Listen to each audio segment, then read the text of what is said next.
teaching lessons of strength with a love so rare. She's got that fire burning deep in her soul. Fierce and determined, she's always in control. In the classroom she's calm with a gentle voice, guiding her students, helping them find their choice. But when the battle calls, she's ready to fight. Unyielding and fearless, she shines in the night. Warrior of the heart, with love as a shield, she stands tall and strong, never afraid to yield. The teacher that fight is so brave, her curly hair flowing as she conquers the waves.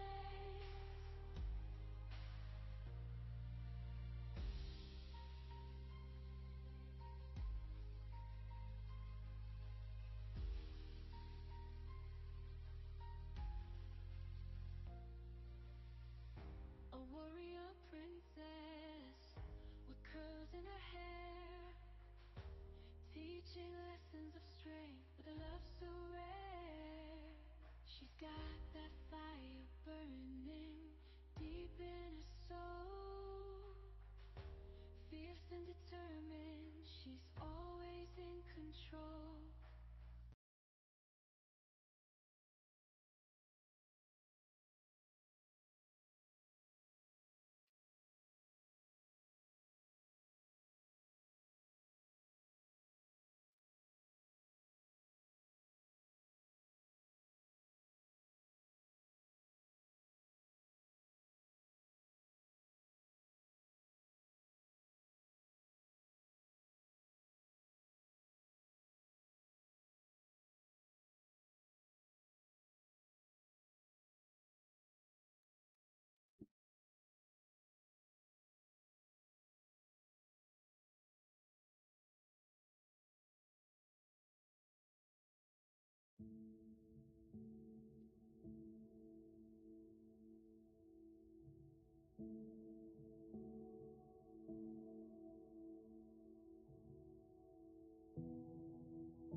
Welcome back, everybody. My name is Stunna, and today we're going to go over some heroes, some trinkets, do some of our dailies, answer questions, help you guys out any way I can. Just give me a moment. I'm just still setting things up, so I apologize. But definitely start asking questions if you have any for heroes, and we'll get right to them. So just give me one moment, and we'll get right to them.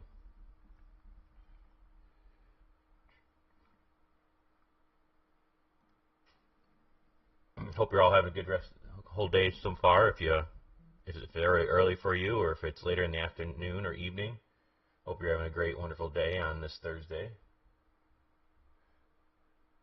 Let's see. Just trying to put this in Discord real quick.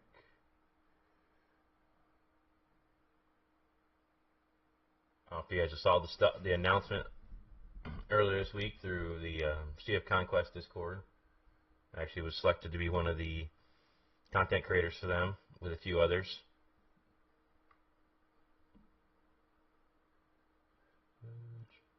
So they make me put this stuff in here, so I'm just trying to do that now. So I apologize for the boringness at the moment.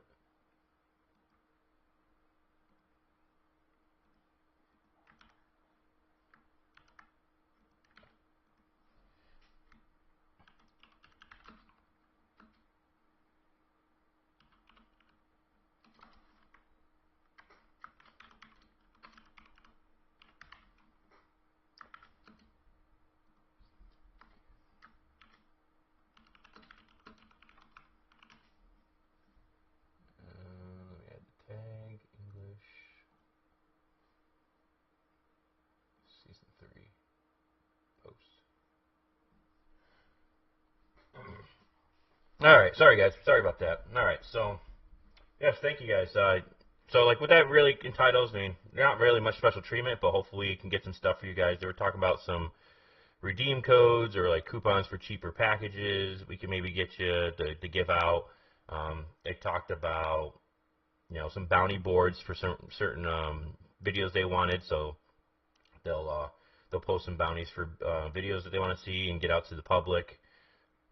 They really, I think they're looking for a lot of help with like translations from us, or you know, things that we're seeing that's wrong, so they can kind of fix for you guys as well, especially for like the translations on skills, or maybe something's not working as intended, and you guys can voice your complaints through us and we can send it to them as well.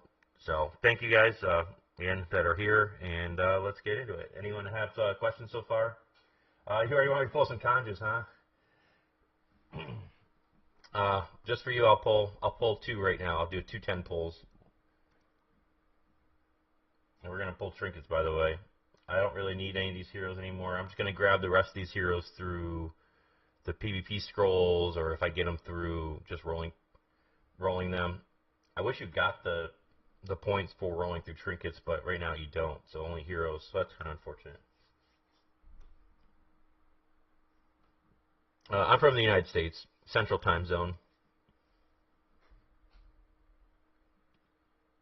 They're German Mamba. I'm guessing you're from Germany? Just going off your name. And let me know if everything sounds okay.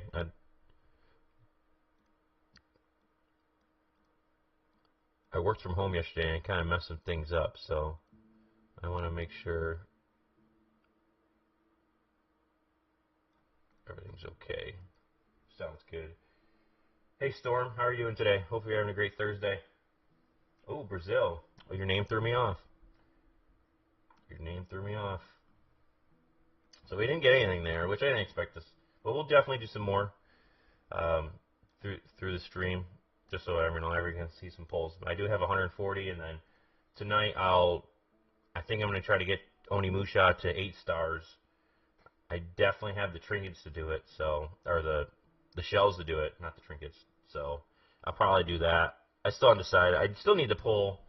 I didn't pull any of the really the season 2 heroes like Adeline, or I only have Tanaka, and I only just got another star on him by using the fragments I had and doing the Voyage of the Seas. And I don't have Adeline at all, like, which she was like the best hero from season 2. So when she comes up on the calendar, I need to save shells for her. Oh, nice. Your parents are from Germany? That's great. I've never been. Wanted to go, though. I've been a lot around the country, just never to Europe.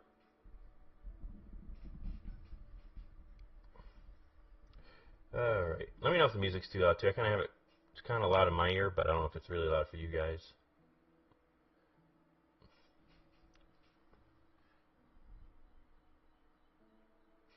Are the...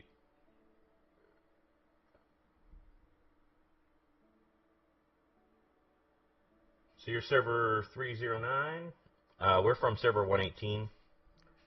Usually there's quite a few people that come in here that I'm hoping they show up today that they should have just gotten their Season 3 this week.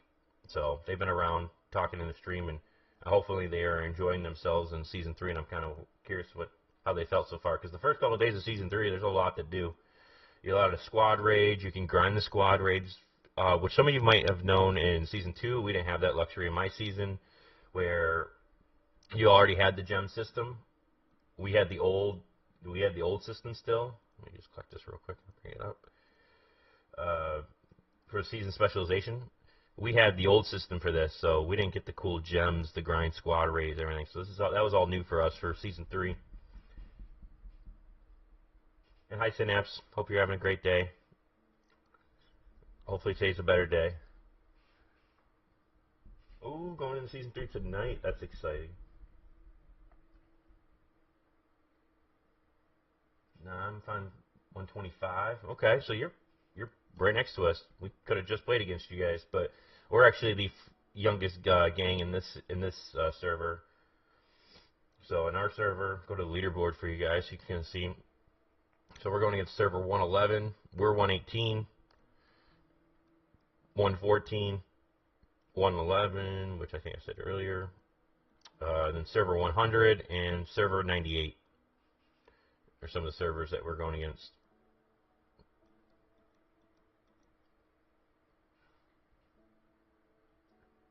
Hey, Numbers Bob, how you doing today?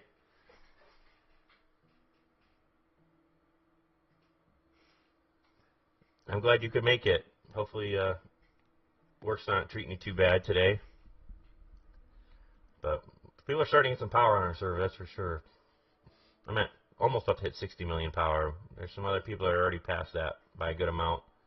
Bedman and General are going against each other, and usually I stay pretty competitive with Slideshow, but he's starting to pass me. Why am I not using the VIP frame? Which one? The one that goes up across my avatar up here? This frame? And if you're talking about that one, I don't know. I like to change them up. I have multiple ones, so I change them up all the time.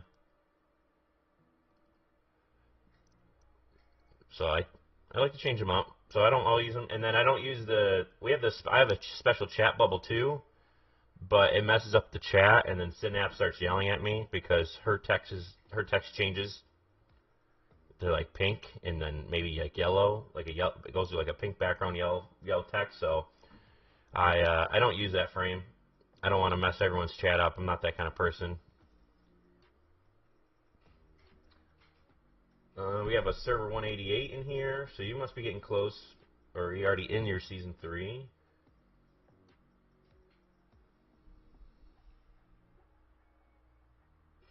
How are you doing, as Numbers Bob will say. I just woke up myself. I woke up actually a little late. I had a pretty late night at work last night. We had some terrible issues going on in the Carolinas. If you are from the Carolinas, I mean, hopefully you have power and your whole family's safe. There was massive storms that rolled through, it's like St. Louis area, and then rolled it over to Carolinas, and Carolinas lost a lot of power. So I was dealing with people out that way. So hopefully everyone, if you're from there, are safe and everything.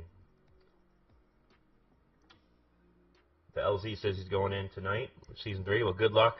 Hopefully everything goes well. I mean, it's kind of, like I said, you have a lot of stuff to do in the beginning, and then it kind of, you do your normal ports and everything. But if you had the old system for season if you had the old specialization, you'll get to do you'll get the new one and start being able to do that. There are still some servers that are on the old way, like Numbers Bob server. They're still on the old way, so he doesn't get the luxury of just spamming squad raids the whole time. Did I miss this? Did someone need help? Okay. Oh shit. I have fam there. You should check on them. Yeah, there were some major storms that rolled through. I think like 200,000 people had no power, which means there was no internet, and that's what I deal with. So,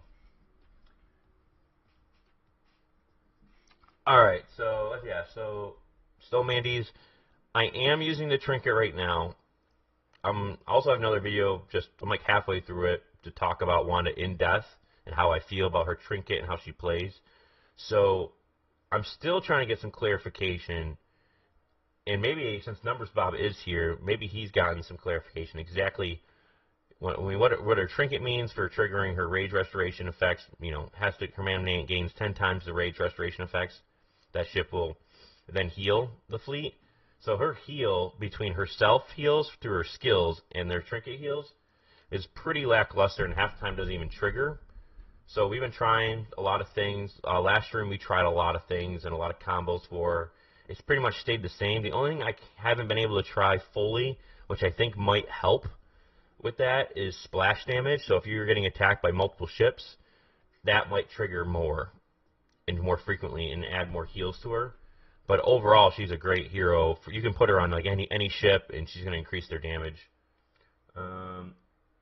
So like I have one good report right here, which we'll test more stuff later. I have all my straights still to do and everything. I have pretty much everything to still do. So I think it was this report. So yeah, it was this report. So if you look at my Stormbringer here, her heals actually did something. Usually this is like 80,000 heals, but I was able to get her to heal there. I think I might have had another one where she was able to heal pretty well. Like, there was a little bit better, 206,000.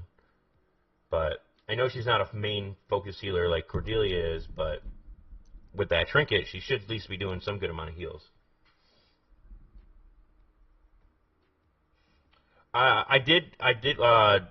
We did test her in the artillery stuff with Q and Sharky and a couple combos last time. We pretty much got the same amount of healing as well from her. We did try it. We literally tried her on every ship last stream last week. But she pretty much produced the same way. I mean, I'm keeping the Trinket there. I haven't maxed it now, so I'm not like really trying to get rid of it. But there's definitely other options out there. You could just put an attack Trinket on her. That should still increase her attack. It'll increase if you have another healer's on their attack, and it's just going to increase your overall attack on your ship for more damage.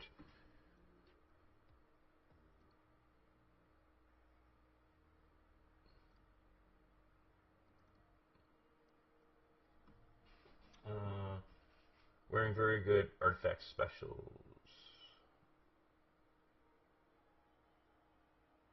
Yeah, sometimes she does do damage instead of heals. You're correct there. I mean, she's just an overall great hero to, jack of all trades, really. I like her in this setup right now. She's working very good with my Cordelia, Tanaka, with the rage skill I have on my Stormbringer. So I kind of have her placed there because I have my Warhammer set up like I like it. It's been performing very well for me. The only one that's up in the air is the strategy ship, and I don't know if it's just going to get any better in Season 4. If you saw my tier list video, you're going to see that I don't think Bo is very good. She has her moments, but for being behind a paywall, I mean, she's really not worth the extra dollars that you put into her, in my opinion. But that doesn't mean, which is also good, that the heroes that are behind the VIP paywall are not broken. I mean, that just makes it better for the free-to-play players or very low spenders. But if you're just trying to get your actual best amount for your cash, she's really not it there for you. So you don't have to max her out on stars. I did that for you to test it, and it didn't get better.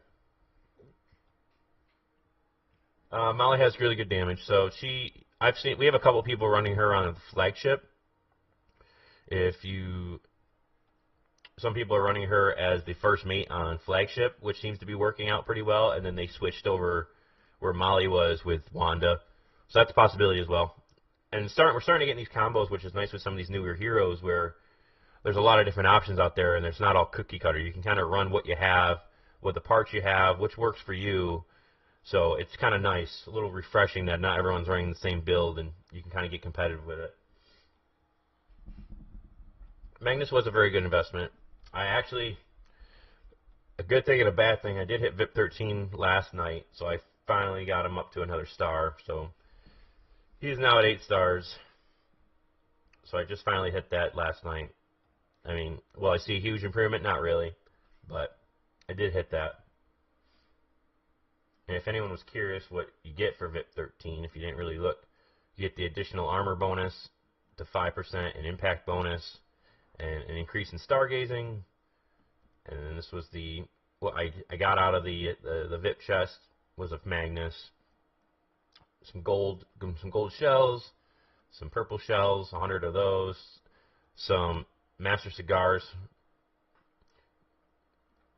and then the VIP tree opens up where you can buy him either for the gleam shells, which we can talk about because some of you probably have not seen that yet, or you can buy him for actual money, which is $49.99 USD, and then more cigars opens up.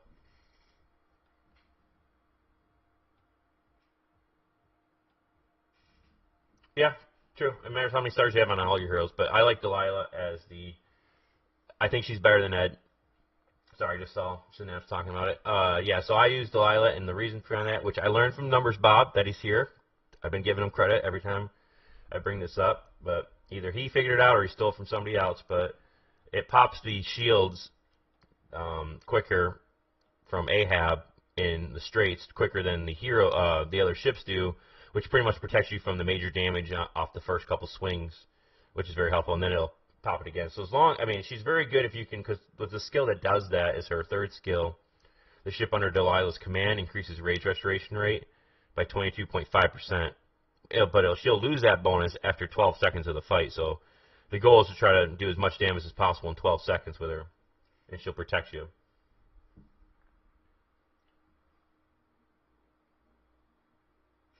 Well, Synapse, you just have to test it out for yourself, see what works better.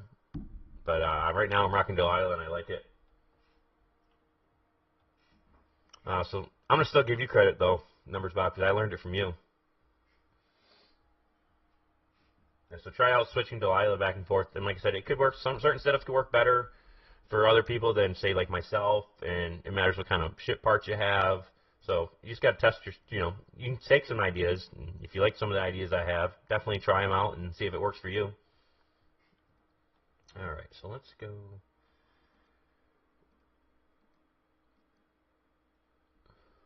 I don't have that many songs, so I apologize. And like I said, is the music really loud for you guys, for everybody, guys and girls? I just want to know. Can you really hear it, or is it very faint?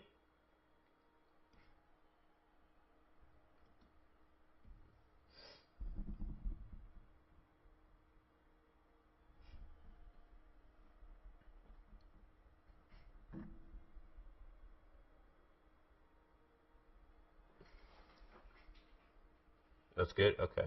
Like I said, I unfortunately don't have much non-copyrighted songs, so I apologize.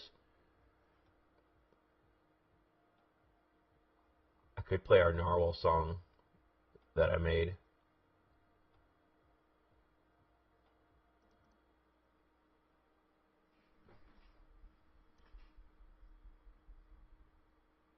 Because today you can choose the hero you get. What were you saying, Mamba? You can choose the hero to get on your banner? What do you mean for, like, you talking about the calendar? You have, like, a really long, like, big one?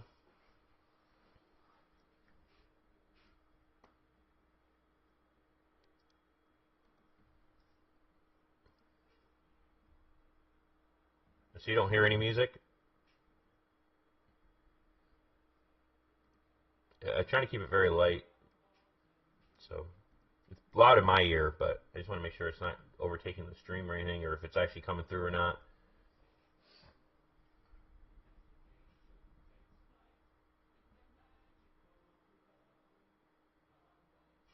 You can't choose yet the normal heroes you get. Yeah, I mean, it goes through a calendar normally, but unless you have the fragments.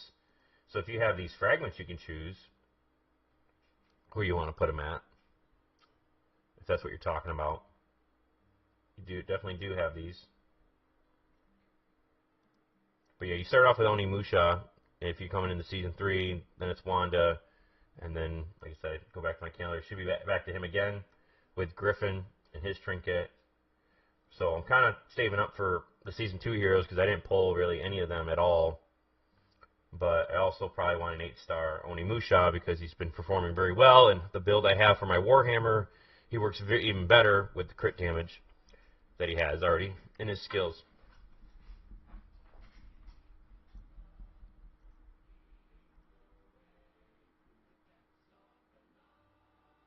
So you do not hear new music? Okay. That's probably better right now.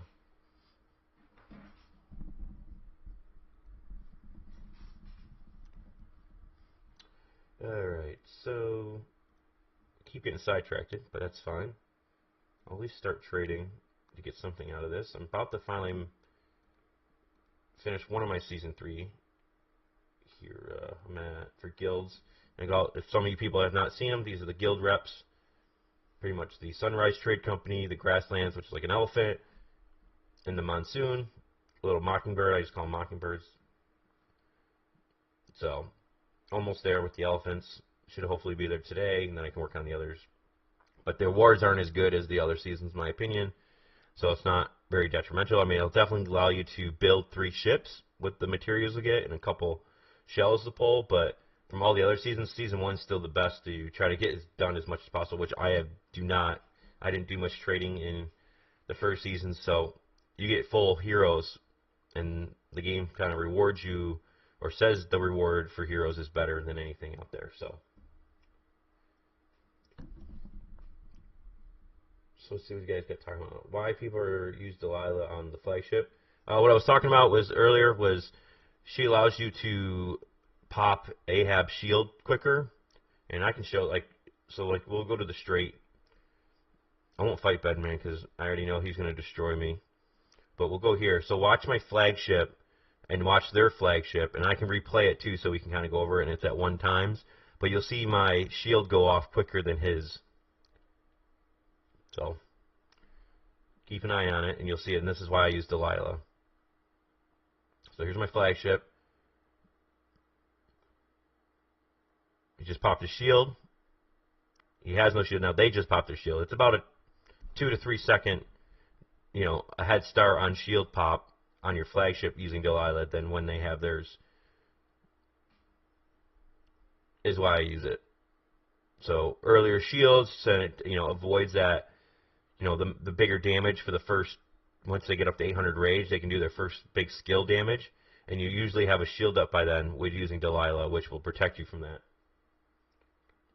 And I'll replay it again if you didn't catch it. But again, watch my flagship. You'll see my shield go off before his shield on his flagship.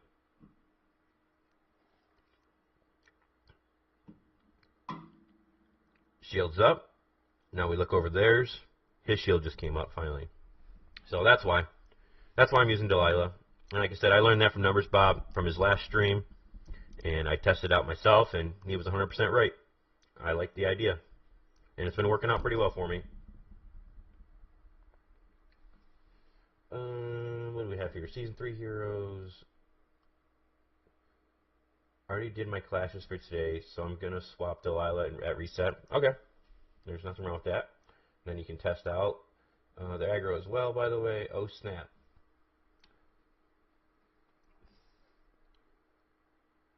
Nope, server 314 here, bombed. For German. Did you all have the sail pattern before? So, Bob, I talked to some other people that weren't too far behind us, and they did not have it, the extra pattern. And I actually have a guy I work with that plays the game, and I think he's on, like, server. I think they just are. I think they're doing their initial stuff for season 3 right now, and they also don't have the patterns early like we were able to get some of them. Because I asked him the same thing, and first he didn't even know you could put the pattern on there to get better guild rep, which I got to at least teach him that, and then I let him know that sometimes they show up early so you can kind of get a head start, but he did not have them. I checked it on his phone.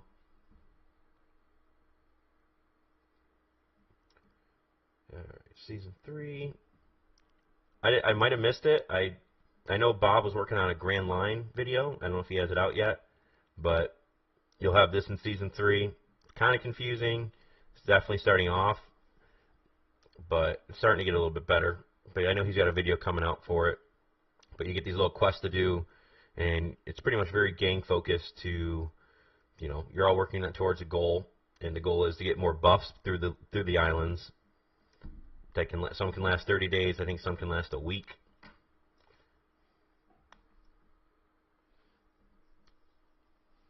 But I'm very excited for when Bob released that video because I would like to learn a lot more about it myself. I've let others pick the reserve islands and everything. I just do the quest and help out as much as possible.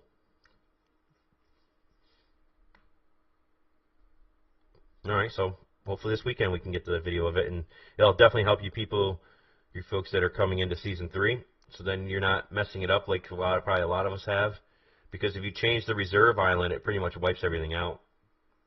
And you want to make sure you're going for the right buffs, because by the time you finish one island, another gang is going to have the other island done, so you really want to be kind of selective.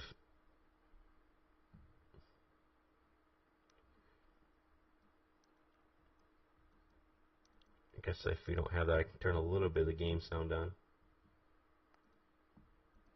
Well, that's rude. Trying to kick me.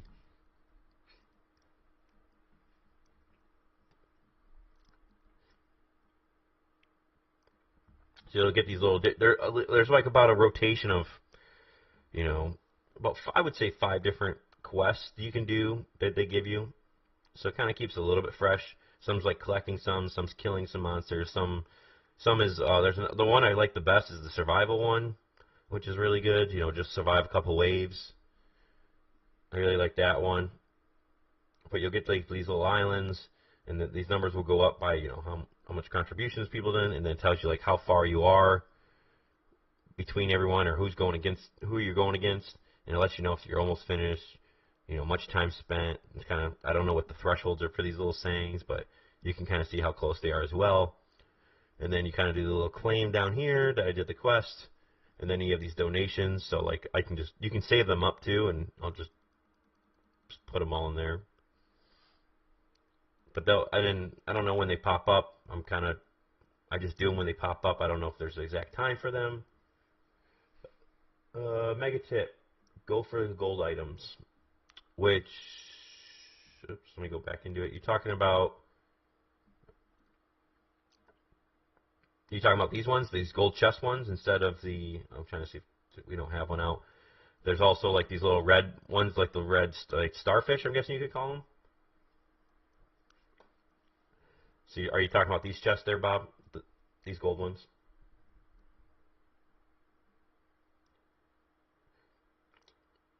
Well, I'm waiting for a response from Bob. German Mamba. So Cutthroat is the way on Season 3. Right now, in my opinion, I agree. The Cutthroat has been doing tons. I'll kind of show you some reports, but Cutthroat has definitely been my highest damage dealer. But it's always kind of been. Again, Season 2 it was my highest damage dealer as well. But I also didn't go with the other builds for like burning damage, so that could have been highest build in Season 2 and maybe in the Season 3, but right now Cutthroat's my highest, and like I said, I can show you a report real quick, or at least just the fights we just did. Go here, stats, and you can see my Cutthroat damage is far superior than any of my other ones. And with my Warhammer setup, usually these damages will, you know, fluctuate a lot. It all comes down to who gets the highest crit in the first 10 seconds will usually be the biggest damage dealer because of the unique skill that I have on my Warhammer. So this might not be the same for everyone else. You might just have one hero that's really high, but my numbers fluctuate a lot between the healers. It just comes down to who has the biggest crit in the first 10 seconds of the fight, because they'll keep doing that same damage skill over and over again to reproduce that. Show me the value of VIP 13. Okay, yep. Talked at the beginning a little bit of that. So VIP 13, once you finally, it's a super long grind, I can tell you that. Yeah, I've even been playing for 120 days straight. So you get the armor bonus, 5%. You get the impact bonus, and you get the Stargazing 20% increase. Once you hit VIP 13, then you get the chest. That'll give you Magnus, 35 gold conches, 100 of them for the purples, some pipes, and then for the offering, you'll get, it's going to show Gleamstones again. I forgot to change it back to money, which is $49.99 if you want to just keep getting the hero from spending money, and then you get the golden cigars. Now, here's the thing for you people that are coming into Season 3, which I already knew it was going to be a pain point, but it's a really good thing to bring up. Two things you should really be stocking up, and that is your planks, for golden planks for sure, your legendary planks. But the biggest thing is your golden cigars. You're going to run out of cigars very quickly if you don't have a huge stockpile. I had a huge already stockpile ahead of this.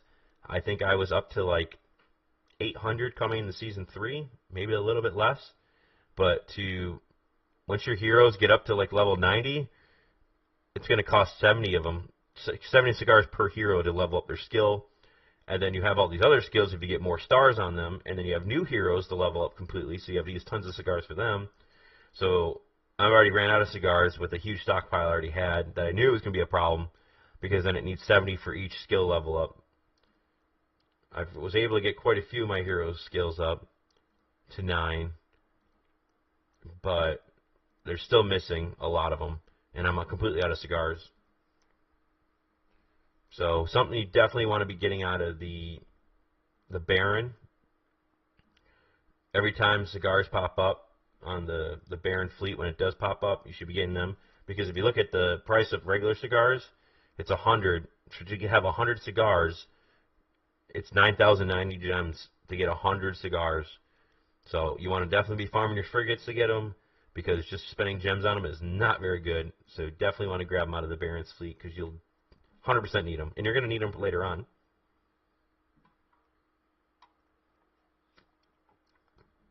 Steve says he only has 300. Well, Steve, once you get your heroes to 90, you're going to have a rough time, and that's without even additional new heroes. And that's like I said, I want to level up Adeline. So I don't even have, like, the level up hers. I mean, it starts off at 5. Her next skill will be, like, I'm guessing, like 5. But then I'm going to have to spend another, by the time to get her to level 90, that'll be like another 300 cigars if I want to level her up. And that's not even counting all these other heroes that I would maybe want to use again. If I wanted to test stuff, I would have to spend more cigars. At least these are purple ones, so that won't be so bad. But like Lester is going to kind of be on the back burner later, because I don't really use him anymore at the moment. So that skill is going to be last. I haven't even hit him to 90 yet. You always have less than 80, Bob? Yeah, I mean, I was there, but now I'm going to be I'm in the same boat. So yeah, Baron's fleet right here. So perfect example, 40% off.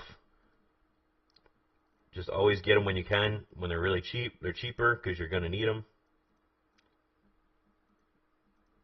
And then I'm pretty good on planks at the moment, so I'm okay there. I already have enough for my strategy ship next season, so I'm kind of stopped buying them. That's just my personal, but if you want to try multiple legendaries, you have 2 different Warhammers you want to test out, you're going to need more planks for them. If you want to test out a double artillery ship, when you're testing them back and forth and seeing what does better, you're going to need more planks for that. I mean, at least you get them back now, so that's huge. But you'll definitely need planks and cigars. Planks and cigars. Definitely stack them up. It's kind of hard to track. I've always listened. I haven't used Lester since Season 1. I used him in Season 2 for my Stormbringer because he was the best hero I had at the moment. But I also use him. I mean, he's really good in trials. I mean, his stun is very good. He has a very good stun in the trials that'll help out. I still have not beat. I'm on the last one, and I haven't been able to beat it yet. Adeline just kicks my butt. But I have everything else just down to one star for the trials to finish up for the season. Bob, what's your 3rd hero?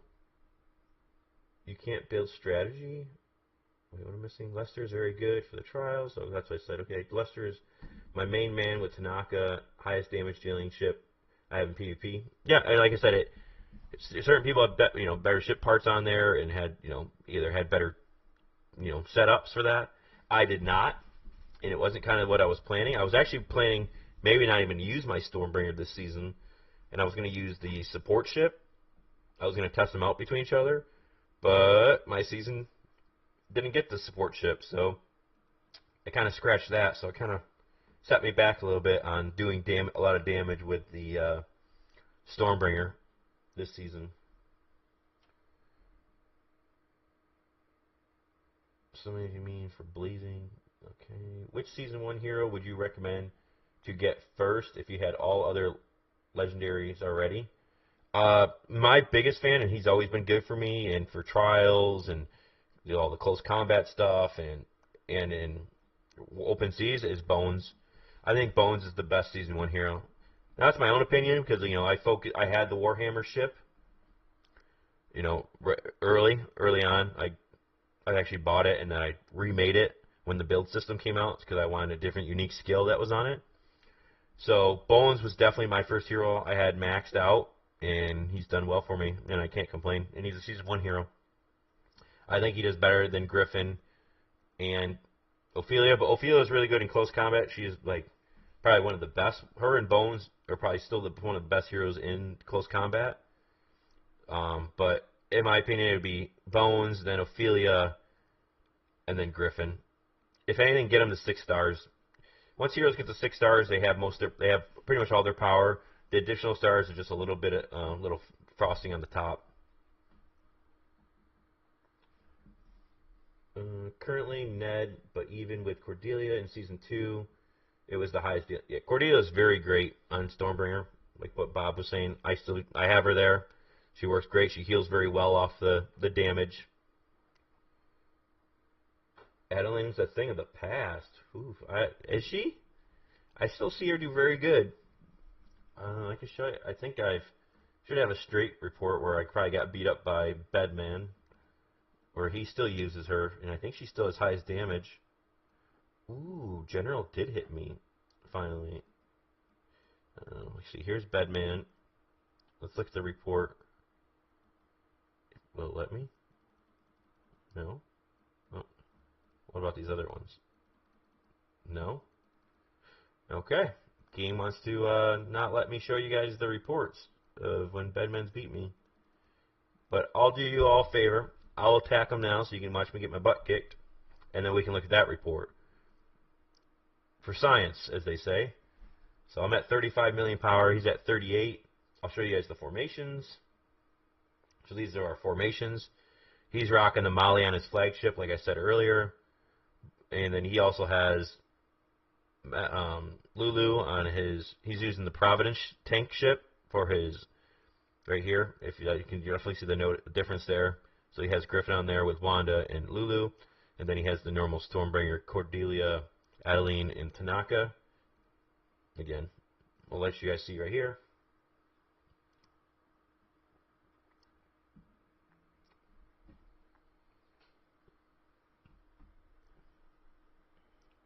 Hopefully I can kill at least one of his ships. That'll at least make me happy. Oh, I did kill one. One's down. Early, too, so maybe I can beat him. Come on. Close match here. I think I'm going to get him, unless something crazy happens. He's got to have another ship go down. Looks like his artillery ship. As long as I keep my Warhammer up, I'm in really good shape. There's another ship down. This is going to be close. I'm about to lose my Stormbringer and my artillery ship. And my other one about the same time. Come on, take it down, take it down. Take down the Stormbringer. This is a close match. We're going to get a really good report off this one.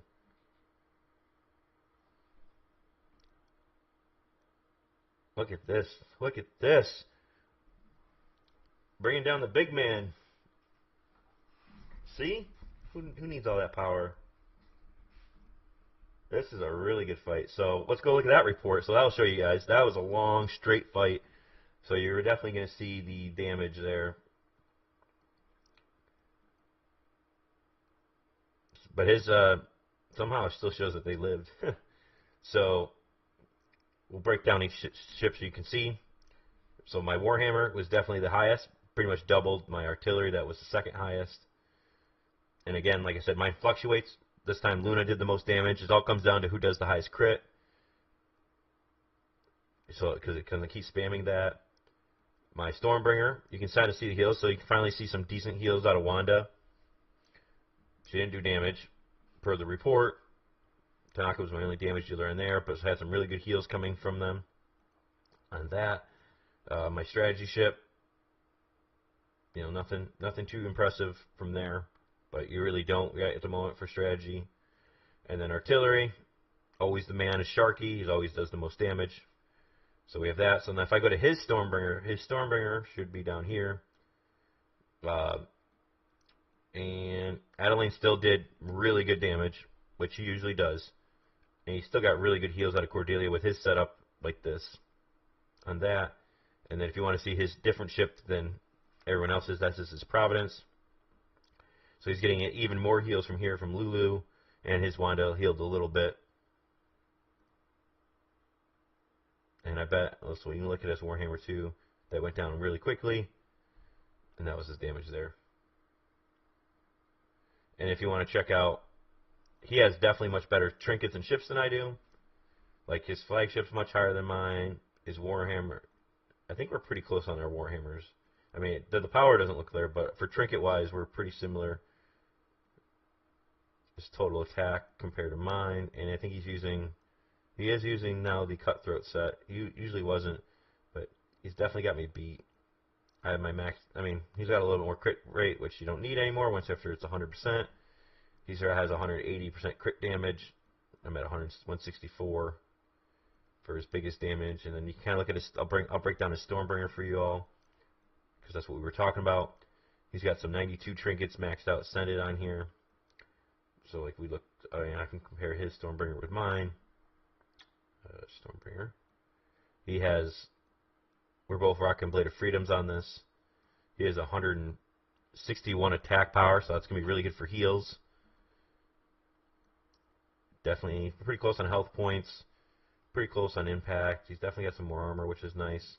You don't need crit on this ship, so that's good. Has really high crit damage for some reason. And he is taking on water damage at 45 and burning, but see, but you can be beaten even with his power difference. All right, so what do we have here? Aaron, did you win me today? Did I what? In straights? Oh, I don't know. Oh, it's Big Mom. I didn't know that. Snowmandy's your Big Mom? Well, what's up, Big Mom? You were being rude in chat. You said kick me. That was being rude. You don't know. Tonight it's obvious. Snow, Bedman's comparison. Want to see his damage burning. Did you catch it, K2, KS2K? Do I need to go back, or were you able to see it? Oh, hey, Jet. You're in Season 3 now, right? I was actually talking about you in the beginning of the stream. I was hoping you showed up, because I think you were one of the other ones that should be coming into Season 3 already, or been in Season 3. And KS2K, definitely let me know if I need to go back into that report and you want to see something. We can definitely do that. But see, we're starting to get some different setups out there. So not everyone's rocking the same setup. I mean, he could rock the same setup as me. I could rock the same setup as him. But we have different things that are working for us, and sometimes it works, sometimes it doesn't. That's all. Okay, awesome. I'm glad I could show you that. But I'm glad that the different builds are working out. So what do I have? I have so much gang bracket. That's an 800 one. That's not. Those aren't that good. I wish it was a 1200 one. I would grab that. That one's terrible. Let's get rid of that one. That one's terrible. Let's get rid of these ones. I went to 1200 ones.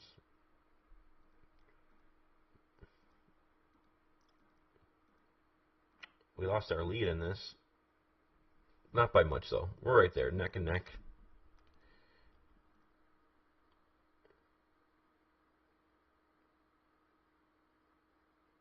I join now, see later, previous part. Yeah, I think it 50-50 now depends on how your taunts work.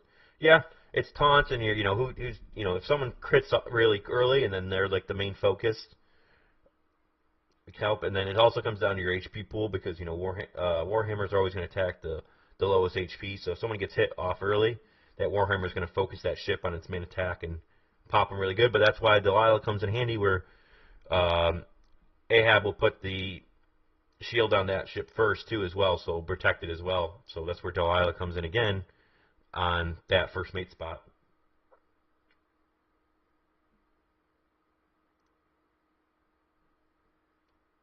I don't want to hurt Big Mom's feelings, duking him out while he tries to kick me from the game. I'll beat him up too much, and then he'll go cry to his mom.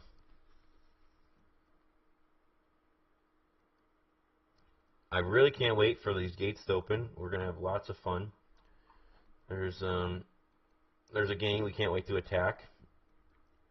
So we still have, well, that one's 8 days for the middle, but once these outside ones open, I think they're in 2 days, 1 day.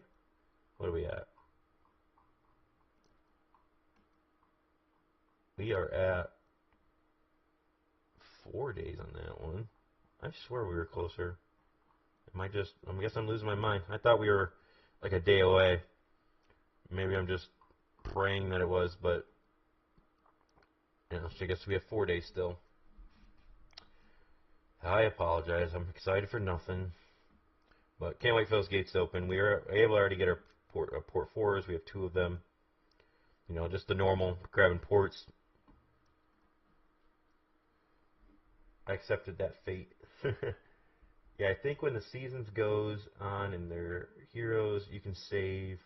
I think you can have everything is not a whale. Yeah, I mean, like I said, I just beat someone that was much higher power than me. So definitely a lower spender can definitely beat on some people as well, which I think people will catch up. I'm not 100% sure how Season 4 works, but I don't know if their power level went above 100 for heroes. So if it stops at 100, that'll allow others to finally catch up and get the same kind of heroes. But I'm not 100% sure on that. If anyone's in Season 4 that's in the chat, definitely let us know. Is it still 100 for heroes in Season 4 for the highest they can go? Or is it going further? Because if it goes further too, that means trinkets have to go further. And trinkets are the biggest grind in the game. If you haven't already noticed that, you're going to need more shells on trinkets than anything. Because I've already can tell you, as you know, I've spent a good amount of money. And my trinkets are not even at max, not even close. And they're not fully ascended. So there's like the biggest grind. I want a 6th ship. That's definitely a possibility. That, or we were talking about last stream with adding another hero onto the ships. If they don't want to do that yet right away, we could add maybe another hero, which would be good. But then they're going to change. I said that was going to be a little like last time we talked about adding another hero to your fleet. I mean, they would have to do a little bit redesign on the UI, so I don't think they would do that first. And they would also have to change probably some of these heroes, what they classify as, or add completely more heroes that will fill that role, because you have your first mates, you only have a couple jack of all trades heroes. So it would I think it would be a lot more work to add another hero to a ship fleet first, maybe later on. But I could see us definitely getting maybe another ship here. But yeah, we were talking about that. I think, like I said, I think it's definitely going to be much easier for them to give us another ship option to add to our fleet than it is to add additional heroes to the. But I could be totally wrong. But I'll ask that question, and I didn't. It's very hard right now, even with the VIP support, and I talked about this last night with Avery from the community, and I can't really say, but Avery was telling me, I was asking Avery, is there going to be any time where we're going to get different support hours? Because right now, for me, they don't even get on until 10 o'clock at night. So most times it's I leave a message, and then they get back to me at 2 a.m. in the morning, and they leave a message, and by the time I wake up, they're already gone for the day. So it's just a lot of back and forth, miss each other. But I did break the game yesterday, which is kind of a funny story for everybody.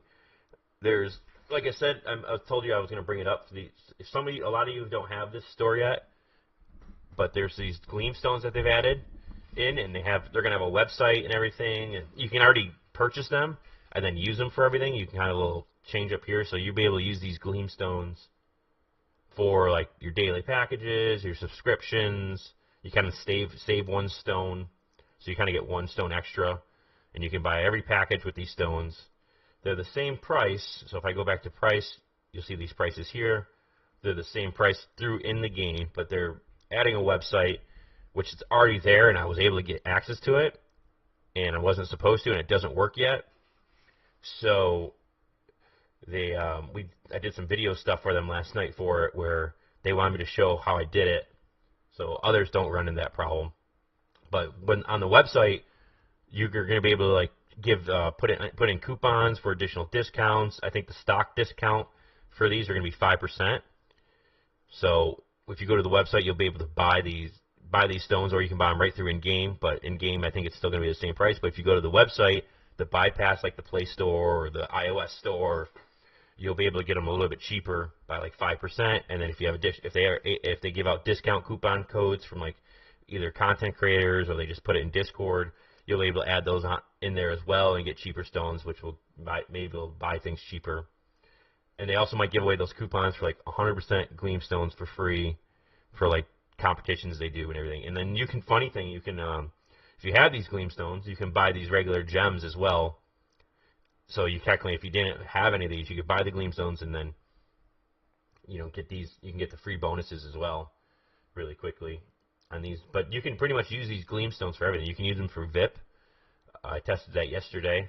So if you have the VIP chest you haven't got used, you can use the gleam stones for that as well, which is really cool. You can technically change the ID. So if someone gives you your ID, your player ID, and you go to the website, technically they could buy you stuff as well now too. That'll go right to your account, which is cool. So it's in the works. It's not fully functional yet, but that is a thing to come. And I did have a video ready for it a little bit, but until it's fully flushed out and anything, I don't want to really say anything. I just want to give you guys the heads up. So that's in the future. Hello everyone, nice to see you. Thanks Jack Sparrow, appreciate it. Yeah, China's like 12-hour difference from you. It is. Which is fine. I get it. You're going to be there during normal business hours, but I work in a 24-hour environment in my job. They should too. It's a 24-hour game. Everyone's going to be on. They need better support, in my opinion, for certain things. Now, if they have a ticketing system, I totally get that. It's just, maybe my only gripe, because, I like my special treatment, I guess you could say, or I like to get answers out to people that ask me. So if I can get a better access to answers for people, I can help them to keep people off of their back and putting tickets in. If I can answer the question for them, why not? It's like free labor for them. What do we have here? You can't even enter it now. Yeah, there's probably like 90% of the people, player base, can't even see that store at the moment. But Bob, does Season 4 allow you to upgrade your heroes all the way to... I was going to say, he's not there yet. That's why I was asking anyone else. Their Season 3 is probably still not even ended yet. I'm sure their middle Port 7's done, but... Is it, Bob? Have you guys already done your Port 7 fight? Or are you still not there yet? Is this video going to be up later so I can catch... Yep, Synapse, you'll be able to catch all the streams. They'll always be saved in if you need them all. I have them in my little corner as well. So if you need the link, it's in my Stunner's corner on Discord.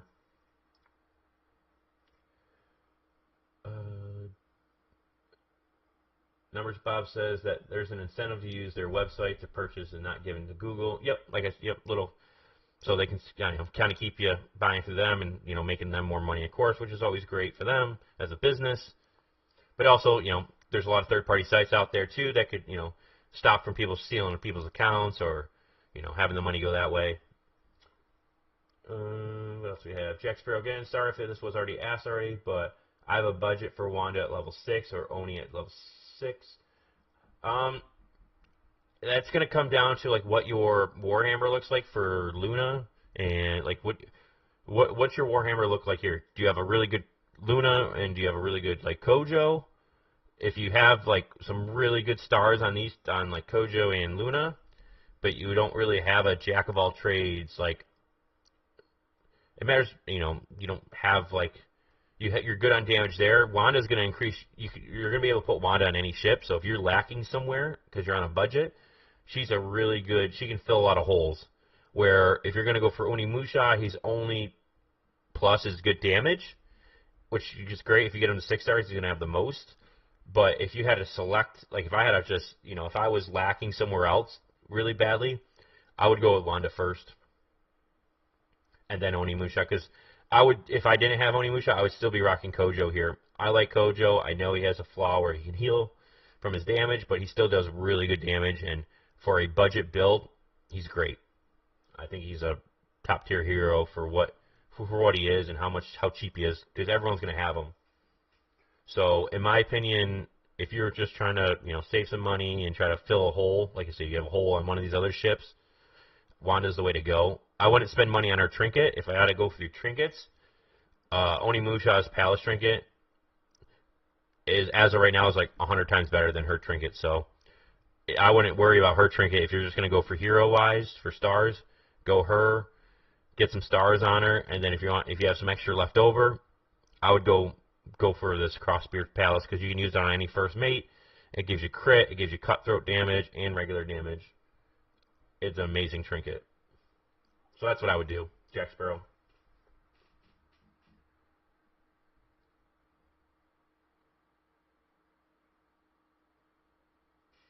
So German Mamba, yeah. So it's gonna go like against like Pax Phi and what they do. So pretty much gonna kind of cut them out of the market for at least this. I mean, there might be still people that have some incentives over there to do that, but again, it's gonna be a way to kind of eliminate that competition and kind of keep everyone in the same ecosystem, and then they don't have to worry about people if they got their accounts hacked. So they don't have to deal with that. Also, I mean, I got confirmation this week that, you know, tactically PAX fights against their TOS, and they're not afraid to ban people for it. So will they? I don't know, but they've definitely stated it, that it is a bannable offense.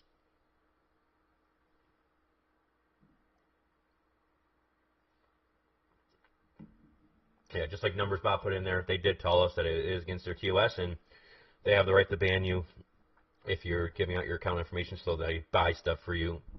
But doesn't mean you can't use it in other games, or, you know, it doesn't mean that they're all in general just going to ban people for using them. But if you have lots of money into the game and your account, personally, I'm not going to put myself at that risk, and I wouldn't take that sponsor to put other people at risk. The only way I would take a sponsor like that if it wasn't part of this game and I had it for other games I would talk about, but not for this game. Let's see, numbers never used, but was thinking because a lot of people prices in Brazil are not.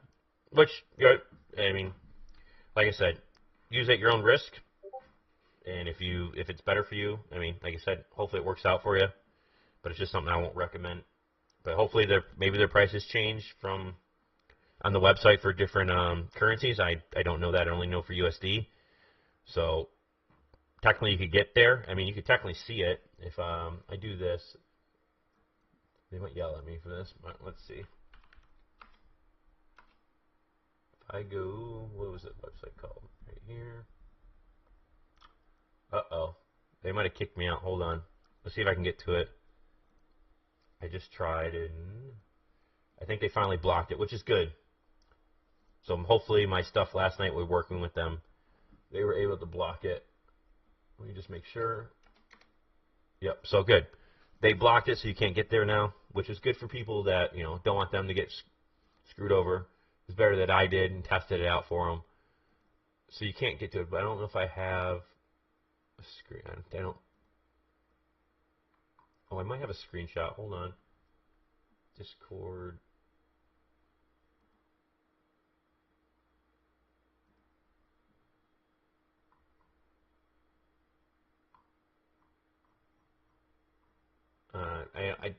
I don't have a good screenshot of it, but it's good that they blocked it though. So now no one can be impacted from it until they get it all up.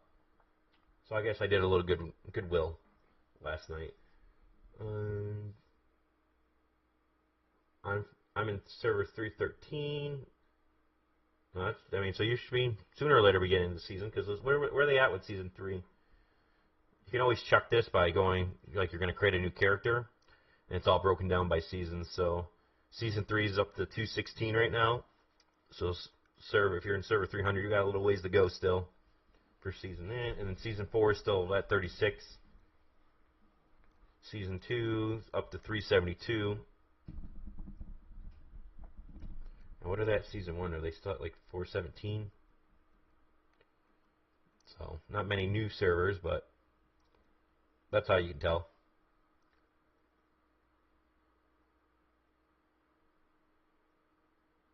$70 to $30 tickets. Were you able to merge on? Oh, so you're talking about transfers? I don't even know what I'm at. I buy them every time I can. And what am I at? And I'm in season 3, mid-season 3. Where are these? I think they're under other. So I'm at 36, and I think I need 200 to transfer if I ever wanted to transfer. So if you're lower power, you're definitely going to need a lot less. Yeah, let's see, season 3 transfer. Yeah, I need 200 to transfer at my power level.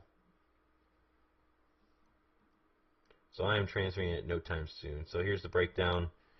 Up to 27 million, you need 20. Up to 29 million, you need 30. Up to 30 million, you need 50. Anything over 51 million, you need 200 to transfer. And move over to 313 and 317 are already dead server. Oh, that's unfortunate.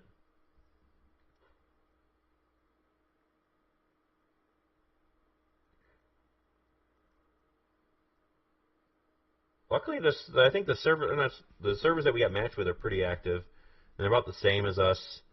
I mean, some are definitely stronger than others, but for activity-wise, I think they're pretty active.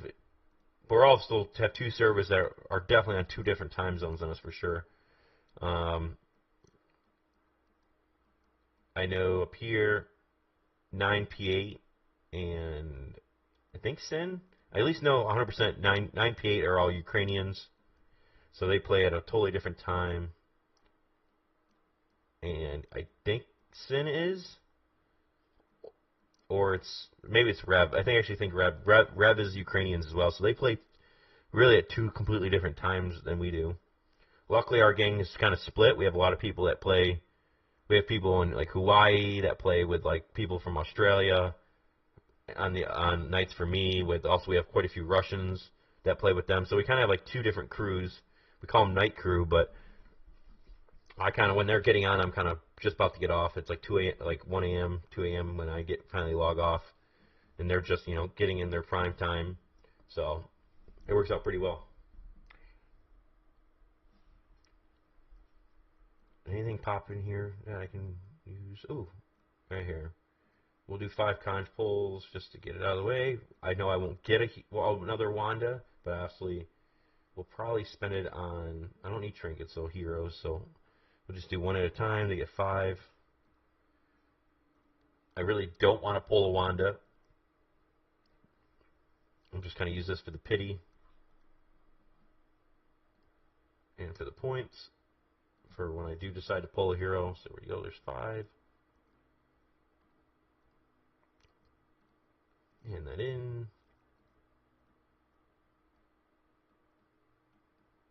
$800. Nope. Okay, I'll wait for longer. During Mama sad part, but they asked for it and no one liked both servers. Okay. Jack Sparrow, thanks. Another question I have is: does anyone know if the legendary ships from the gang auction are they the same one as being sold? From what I was told, Jack Sparrow, is that they're random, but I could be totally wrong. I haven't personally got to test it myself, but I was told it rolls random and you can't even see the stats on it. So it should be just like a regular, like you've just built one. So it's going to have random skills. So it shouldn't be like the one. Could it roll the same way? I don't see. Yeah, I mean, if the odds are there for you, but in reality, no, it shouldn't be the same. It'll be like a regular build one. And what he's talking about, if you guys haven't got to see it yet, because we just got it this season, was the loot auction. You can get these epic ships. I haven't seen a legendary one yet. I'm imagining the legendary one could drop. and you can bid on these. But he was asking if they rolled random, and the question, I imagine it's 100% random, just like you built it, but you never know. But we've gotten some good stuff out of here. I mean, like I said, cigars are very important. A lot of people went for gold because they need it to, because they're stuck at the gold. They're low spenders, so they don't have all the gold. You kind of get these stones, and you can get some heroes out of it, which is really nice. You get these badges, or you can get a full hero. There's a full hero Sharky here. Still don't know what these little, we don't know what these little gems are. If you've already gone through a season that has them and you know the answer, definitely let me know. But we have no clue what these are for. They don't really tell you. So if you know the answer, definitely let me know. I am definitely curious. Do my donations.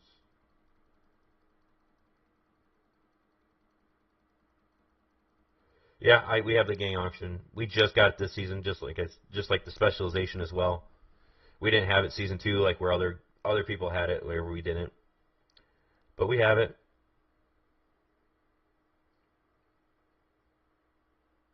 Duplicate trinket, second attack bonus on the same ship does not work. It never did. The second skills on the trinkets never did stack. Just the first one. So if I have like the pal, you can these shields. So like it says that they don't, like these ones, like they have the little flags on them, but the first skill will work. And like I said, if you have the spyglass, the first skill can stack. So that's like I had multiple pistols on ships for the bones trinket for just the crit damage, but the second skill won't stack. It never did, and it still won't. But like I was using these pistols just for the crit damage on this. But yeah, the second one, and it's also a captain tag, so she doesn't have the captain tag. All I cared about was the thing, and like I said, that's why I'm using the palace on all these for the crit and the extra attack damage. So all my first mates have that, except for Tanaka. I just have a maxed out. I have a spyglass on him.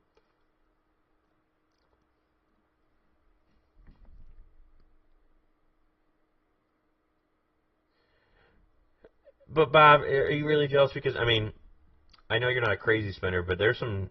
It's nice for people that want to spend gems, but the gems are pretty expensive. So like I believe the Sharky full hero starting bid was 20,000 green gems, which I don't know if you can with the new Gleamstone system. You'll be able to do that, or like I said, you can buy the Gleamstones and then transfer them over to the green gems to buy them. So for a full hero starting bid was 20,000 for the at least Sharky. I don't know if like season 1, season 2 heroes will ever pop up, and those could be more expensive. And then for the 10 fragments, it starts off at 4,000 gems. And then I forgot what like the XP and the cigars and all that. I think it's like around the same price. But some of them went up to like 5,000, 6,000. People were definitely bidding out each other. Sorry about that. So, is it to be something you're jealous about? I mean, it's nice. It helps definitely people that have the gems to spend. I've only bought fragments once. I let the other people in the gang that that have the gems that want to spend them spend them. I can just do it later on, or when no one's bids on them, I can use I guess my gems. But I mostly just save I pretty much spent all my gems in the VIP store. So when this refreshes in another day, I just go through and buy all my shells. I buy all the cigars. I buy the speed ups. So this is where all my gems go. I spend all my gems in here. Hey, bro. You're being watched by Russia. Awesome, Q5. I'm glad to have you from Russia. I know it's pretty late for you because, like I said, we have quite a few people from Russia in our gang. And actually, like I said, our server I think has 2 gangs right from Ukraine as well. So again, definitely different time zones. So I appreciate you if you're staying up late to watch me. That's awesome. If you have any questions, definitely let me know. I'll try to answer them. Numbers, Bob. I know I'm probably not getting anything, but the fact that you have the mechanic. Yep, and that I agree. I hope when everyone gets to season 4, everyone has the same systems, because it gets confusing. So like when you're trying to make content, you don't know like, okay, I have this, but does the other seasons have it? And there's no easy way to check that. You kind of have to like go on Discord or know somebody to ask, hey, do you have this? Because like when I was making my Warhammer video, I wanted to know if Season 1 could actually start building now. because I didn't know, but it sounds like you can only still buy the Warhammer in Season 1 and then build it later. I think they should implement the build system in Season 1 where you can build and have just a Warhammer in there. But again, it's just going a lot of back and forth of different things. So hopefully by like Season 4, when Season 4 is ending and people are going into Season 4, everyone's kind of on the same page and everyone kind of has the same heroes because they changed heroes around. It'll definitely help for content creation and just, you know, trying to help people out so that you're all on the same system and have the same things going on. Numbers, Bob, again, you know, people ask questions like the season specialization, like, yep. Yeah, like, I had no clue. Like, I think my very first stream, people were asking, what gems do you use? And I'm like, what do you mean gems? Like, what is this gem thing you speak of? And I'm like, I have this. And they're like, oh, your specialization. And I was like, this is what mine looks like. And it was totally different from what they were seeing. And it's like, so you don't have it, so you don't know. And if you want to see the breakdown of what my gems are right now, here it is. I'm going for mostly crit damage because a lot of my ships already have high crit rate. And then I'm going for critical resistance. I think that's going to be my best bet because I'm going to be going against a lot of other people that have maxed out crit. So I think the crit resistance will help to reduce that damage. And then I'm going cutthroat damage for here. I really wish they added the attack power under here, under where cutthroat was, because I think that would be a really good play for most people. But it's in the, I believe, the orange gems. Because you have the burning damage. I don't think the attack's in this one. Strategic, cutthroat, artillery. Yeah, so they don't have the attack ones in here. I forgot which one. Maybe they're under the red. I think they are under the red. Oops. Let's go to here. Gems. Red. Crit damage is crit damage. Critical rate. Nice. Impact. So it's definitely under this one. I just got to find if I have an attack bonus. So I get they wanted different things in here. But like attack bonus would have been great. Probably in the orange area, which would have been good. And then, I mean, because, like I said, whatever works for you could be totally different gems, but I'm going crit damage. Other people, they don't have the level 18 the old OG parts, so you don't really have high crit as well, so you might want to go crit. I would go crit rate instead of crit damage if you don't have the crit.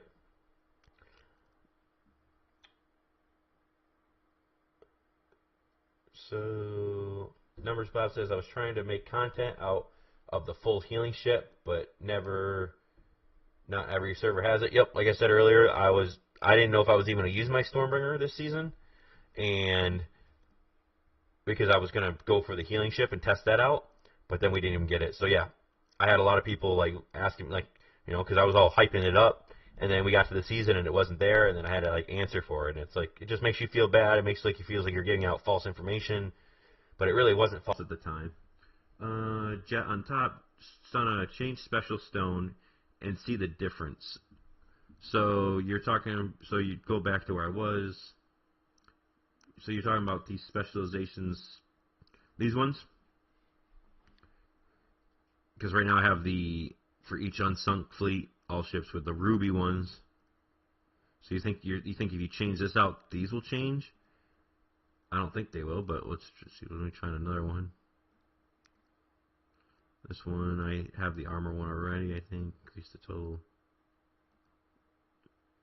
Let's see. I already have that one. I have this one, I think. And then there. That's what it looks like when I just change that out. So the stats are the same. And these should all be the same still.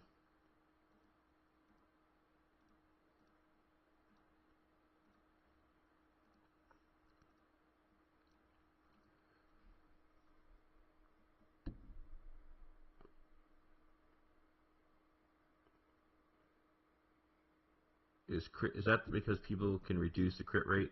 So it doesn't reduce the crit. I actually got confirmation on this. The crit resistance is not reduced if they can crit you. It's just the total overall damage.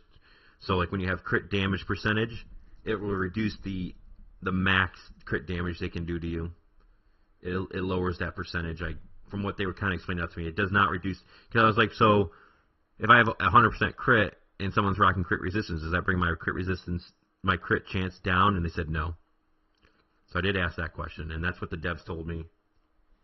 So it just reduces the maximum crit damage they can do to you for crit resistance. So, but I see what you just put in there. Yeah, through the VIP services, that's what they told me. They told me that the crit resistance reduces the total crit percent damage, not the actual crit percentage. They told me that a long time ago. Let's see. See if I can find the chat. Let me scroll up.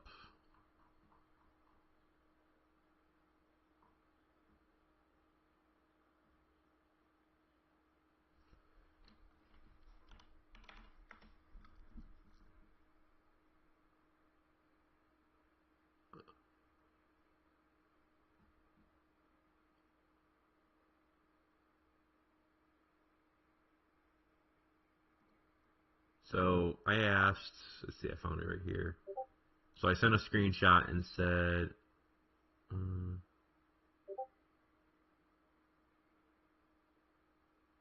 let's see.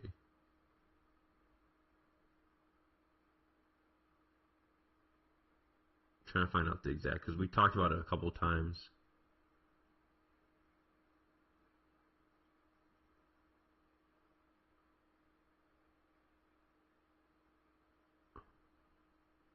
Continuous damage.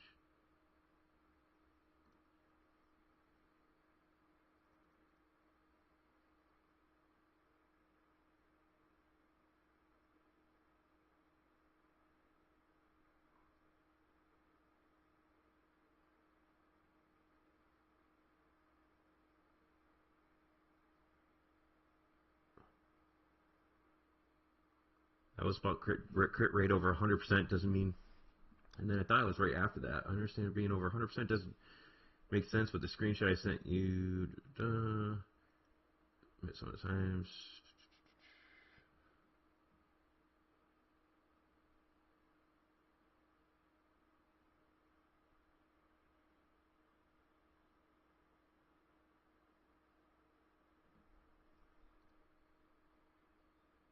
I don't have the original one that they told me.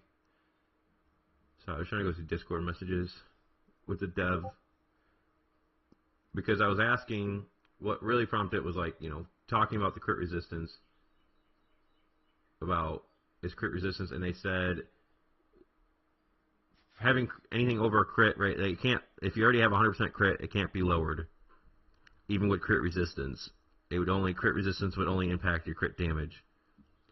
Could they have changed something that I don't know? Because that was a conversation almost 2 months ago. So it could have changed. They could have changed something. They change stuff all the time, and they don't tell us. I can ask the question again, just to get 100% confirmation. But I can at least say 2 months ago they told me that, and maybe that person I was talking to, because it was a middle person between them and the devs, and there could have been something lost in translation. So, like I said, I can ask the question again just to make sure we get the full answer.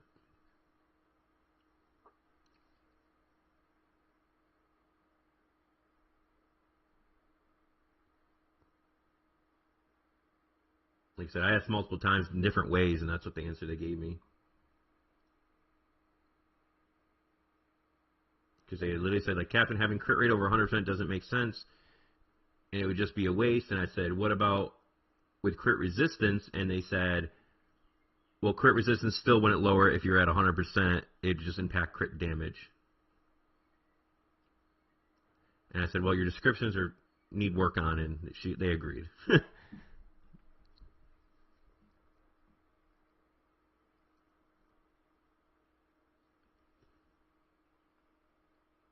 Yeah, so that's so your time is after mine. Mine was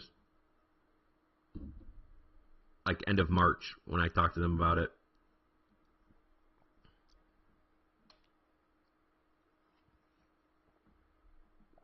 So maybe something's changed. I don't know. Do a conj poll here. Sorry, let me get back to chat. Yeah, bro, you're right about the screaming. Did I miss who's screaming? Am I screaming? Am I yelling?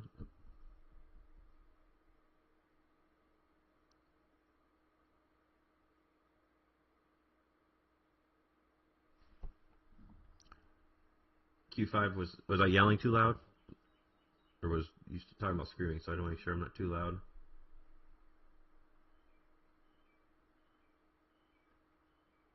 Oh yeah, I remember Steve you talking about that, or at least I think it was you last stream that talked about it,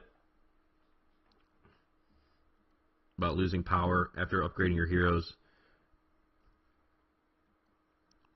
But like I said, I wish we had VIP services all the time. But like I said, it's a lot of back and forth for myself because they don't get back to me until like 2 a.m. in the morning, and then it's like I would have a consistent conversation. But it's like one message here, then the next day one message there. It's just a lot of back and forth. I need to, Grand Honesty, I need to sync frigates. Do I? I need to sync total 10 for the end of the day. Let's do another conges. Bowls.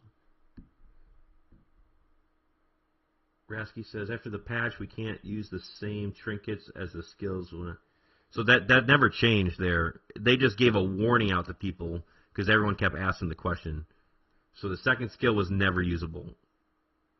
But you can still use, like I said, the first skills on your trinkets always worked, but the second skills never did. So if you had multiple bones trinkets on the same flag fleet, you wouldn't be able to use the crit rate. I mean, you could use the crit rate across all of them, but the second skill, I mean, you take away the captain part, would not stack. The same thing with the rudder. If you have Magnus and his skill that gives advancement, I forgot which one it is here. Is it his first one? The one that gives him advancement, rudder won't. The advancement skill on the rudder will not stack with that either. It like overrides it, and that's why I rock shields across. But like it yells at me for having my shields, have multiple shields, but the armor increases by having them all. You can test that by just taking them off and putting them back on. Same thing with the crit rate and everything.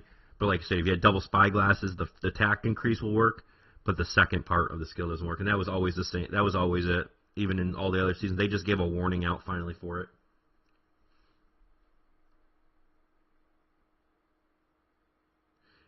Yeah, yep. And now people yep. They just ask the same question, just in a different way. Unfortunately, they didn't really change the question. They just made them ask it in a different way. You're 100% correct there, Bob.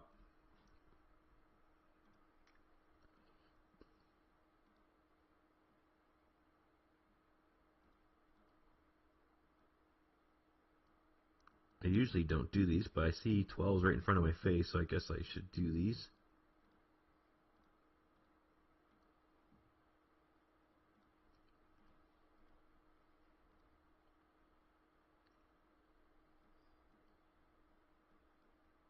More 12s in front of my... Oh, that's a low 12. Oh, well.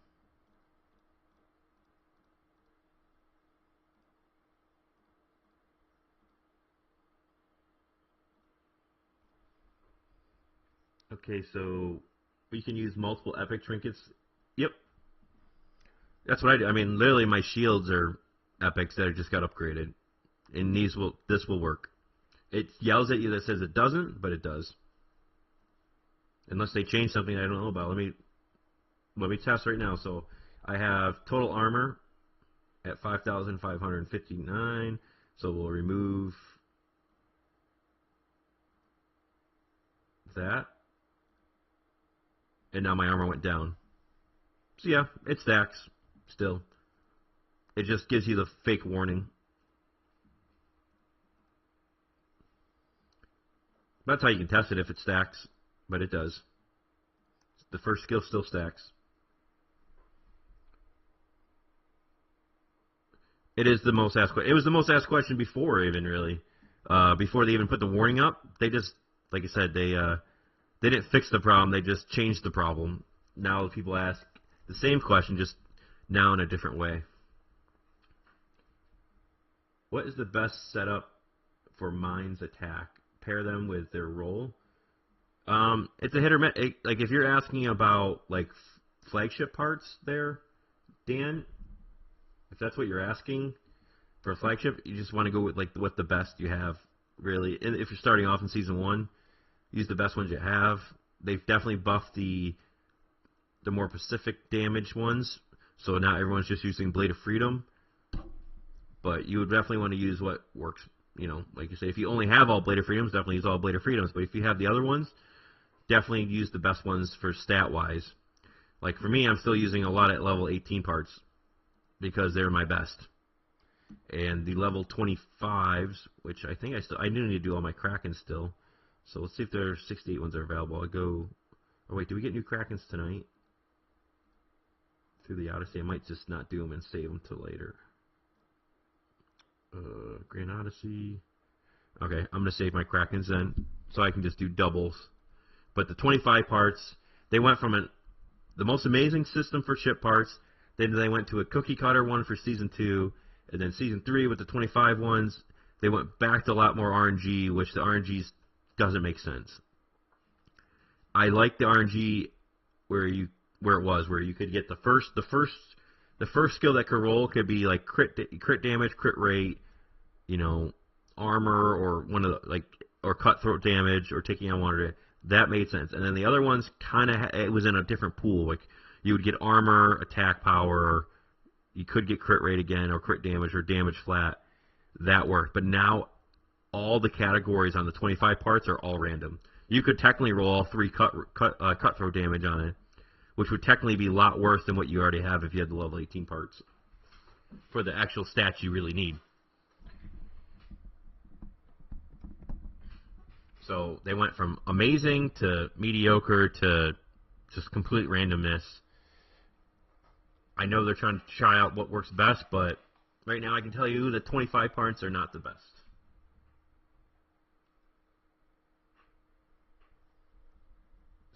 Stona, why the Spyglass instead of the legendary? I had the Tanaka Trinket when I was in Season 2 for when I was rocking burning damage, that's all I had, but this was my reasoning behind Spyglass, because I'm using this as a support ship, because my season didn't get the support ship.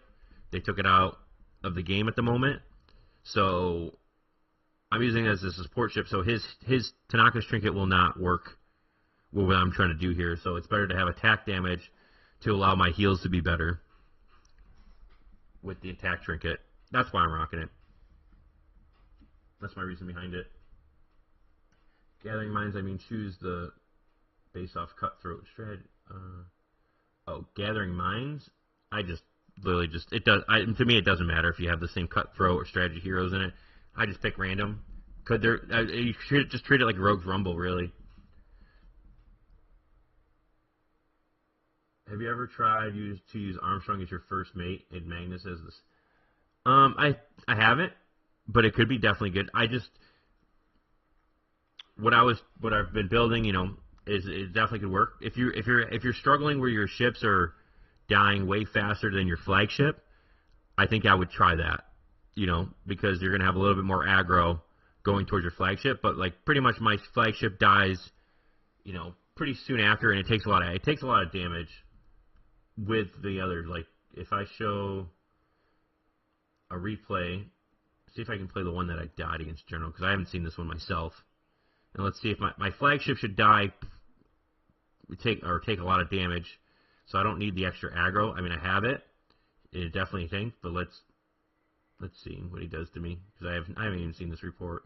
But my flagship's taking a good amount of damage as well with my little ships, so it's at the perfect where I don't need any more really aggro on my flagship, because if my flagship dies before my other ships, then I die altogether. So you try to find the equilibrium where it's still taking a good amount of damage away from your little ships, but it's not taking away.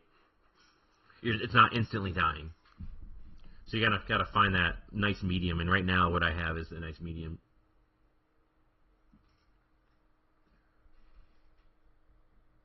Numbers Boss says, I'm currently filling out a spreadsheet to see percent chance to a certain ship parts. Okay, that's nice.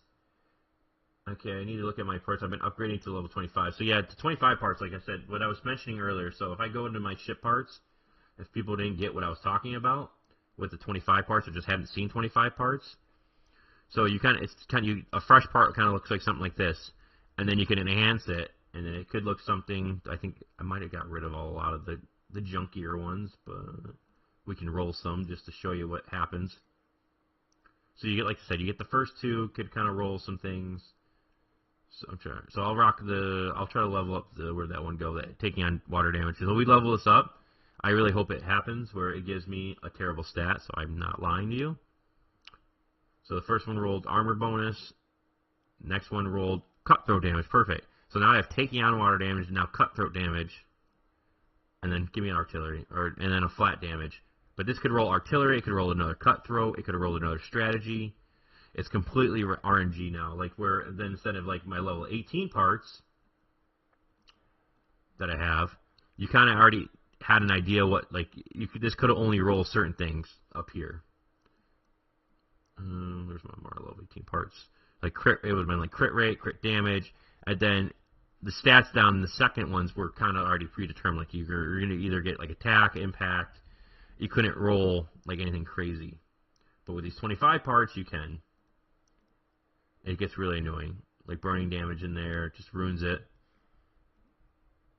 More burning damage, which sailing speed, strategic damage, burning damage.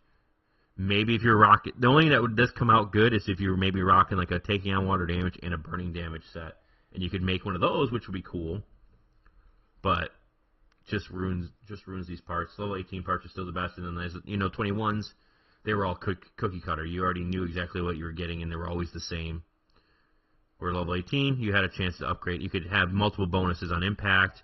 I think even numbers. Bob has one that has like I forgot what he has. It's like attack that it's got upgraded like 4 times, or he has a really good RNG one that I know he hasn't gotten rid of yet.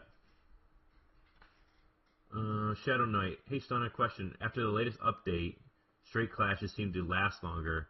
Is it noticeably longer? Personally, I haven't noticed, but like if you look at if you missed the fight earlier that I had, it was really long. This one was really long, but the other ones have seemed about normal. But it doesn't mean I'm totally wrong. But this one, I'll replay it, and it's at 1 times. It's a really long fight.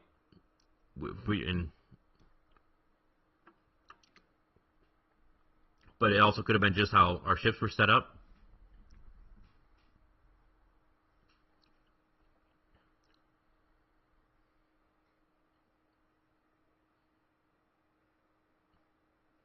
But they could have done some change they just didn't tell us about to adjust these.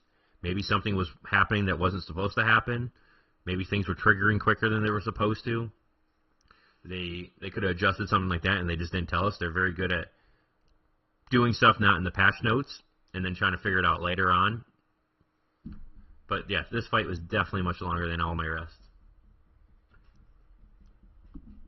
Steve, I hate the new ship parts. They're overly randomized. They are. See, like I said, Season 1 at level 18 parts is still the best. I still think Delilah is better because now her shield also triggers before they attack. Could be, but like I said, if you're looking for more aggro, because she has the taunt ability, maybe, if your flagship was really taking no damage, or it was like almost full HP by the time all your ships died, it could be a play. I would have to mess around with it to see if it increased the damage my flagship took. But yeah, like I said, that fight was very long, and I ended up winning against a guy that much stronger than me, which was awesome. Cannon needs to be upgraded to level 5 ship parts, regardless of bad scales, because it increases base attack. I don't know, Bob. Maybe that's true, but I still like my stats better. I like to keep, especially if it's messing around with my crit. I want to keep my crit high no matter what. And that's just my build personally. But Bob could be 100% right. That's just what I'm going for, is to try to keep my crit rate at 100% and then work on crit damage. But he's saying you should always level your, which this one's a level 21 because it's going to raise your base attack. Which you could be right about that, but I just rather have my stats how they are at the moment, and then slightly make adjustments when we get better ship parts or something rolls better for me. Because things are working how I have it right now, and I like it. But he doesn't mean he's wrong. I'd rather install my game than unequip my blazing. So it was the blazing sail. Like I said, I knew you had a part that you rolled it amazingly, and it's gonna be. You're probably never gonna replace that part because it's just that good, and I doubt they'll ever implement something that you can replace it with. Do another spin. You guys as content creators have a voice, especially for those who have the Echo VIP service. Can you plead to the devs to change back the ship parts and see how? I even made a video on the things I like to see changed. They did change it for when I made that video, but they made it too worse. They didn't. I wanted like the RNG. It made you want to go farm them, but I didn't mean let's make everything RNG and never ever get a good ship part. There's a time where RNG is good, and there's times where there's just too much RNG. And right now, they have it turned all the way up to 100% on RNG, which just now has to be turned back a little bit. Like I said, I think ship parts from Season 1 were much better.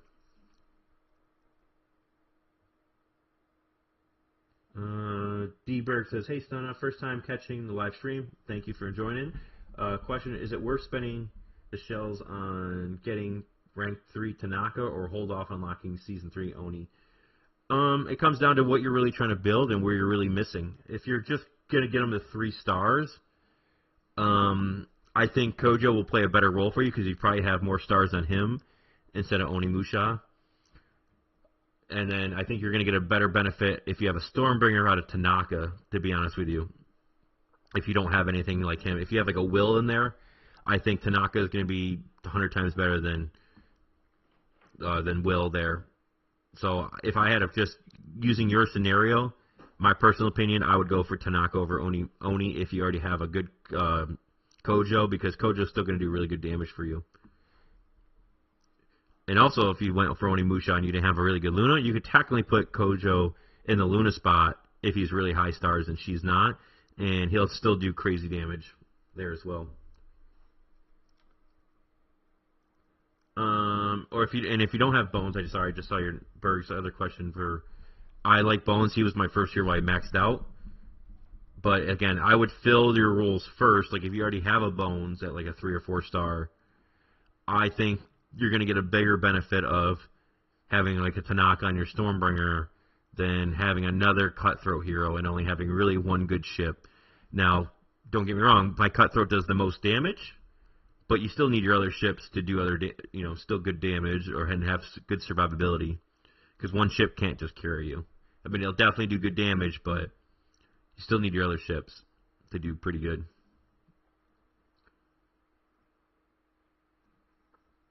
Now, if I had to choose, if you wanted to go Tanaka, at least get him a couple stars, and then, like I said, go for the Palace Trinket, I would do it that way, because Onimusha's Trinket for first mate is amazing.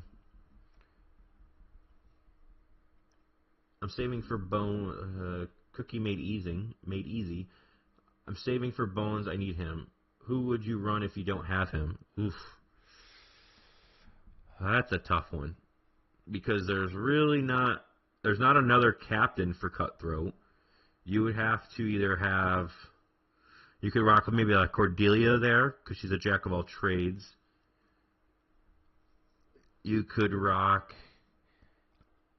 if you did have an Onimusha, or you could calculate. So if you had an Onimusha, or you're rocking a Blades of Freedom set, I say if you had a Luna, you could rock Kojo there, and then have Madame Lulu as a first mate for extra heals, and then you could have Luna, and then rock like a Blade of Freedom set, and that could work out for you if you don't have a Bones. That could work out. So you're still getting the Cutthroat, you're still getting some heals, because that would be a play. But as a captain, there's really no other captain besides Bones for Cutthroat at the moment. There's no really replacement. There's really no good purple replacement. But if I had to choose, I would say I would probably rock Bones as a captain there, and not get the bonus. Then have Madame Lulu as your first mate, and then Luna as your gunner, and then rock a Blade of Freedom set if I had to choose.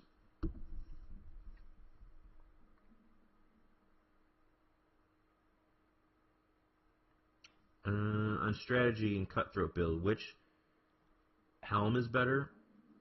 damage or attack for strategy or cutthroat, my personal opinion, I went with flat damage.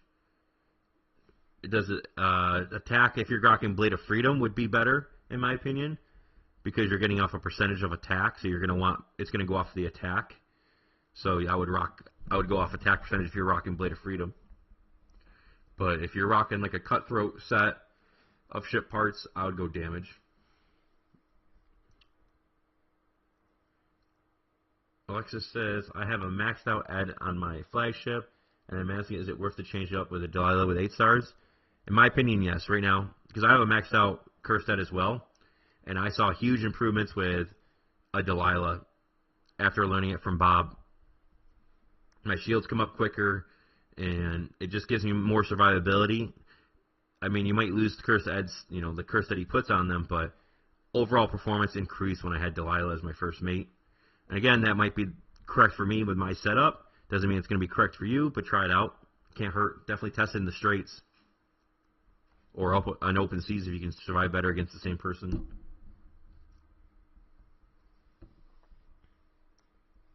But for a full answer, like just Bob put in chat, yes, Delilah will be better. No problem. For the quick response, Tanaka, it is. I say damage as well because attack is diluted from other bones. Yep, correct. Like I said, the only way I would probably go attack is if you're rocking like a full Blade of Freedom set. Would be the only best bet. I like the flat damage overall. I was watching a video from Randy, and he said that for Cutthroat, it may be better to still use Blade of Freedom set since it's hard to maintain the stacks for Cutthroat. Thoughts? If you have a better Blade of Freedom set, that could be correct. But if you just have the cookie cutter set for Blade of Freedom, I don't think so. But with my Cutthroat set and with the stats on it, my Cutthroat set works very well, and I feel like I can keep the stats. It's always has crazy amount of damage, and again, I'm just going for the highest crit damage as possible I can get for Cutthroat. I'm going for the highest Cutthroat damage because it's going to record the highest Cutthroat damage I do in the first 10 seconds and redo that skill with the unique I have here for same old trick on my Cutthroat. So that could be right for some other people, but I don't think it's correct for everybody. And again, it comes down to the stats on your ship parts now. He could have better stats on his Blade of Freedom that he has on his Warhammer, which makes sense to him have all attack power, but I don't believe that's correct for everybody at all.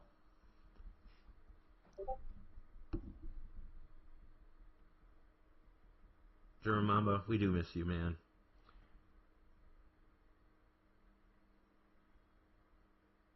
I only have Blade of Freedom sets, so tomorrow I'll go into Season 2. Which Season 2 you'll get, if it's the same, I can't say this because I 100% don't know, you should have the cookie cutter sets for Season 2 still, which they will look like this. Let's see, 20s, or my 21s. So you'll have, I'm trying to find one that's not already maxed out. See if I have one, still 21. So your sets in Season 2 will look like this. They're already predetermined. Once you level them up, you'll get these additional, they already let you know what bonuses you're going to get. So they're always going to be the same. As you can see, these two are 100% the same. These Sovereign sets ones are 100% the same. You're going to have the same ones. So you already know what you're going to get.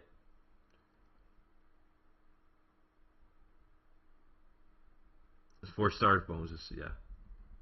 So yeah, you have the one that you buy for Warhammer comes with the other. Oops, if I go to here, ships, build. If you buy the Warhammer, you're always going to have the Fleet Surrender set skill. But if you build it, you have a chance to get Cost of Strength and Same Old Trick, which are both really good skills. I like the Same Old Trick, but doesn't mean Cost of Strength. You could do an armor piercing build and reduce. There's a lot of skills that kind of go with this, which is really good. You can make a build out of, especially if you're a low spender. It could be your best route.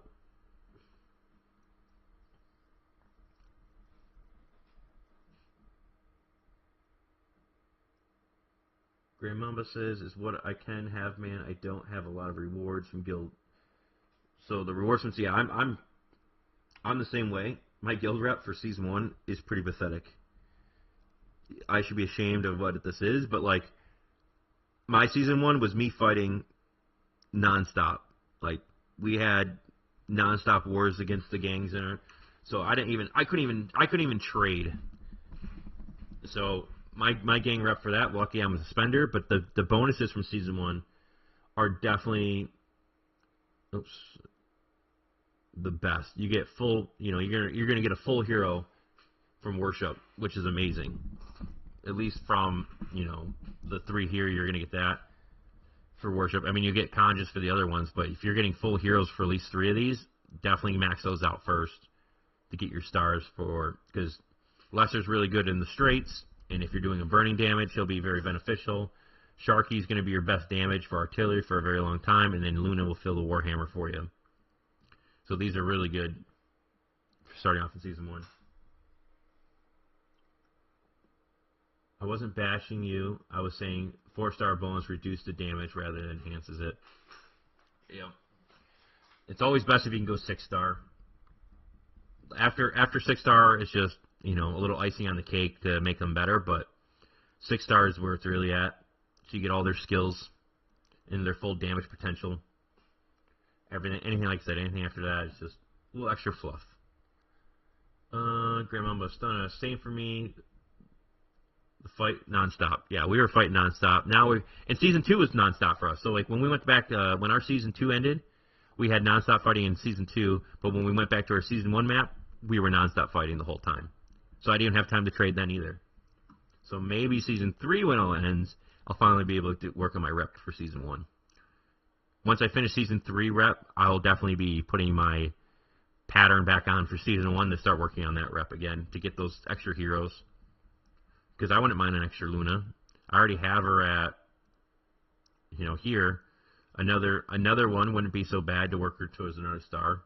And then Lester will always be great. He's on my bench right now, but he's I think almost at the same star level as my Luna was. I mean, he's at another star for him. I mean, he's going to get additional bonuses down here, which will benefit him in the straights. So, they're very good. Very, very, very, very good. And always make sure you're doing your voyages. Make sure speaking of it, I haven't even done mine for the day. So I've been doing my Season 2 heroes here. And if you didn't know, whatever heroes you select in here, you get those fragments. And I know I was told today that the reimbursements are going out. So if you had the VIP heroes, when it first came out, you could do the VIP heroes, but now you can't. So you might have been stuck with some. That they reimburse people, I at least know starting today, I've seen results that they finally reimburse people fragments for the VIP heroes. If you got stuck with them. Since now you can't do them. Oh, this one's 2 female heroes. So if you were one of those people and you had a ticket in, or I don't know if they automatically did it. I know they were first telling people to put tickets in, and they would help you out.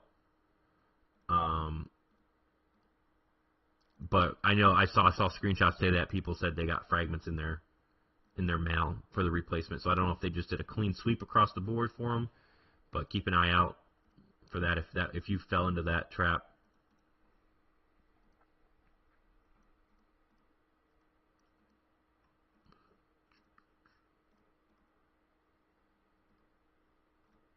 All right, those are done. Those are going.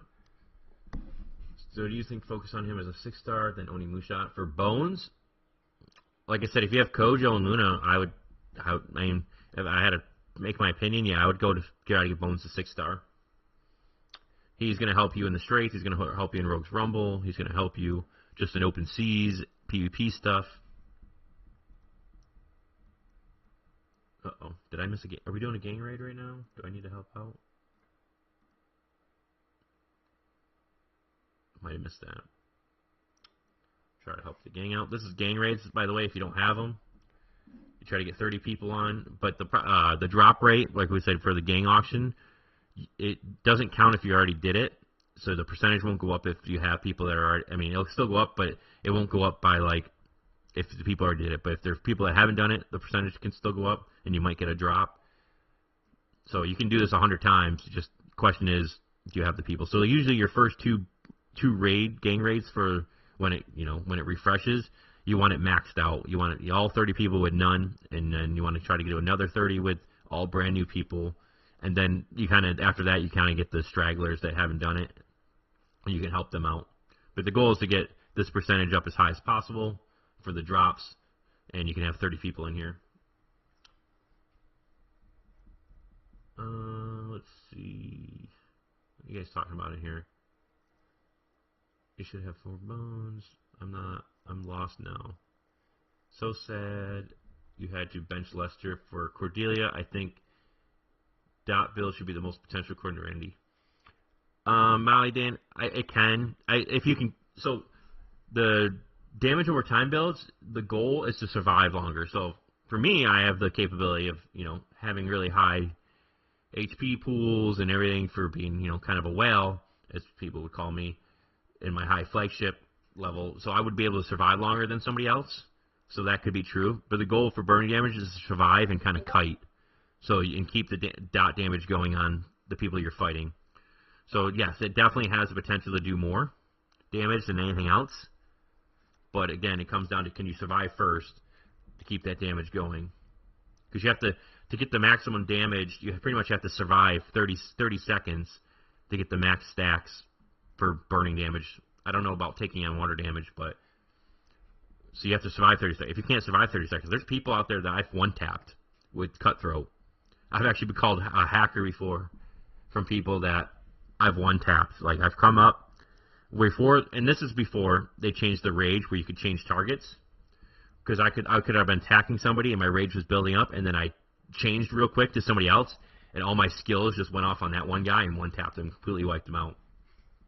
Now they've changed things where it reduces the rage if you change targets, but I don't think it's that big of a. You could still do it. It's just you're not going to do it as quickly. But I could one tap. There was times where I've one tap people.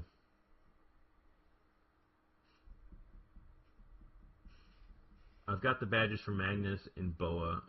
So again, if you want, I don't know if they, like I said, they did it for everybody to completely replace them. But if you want them to swap them, you can definitely put a ticket in. They'll definitely do it. And they'll just give you Season 3 or Season 2 fragments, whatever you're in. So 30 people, yeah, it's a 200% drop rate. So that's why you want to mix. So like right now, a lot of us have already done it. We're at a 50% drop rate, which we did just get a Sharky. So you can bid right when you're in here. Oh, Chique did it. Nice.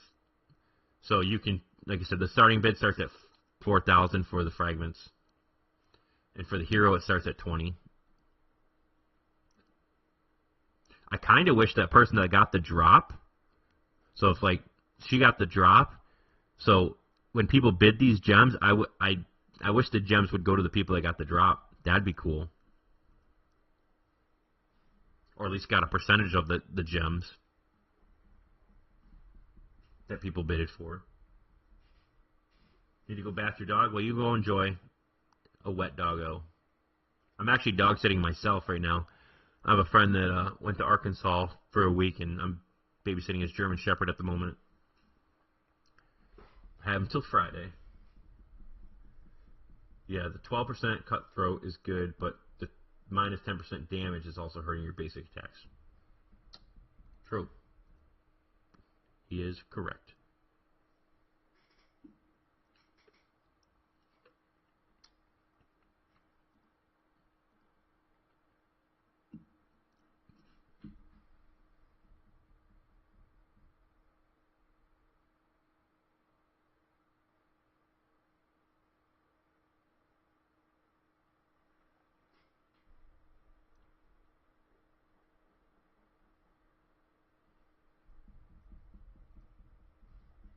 I see your screenshot numbers, Bob. So maybe they changed it.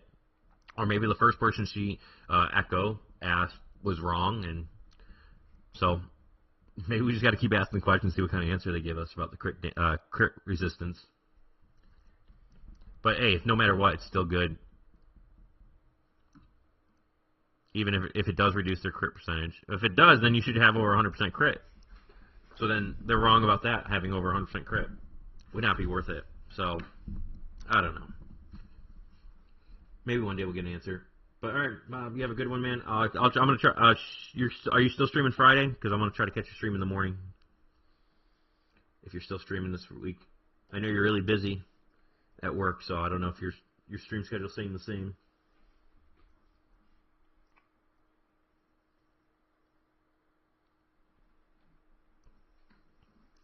We'll do some more polls here. And thanks for stopping by. Nada.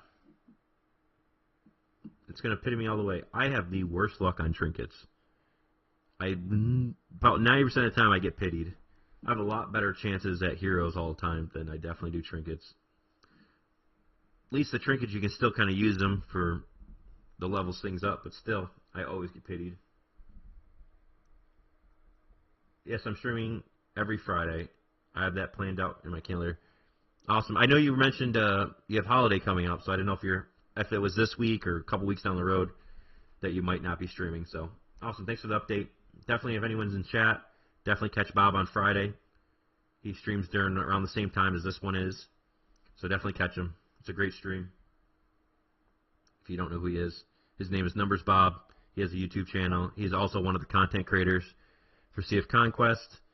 But definitely check him out. He streams early my time. I don't know what UTC time it is, but usually about the same time my stream started today. He usually streams about 3 to 4 hours every Friday.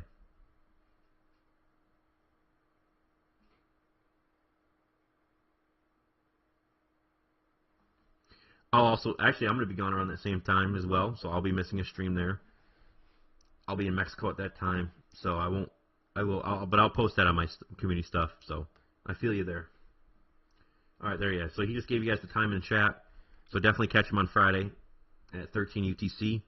He'll be streaming. Have a good day, Bob. Thanks for stopping by.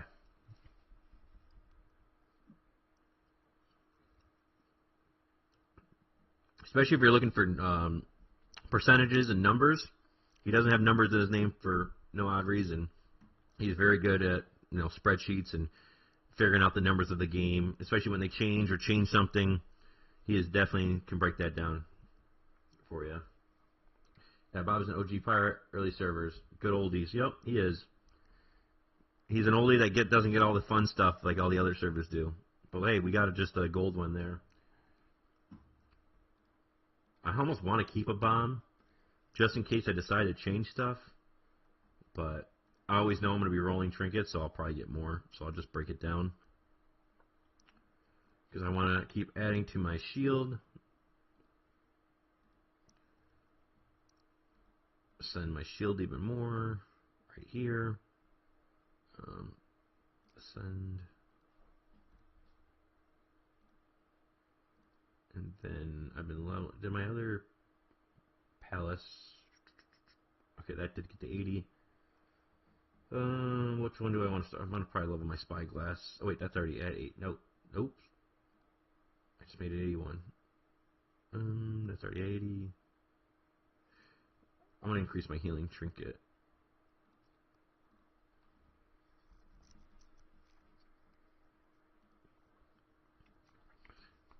Alright. Any questions you guys have? You want to see? Talk about some builds?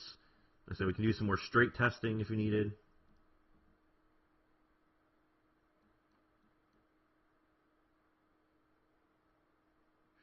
If you crash while in the raid, you will still be there after the crashing. Oh, cool. Good to know. And like I said, if you solve the gang raid and you get the parts, you can kind of see it in what we've gotten, and you can see the people have bid. No, so far no one's bid. And I won't bid until, if it's the last couple minutes and no one's bid. Just because I'd rather have my gang mates get it than me. Because mine would just be extra fluff.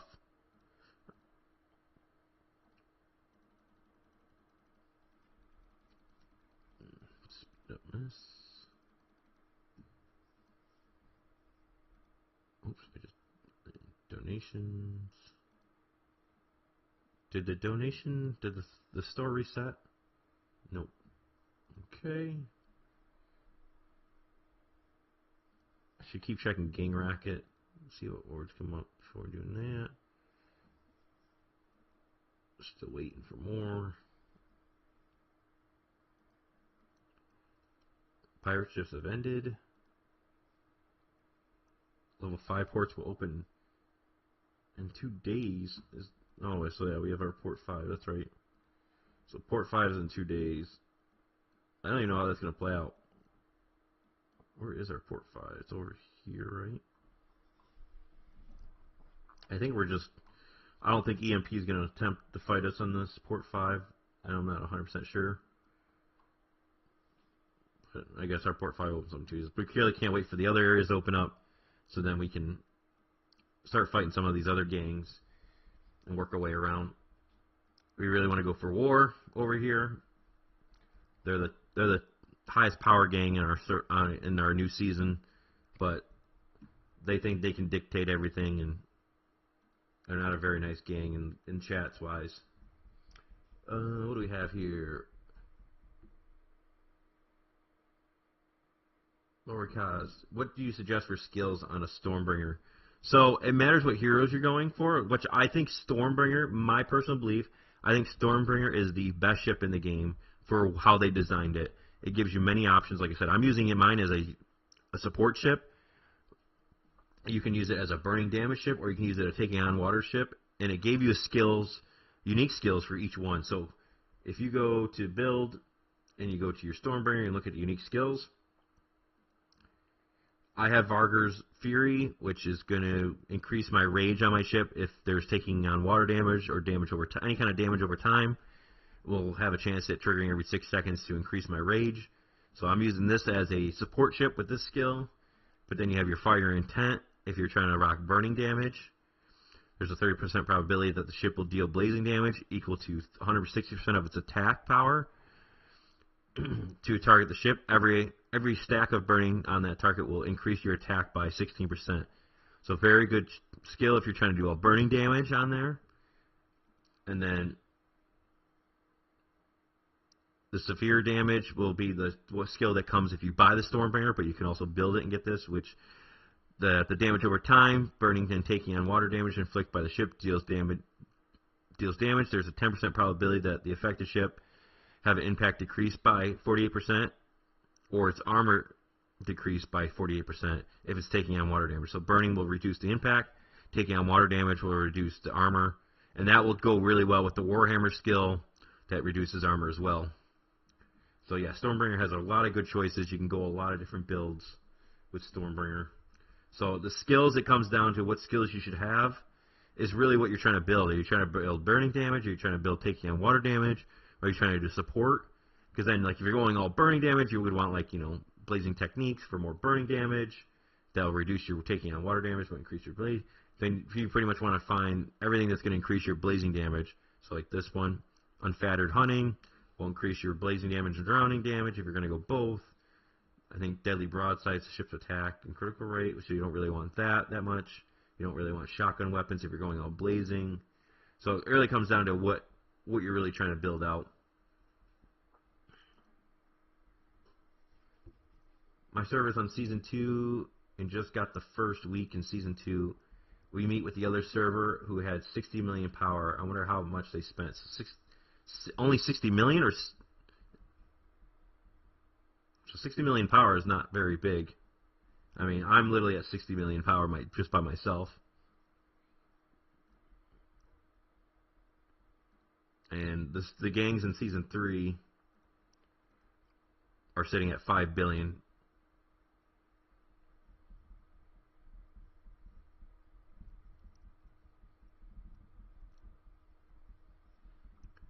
So you might have got a number wrong, or if that's true, that's not very much at all. Or if you meant 600 million, which is still, like I said, a lot less than the billions that people are in the new other seasons. And I think we were at like 3 billion in Season 2. Rasky, okay, I'd probably be using Lester, Tanaka, and Cordelia unless I should go. It matters what you really works better for you and what your hero's stars are at and what your trinkets look at. But both those options there will be great. Adeline will do your most damage, probably, if you have a lot of stars on her. She's usually the biggest damage dealer, but also I like Cordelia on there.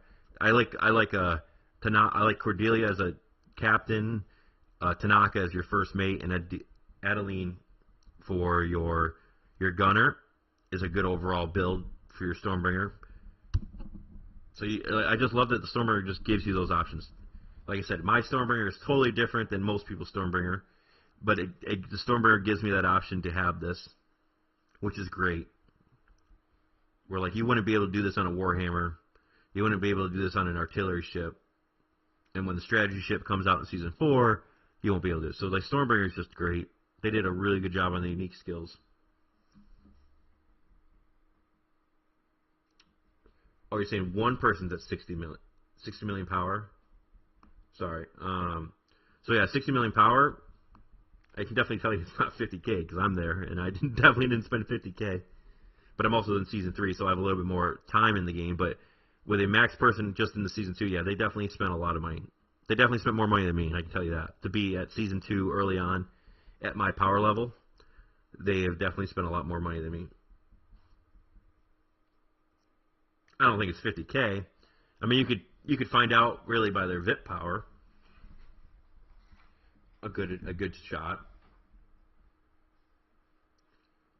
Because for me at VIP 13 was pretty much like 6K to get the VIP 13. And out of 120 days consecutive play.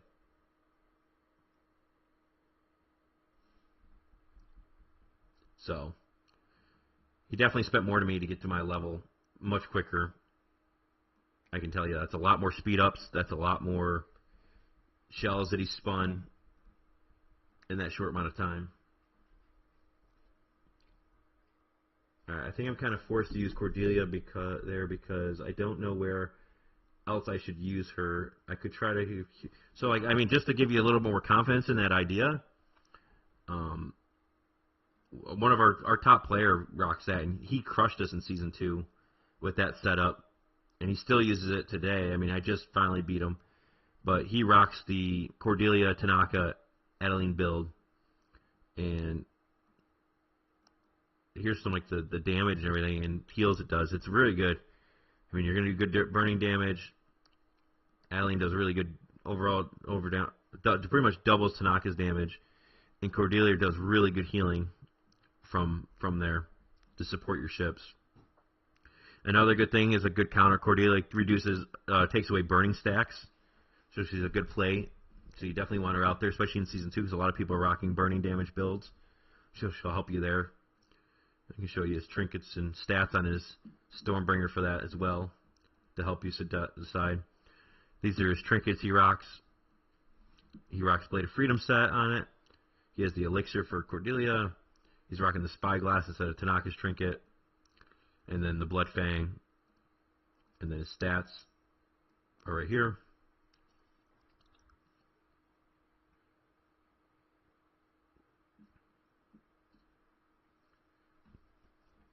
So I hope that gives you some confidence of going that build. It definitely works, and it's very good. It is very, very, very good. Can I fight some other people? I don't want to fight Bedman again, but I guess I will. See if we can get another good fight. He's at 38 million power. I'm at 35 million power for my fleet. Let's see if we can beat him again. Sorry, Ryan SOC. Would Pierce Armor, piercing 24% impact would be good skill to keep on taking water. So you're talking about the unique skill?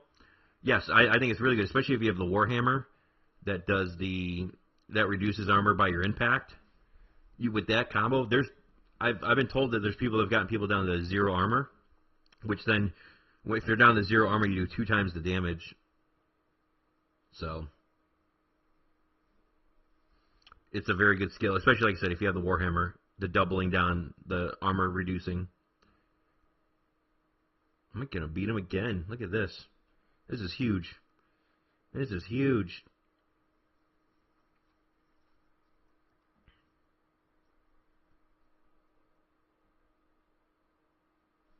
I didn't lose another ship again. Come on, kill him.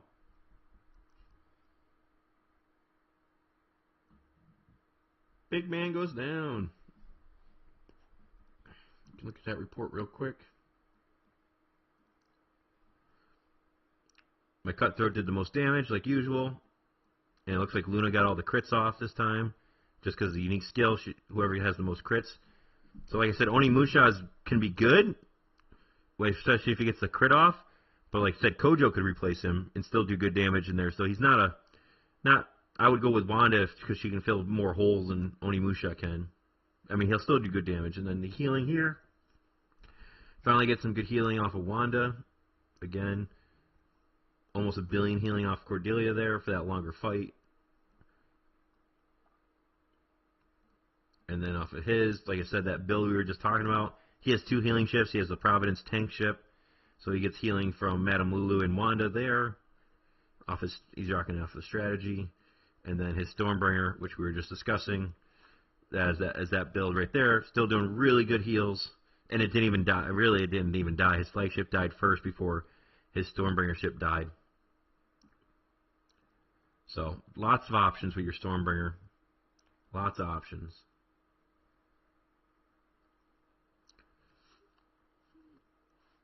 I want to take General on now, but I don't. It's just 1 point, but let's see. They beat me earlier a couple days ago. Let's see if anything's changed. This is the top whale on our server that I'm fighting right now. They're pretty much the same level as Bedman, but I don't even know. I should have looked at their formation because I don't even know what they use for their formation. But I guess we can check that out at the report.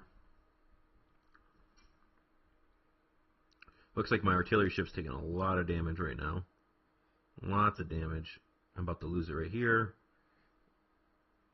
They lost a ship, so we're pretty even right now. As long as I can keep heals going into from my Stormbringer, I think I'll be okay. My shields keep popping. I still have my Cutthroat.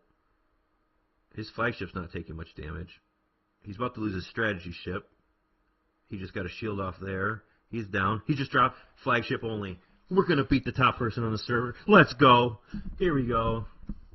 Let's go. All right. How about that? Top person on the server goes down. I am having a good day in the Straits. So let's see what that report gave us. So again, my Warhammer pumping damage.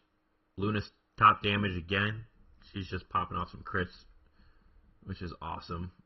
I'll have to check to see what so there. Actually, my strategy ship, because my artillery ship went down super early, but my strategy ship picked up. Griffin did the most damage.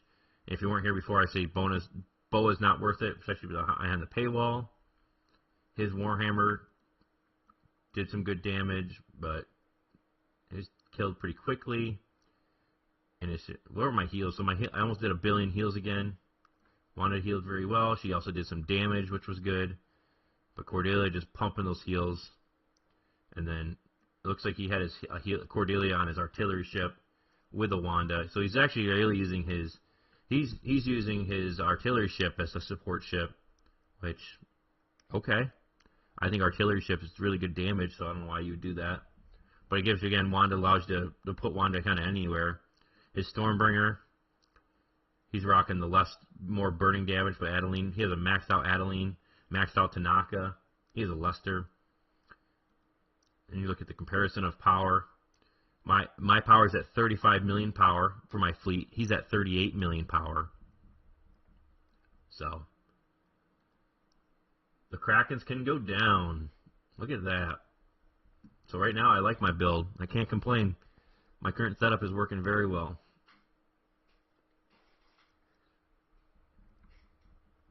Working very, very, very, very well.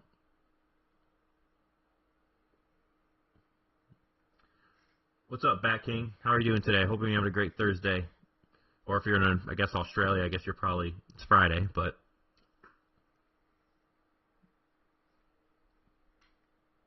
Hope you're having a great day today. And thanks for joining.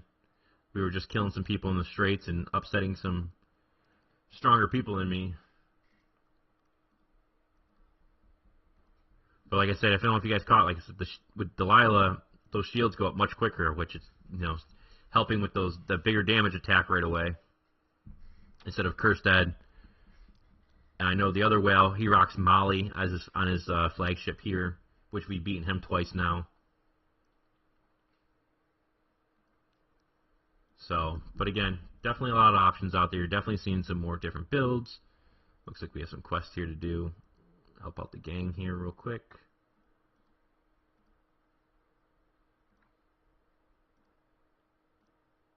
Please be a quick mission. Ugh, it's a long one. To collect all the parts. I really like the one where I can just defend myself. This one's definitely the longest one out of all these quests for the Grand Line. If you're in Season 3, you know what the Grand Line is. If you're not, you'll know about it in Season 3, which is a nice event. Keeps people active in the gang, helps out gang mates all the time. Active gangs, like if you're an active gang, you'll get better bonuses than like just a whale gang that's never logged in, which is kind of nice. You can get a lot of good benefits of crit damage, crit bonuses, trading by staying active in the Grand Line, taking over the islands. Need more. Need one more.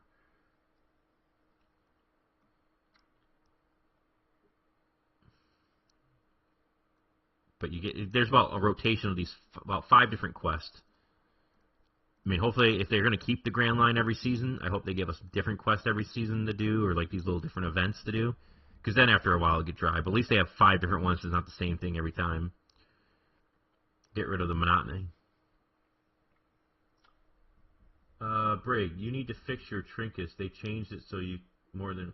Nope, they didn't change anything. They just put a warning up. It was always like that. Trinkets have not changed since the patch.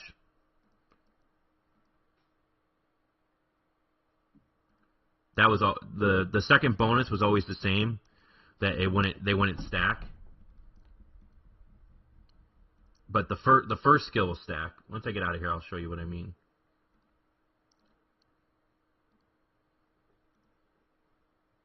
All right, done. Because I'm sure you're looking at my shields, and it gives the warning, but the warning's wrong. So, since beginning of Trinkets came out, the first skill would always stack. That's still true to this day. Nothing's changed at all. And the second skill, if you had multiple trinkets, the second skill would not stack. That was the beginning of time. It was always like that. They just never told anyone, or you had to figure it out, or you found it out in Discord. Now they just put a warning up to let you know that this doesn't stack the second skill. But it's also a false negative now because these shields still stack because it's only the first skill. So you can have 3 purple shields if you don't have them. So now I'll show you, watch. So look at my armor level right now. I'm at 5,651. I'm going to take off one of these shields on one of these heroes. I have 3 of them now. Swap, remove. Now look at my armor. I'm at 4,380. So they definitely do stack. The first skill still stacks. The warning's wrong. They really didn't change anything. They just put a warning label up, and now it just gave you tons more questions. So now I'm back up to 5,600 by adding my shield back on. So again, nothing has changed. All they did was add a warning. They're saying, it means the second skills don't stack. The first skills still do stack. That's why, like, I used to have Bones Trinket on multiple heroes because I wanted the crit rate up here.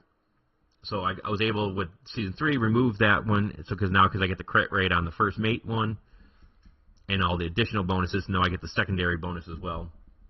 So again, nothing has changed. The first skills still stack. It's just the warning, very misleading. I have to kill some frigates for the Grand Odyssey. Wondering if they are going to fix hopefully. I mean, we can all provide feedback to them. But they really didn't fix a problem. They just created a different problem because they got sick of people asking the same question. Does the second skill stack? Which it never did. So they just put a warning in there, but the warning now makes it confusing for the other stats that never changed. They just created an additional problem. Yeah, so again, the first skill definitely still stacks. No question. And like I said, you can test it yourself. Add 2 trinkets, look at the stats comparison. But that's why I never used the rudder on my flagship, because even the advancement that he gets, I believe it's advancement on the rudder as well, they won't stack with each other. So if you have a Magnus and a rudder, they won't stack. So you're only going to get whatever one triggers first for the advancement. That's why I don't use a rudder, because I have Magnus and I'm just using his advancement skill instead of just using the rudder skill and just using the shield. It's a cheaper investment, really. I mean, yeah, I've leveled mine up to legendary, but still, overall, it's a better play. If you have Magnus, if you have Armstrong, a rudder would be totally fine to use. But if you have a Magnus, it's not worth it. They're just going to cancel each other out.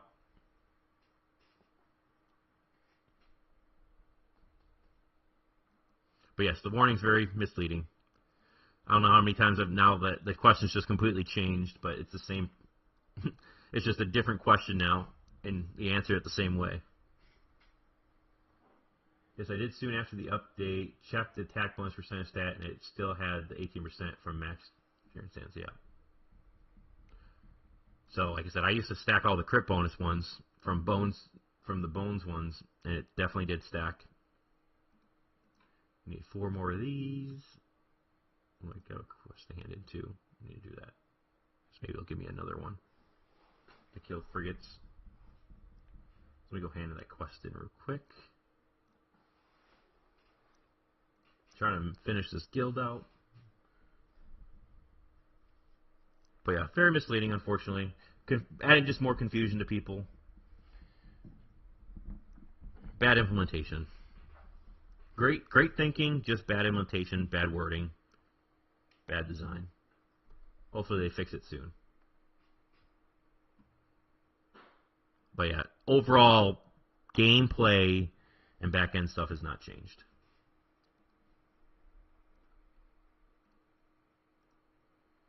$80K for that. Let's get to the next one. Go do that. Trying to get my guild rep finished out. For Grasslands, I'm almost there, and then I can work on the next ones. And we really haven't left the first region, so that's good. Before all war breaks out, and you really can't probably be able to do this. And I'm just so pumped that I've beaten these people today. My straights are looking good. Because I lost to him the other day. Could win. Badman would beat me multiple times. But I have a great track record right now going. I will take it. I'm on a 20-game winning streak. Would it change gameplay if they made the change? If they added the stack? Oh yeah, for sure. It would definitely change gameplay. Or if they took away that the first stat doesn't stack, that would definitely change gameplay too. It actually would make it terrible, in my opinion, because there's just not enough trinkets in the game yet for all the heroes. So there's like, especially for like Season 2, it would be very, very, very, very, very, very rough with trinkets. Because that means you wouldn't be able to stack hooks. It means you wouldn't be able to stack crossbows. It means you wouldn't be able to stack, bones trinket. There's just in Season 2, there's just not enough trinkets for every hero. And really in Season 3, there's really not. So yes, it would completely change the gameplay if they made any kind of change to the trinkets at the moment.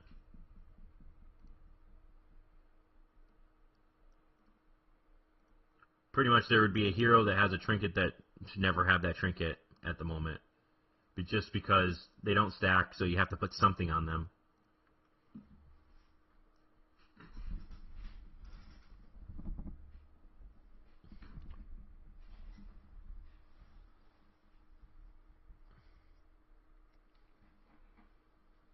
So it would definitely change the gameplay. Which I'm not a, you know, as long as they have enough trinkets, maybe in, you know, down the road, change it. Then you can change it. If it works better and, you know, makes more better for game design, definitely change it. But, like, first you got to have the stuff in the game first before you kind of make a major change like that.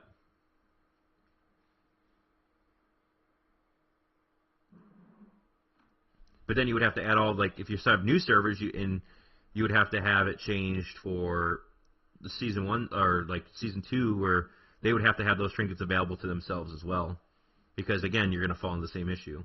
Later seasons, yeah, they won't have that issue, but if they're going to change it where they can't, at least the first skill can't stack, or you can't have the same trinket on the same fleet, that's going to cause a lot of issues.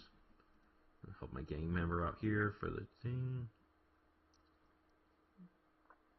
While we're cruising over here.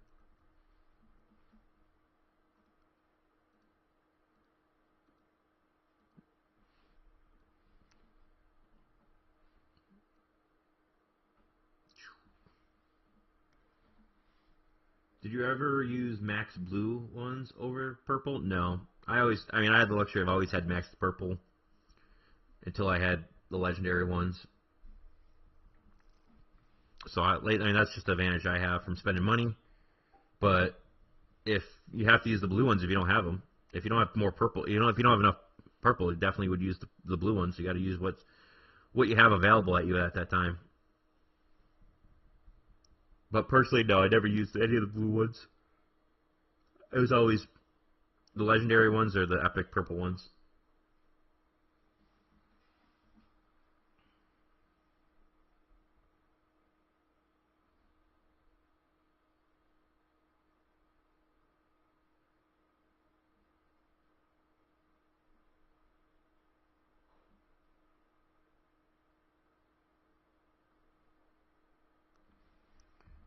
Alright, killing this thing. Ooh, actually I had good damage, because usually I hit over 20,000 damage points on these, but good. It means I can finish that quest for myself as well. Thank you. Donate these points. Turn this quest in, killing multiple things. And finish my Grand Odyssey board real quick. 3 more frigates. And then we'll do some more pulls after I finish these last 3 frigates for hopefully another chance at another trinket, and I can max extended my shields. I definitely have enough trinkets or shells. Oh, maybe. I'm at 99. There's a pity of 7, so yeah, I'll have enough. So we'll definitely get another trinket to finish out my shield today.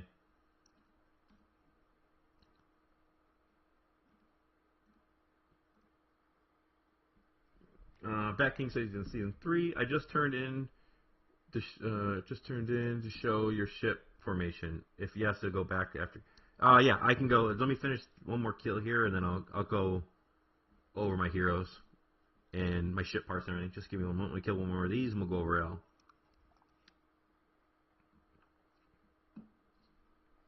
Again, this is what works for me. Doesn't mean it's going to work for you, because again, I might have completely different, unique.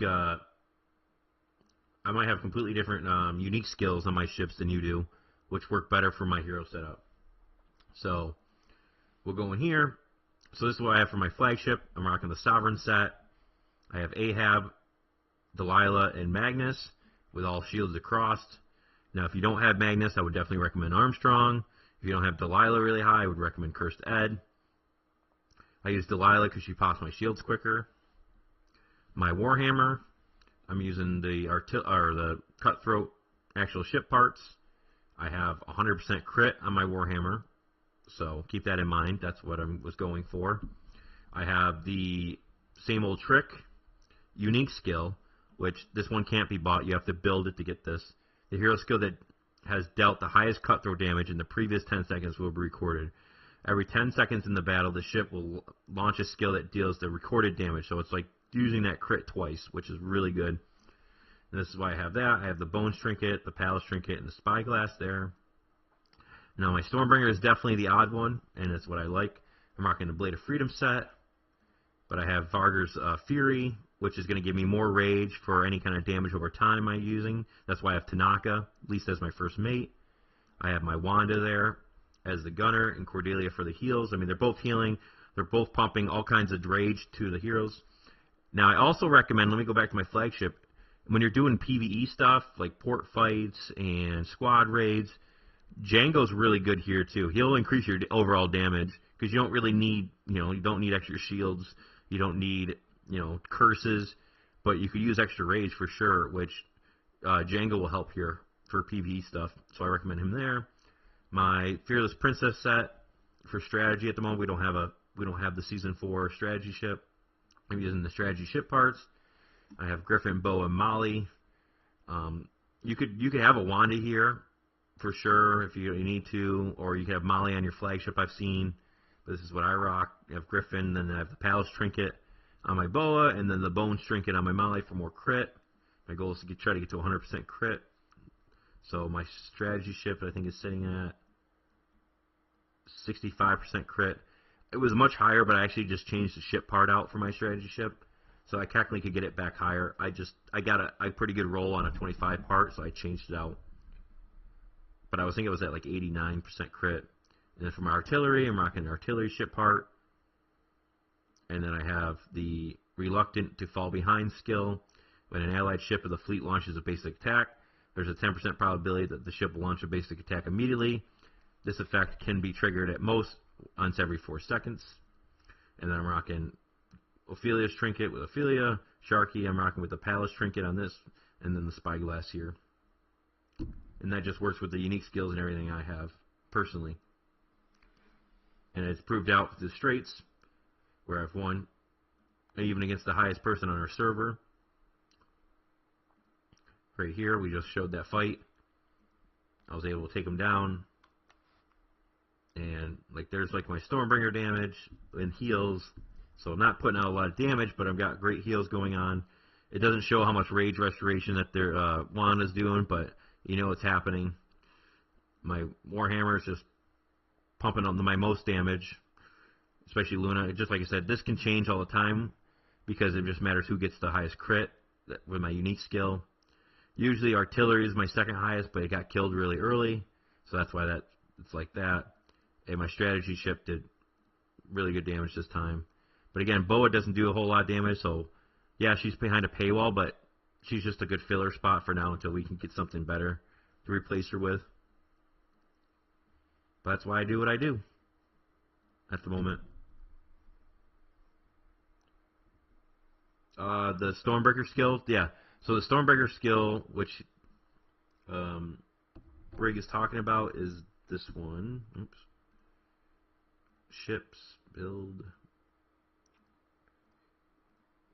So, wait, yeah, you're talking about this one. So if it's taking on water damage, it's decreasing the armor by 48% if it's a legendary one.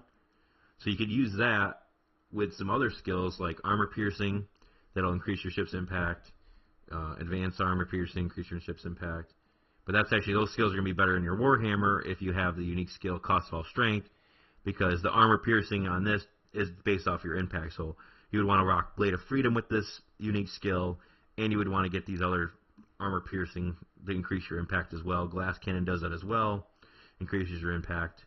So those three skills are kind of what you want to go for if you have the Cost of Strength to increase your armor piercing, which can get people down to 0 armor, which will allow you to do more damage to them. Oh, nice, running Season 2. Awesome. That's exciting. Season 3 is fun. There's a lot of extra stuff to do. Here, we'll grab this little chest up here. But it's like the normal beginning season. It's kind of slow. I really hope they add more stuff. I'm a really big pusher of adding more places of interest on the map to fight over.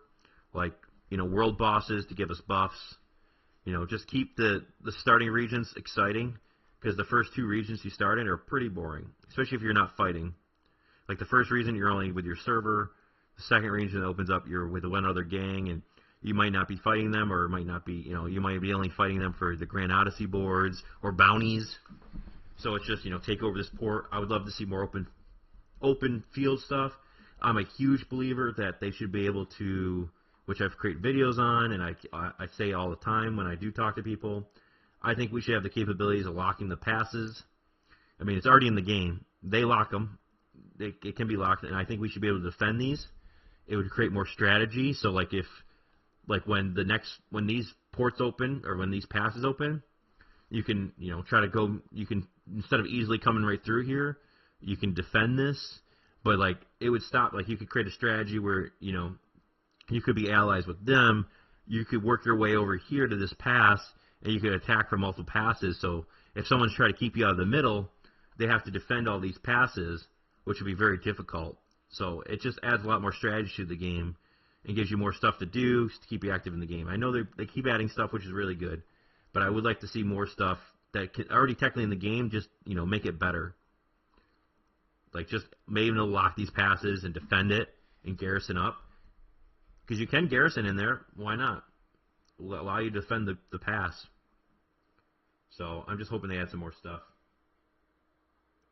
Is the trade wards a thing in the Season 3? Like the Trailblazer? Is that what you're talking about? Trailblazing? Brig, is that what you're talking about? If it is, that's usually at the end of the season. But if it's something else I might not be privy to because you might have it in your season and I don't, that could be a thing as well, because that can definitely happen.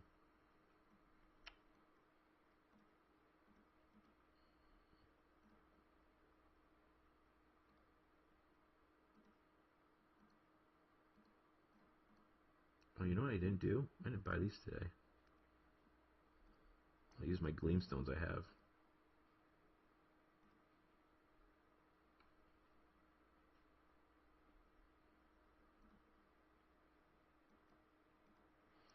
And count folds. Come on, give me something good. Wouldn't that have been awesome if I got another legendary right away? That would make my day. I think I've only gotten twice I've pulled where I've gotten double trinkets or double heroes. Never had any luck. Or I've gotten one from the pity system and then immediately got another one on a fresh pity. Usually the game pities me. So, no streamer privileges, no content creator privileges. I'm in the same boat as all you. So there's 30 pulls of nothing. Absolutely nothing. Let's go break those down.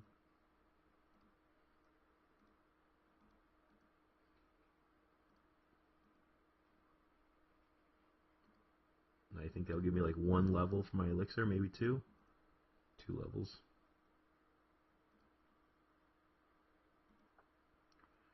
How am I looking at speed ups? Got some construction ones. I haven't been checking Pirate Legend either. This is trade. Gathered. Okay, small items sold. I've been failing at the Pirate Legend right now. Loot A.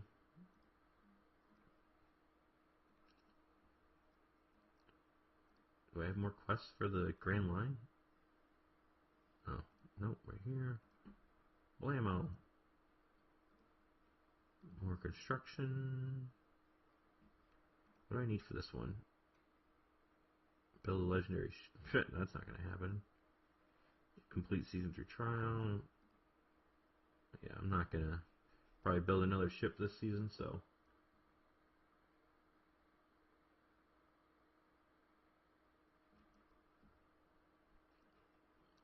So what do you what do you mean by select trade? I guess maybe I don't know what you're asking there, Brick. What do you mean?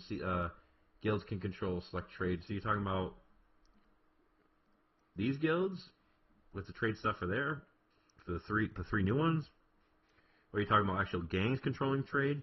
The only thing the gangs can control is if you're part of the Black Council, and if you have somebody as the trader. This stops them from using your ports. This trader skill, if you put them on the blacklist here, you can stop them from using your ports, which is kind of cool.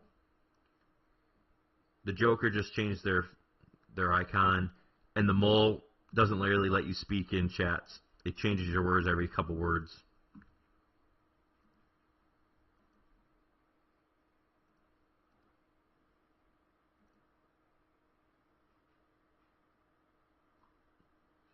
saving my Krakens because then I can do 2 times of the new one for the Grand Odyssey today. We get new Krakens, new ships tonight, which will be good. I wonder what these, if they're going to drop better parts. I guess we'll find out though. But I'll at least do the 2 times on that one. And then we'll get, we can occupy 8 ports. And what's coming down? Then port 5. Coming down, and then more towers.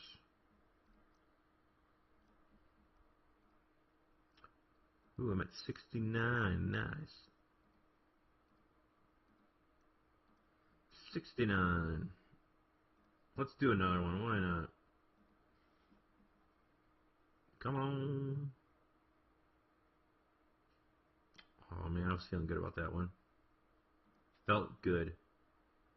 It felt good. Let's get this to 50. And then we know we're even in the pity system.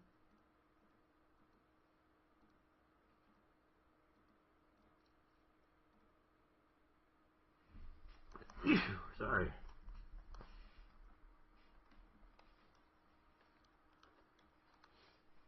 Oof.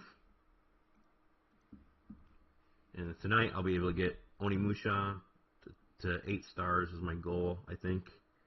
I think that's what I'm going to do. And then save all the rest of my shells until Season 2 heroes pop up again. Is the play. I wasn't going to even pull any more Onimusha, but I'm going to get so I can get them to 8 stars and not have to worry about them ever again. And then I want to pull. I think I want to pull one more. I need to pull one more Tanaka. And Adeline is. I would like to have her as a possibility of rocking maybe a different ship in the future. If I get rid of like strategy, or have the possibility to get rid of strategy, or if they allow us to run more Stormbringers, or it's a good option to have on the bench later on.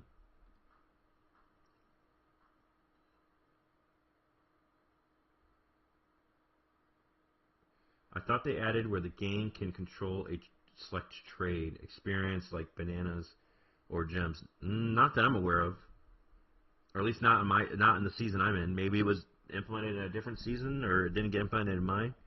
So I personally don't have it in my season, but it doesn't mean that you're wrong. They could have. The only thing we can dictate is the Grand Line to Season 3, where you're fighting over these islands, where you can get certain buffs for taking these over. You can fight with each other here, but if that's what you're talking about, that's what they've implemented. Nothing for actual ports or anything. At least not, like I said, not in my season. I don't know why it doesn't show you the awards after that you received. Oh, it does. So, like, you know, you get these armor bonuses and everything. So you get these buffs for taking certain things over.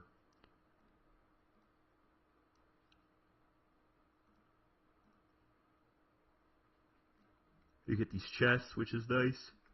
They have good rewards. I think this one had like a lot of stargazing and construction 60 minutes. But yeah, at least my season doesn't have it. Or at least not that I'm aware of, or nothing that's unlocked yet. It could be something down the road in the season that we just haven't experienced yet. Can you finish the saga? Or did I? I did finish. Okay, yeah.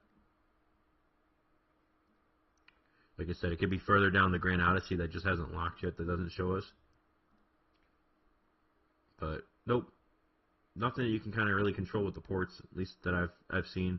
I mean, you can still raise the governor stuff, like the tax rate. You can still raise tax rate, but that's about it.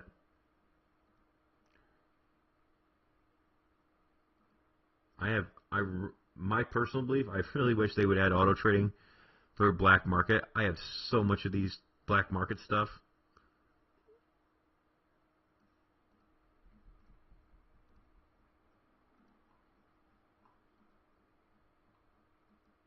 But nowhere to use it. I'm going to teleport back down.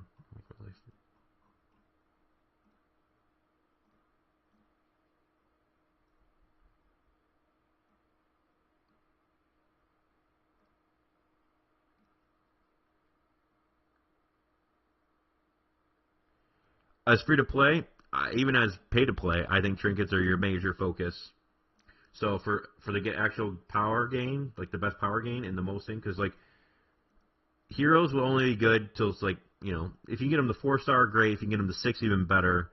But after 6 stars, there's no power gain there, and the amount of stuff you need for trinkets is insane. Like trinkets are going to give you the most power out of anything.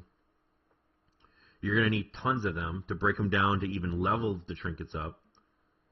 So your biggest, you know, where you want your shells to be used, where you could have said, I don't have a single trinket that, I mean, they're max ascended, which is great on a lot of them, but even the levels, I don't even have enough stones for experience to max even one of them out to get them up to 100. So you're always going to need to be using trinkets over heroes. So yes, I think trinkets first. If you already have like 4-star heroes, trinkets should number 1 priority. Your next priority is Stargazing. You're going to get your next biggest gain through Stargazing for power. You get tons of bonuses through Stargazing. You get these additional attack bonuses, damage reduction in every season. Season 2 is the best for Stargazing, so you want to make sure you get that quick. I'm not even done with Stargazing in Season 2. I still need to get this one, so I get a 3% damage increase and a damage reduction. And then we're also working on Season 3. So yeah, Stargazing is going to be your second biggest power gain. And now let me say this. Once you hit, that is true once you hit 31 flagship. Your 31 flagship is going to be the best power gain out of anything. Once you get that additional ship, that'll be the biggest damage increase that you're ever going to experience in the game. So what I just said for trinkets and for Stargazing, getting 31 flagship is first priority, so you get the additional fleet. Then it'd be trinkets 100% for biggest power gain. Then it's Stargazing. Then it's like heroes and construction. Like the construction stuff here, the only really power gain you're going to get is the lethality from the quarters. Like you'll be able to kill more sailors with this. So I guess that's a good power gain. And then heal your sick bay with healers. But these really two are the only really good power gains from construction in here. The rest would be, like I said, you would want to go other paths or like heroes, etc. But anything after 6 stars on heroes is, for a free to play or low spender, is not worth it at all. What do you mean you can't? Oh yes. Yes and no. If you get lucky in the gang auctions, you can get the materials to. I mean, you'll still have low gems as a free to play player, but they're technically, hopefully, they make the options better. But the little shells you can get out of gang raids, I haven't seen them personally pop up, but I was told that they drop in here that you can bid on, but you'll be bidding on gems. But I hope they would reduce the bidding costs for them, but then you would have to bid against your own members. So hopefully they give you more options to fuse the other trinkets in actual game. I think they should add them in somewhere in the trade area. Like add them somewhere in here for like either blood shards or, you know, PvP. Give us an option to to buy them here. Just give people more options to get them instead of buying them. I think would be very beneficial. And I got tons of points here.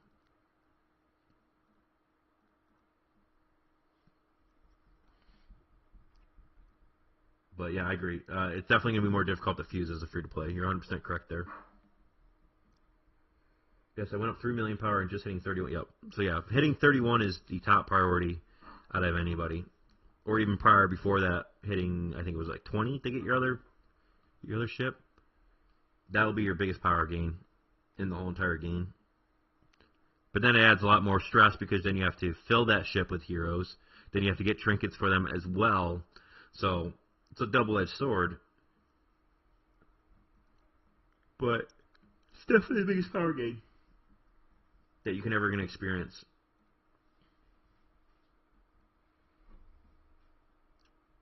Oh. I was like, wait, why am I not trading? I forgot to select it. I'm trying to finish this guild rip out as fast as possible. Well, you know what I just noticed too?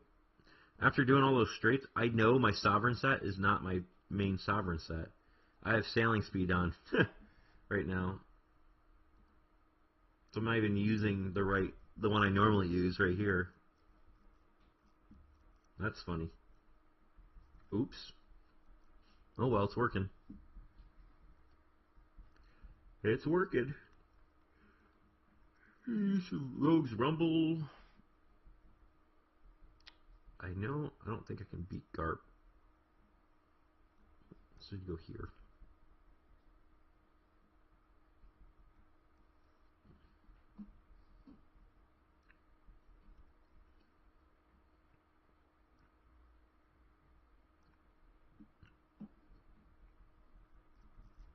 I think Bones is like one of the best heroes in the straights, and then Wanda increases all your heroes' speed, so she's really good, and attack power in the straights, so he's very good as well.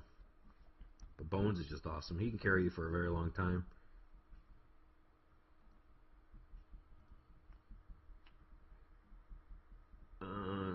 The LZ, I have the four Spyglass already working on it for 31. Nice. Yeah, Spyglasses are for the actual, the regular purple trinkets you can pull, or the purple shells that you can pull. I think Spyglass is the best one in that mix. I really think they need add another one into that mix to give some, like I said, like especially like season 2 more options instead of stacking. They need to add a couple more trinkets in there. I don't know what it would be. Maybe do a spin on like the crossbow, or have a trinket in there for taking on water damage and burning. And I also, correct me if I'm wrong, there's no trinket for taking on water damage out of the regular shells, right? Yeah, I mean, they have a chain of bombs for burning, but they don't. They could add a taking on water damage one in here, and they could add an artillery one in here. They could add a double burning damage one on here, or burning damage and taking out. But they really need to increase the options here. I mean, yes, it's more randomness to pull, but for like season 2 people, instead of just stacking Spyglasses, it would give you more options and more strategy into setups. So I'm sure it's coming in the future. Just it's not in the game at the moment. Does I have people in here? Just start to get done. Okay.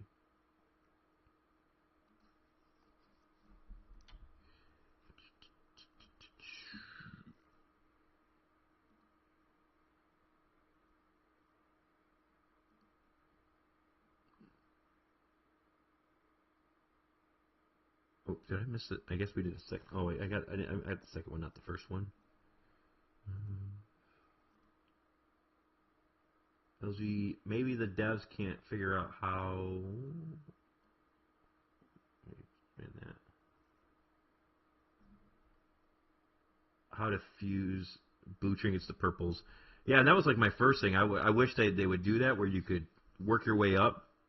I know they added like uses for the broken down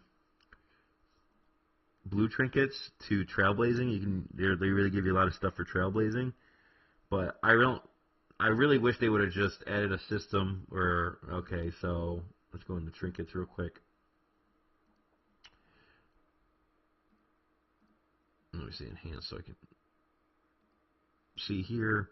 So I really wish they would have just gave a system. Okay, say like 100 blue ones equal one here, and then 100 of these equal one of these, and then you could have an option where you maybe 1,000 blue ones gives you a thing to fuse a trinket, a purple trinket to become legendary, or something along those lines. Or 500 of these will be able to get you a fused trinket, the item to fuse the trinkets.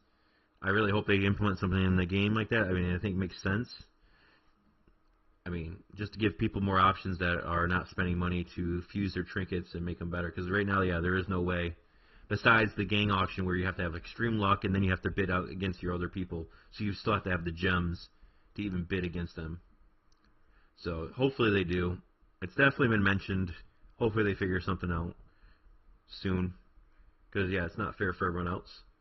They're not big spenders. And there's no real option in the game. So you're 100% right there. Can't wait for these new ones to come out in 3 days. That'll be fun.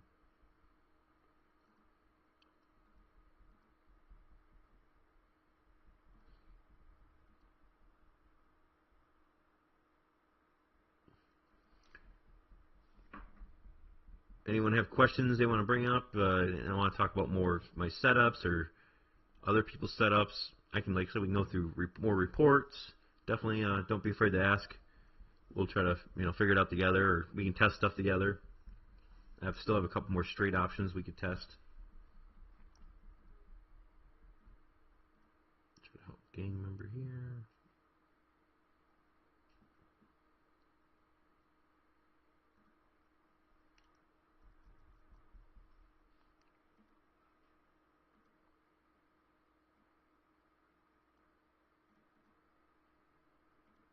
Give me my extra shell. No.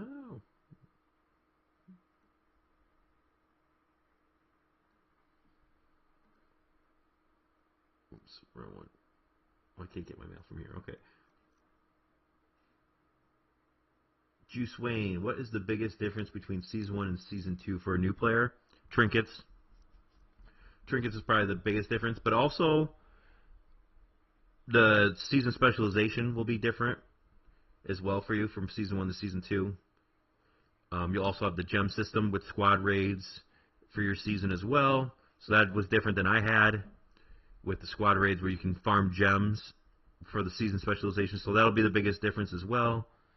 But trinkets for the shells will be the biggest difference as well. So yeah, you're going to have a better Season 2 than I had because they've implemented this stuff after I've already was in Season 2. So you're actually going to experience it in Season 2 instead of me experiencing it in Season 3. So you'll definitely have more stuff to do in Season 2 than I did and more things to focus on because we had the old system for specialization.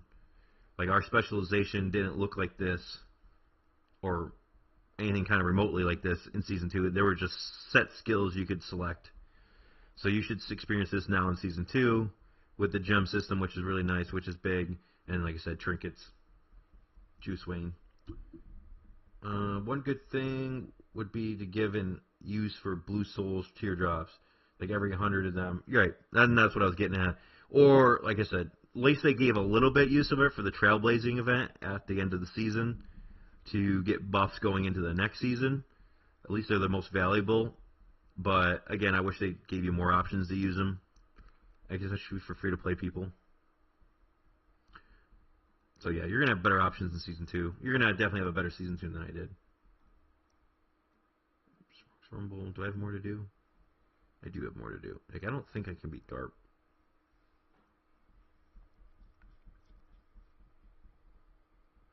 I hate Rogue's Rumble, too, is like, pretty much comes down to, you could be both even across the board, and it all comes down to who attacks first in the first round.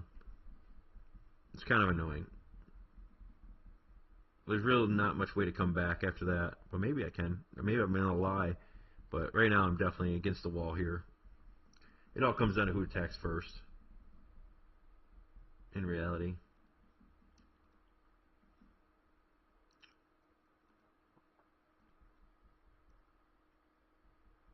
No problem, Juice Wayne. Do we have a Season 5? No, there's no Season 5.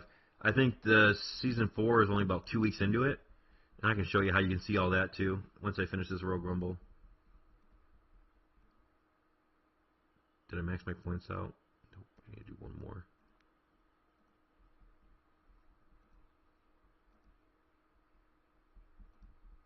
We'll speed through that so you don't have to watch. Alright, so if I go, if you like you're going to create a new character, you click the wheel there, or the gear. You go to characters, you click new, and you'll be able to see like what servers are in what season. So there's only 36 servers that are in Season 4. So not very many are in Season 4. So like I said, they're the very first ones to go through. And then Season 3, there's up to servers 216 is in Season 3.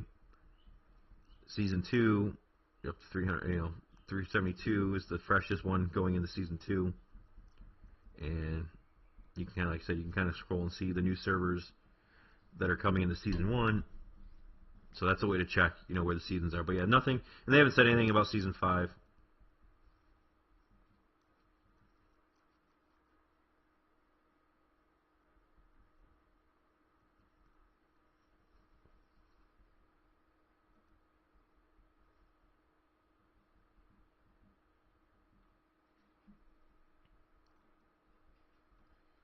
I think I got every treasure too so far. Let's make sure I got everything. Every chest is done.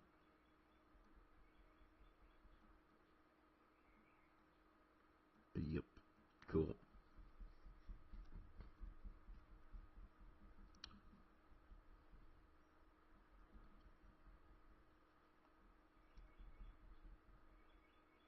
Do you guys still fighting so people have been in season 2 and finishing season 2?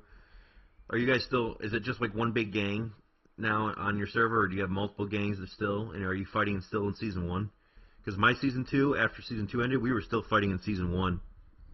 Like, non-stop fighting. I'm kind of curious that if, servers are still fighting in season 1 on server versus, in your own server. I mean, to try to get these buffs, really. That's what it was all about. To keep getting these additional buffs and kind of giving them out to people.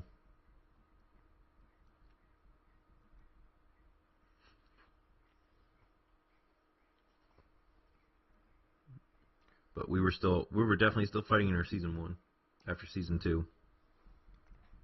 But at the end of it, we kind of came together to go into season 3, which was kind of nice. Definitely helping us overall.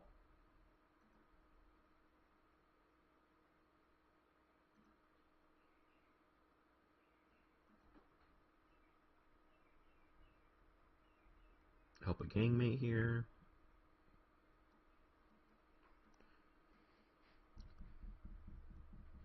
Because even we have season 3 people that don't even have 31 flagships yet. They're getting there. Armada's almost there. He's at 30. Baby Doll's at 27. Sortor's at 28.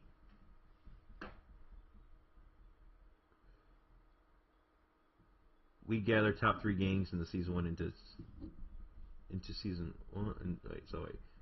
We gather top 3 gangs in season 1 into 1 gang for season. Okay. Yeah, so our season 2, we had 3 gangs still going into season 2. And then that got down to 2 gangs at the end of season 2. And then coming into season 3, we finally got down to 1. Well, technically we have 2 still, because we have our farm gang. So if I go to leaderboard, you'll see gang. Yeah, so technically we have a second gang still. It's pretty much just the farmer, multiple characters, farm people that are just doing trading stuff, not really active in fighting or doesn't like to fight. So they're in our second gang, but we had 3 in season 2.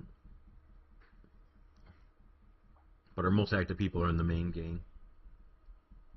Higher level at our server 1 gang. Pretty much the big gang. Only a few outsiders. Yeah, like I said, we were lucky that we had a lot of good competition in ours going into season 2, and then season 2 went into season back to season 1 after season 2 fighting with each other, and then we came together in season 3. Or we wouldn't be at the power level that we were at. We would have been pretty split. We probably would have been sitting at around 3 billion apiece, maybe 4. Both of us would have been at 3 to 4. And again, a lot of this can be fake power too, because they could still have tons of active people in their gang that's not active or hasn't logged in, but they still show power. So activity will always be better than any kind of power that it shows.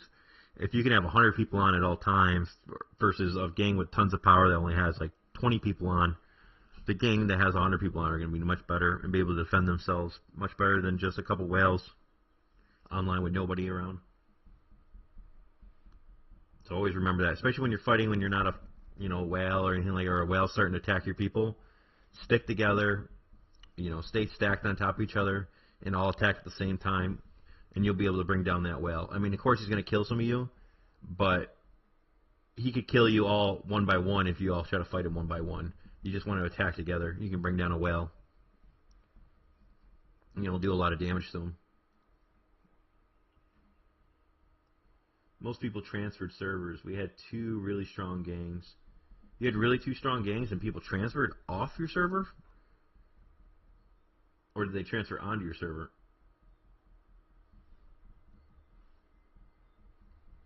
We had a couple people last season come from a different server, which are great people. I mean, they're very active, so I'm kind of glad I think they were looking for. They didn't like the one gang, Reign of Krakens or whatever they were called. They were on the same server as them, and they didn't like the number 1 gang on there, so they transferred off and actually came to ours.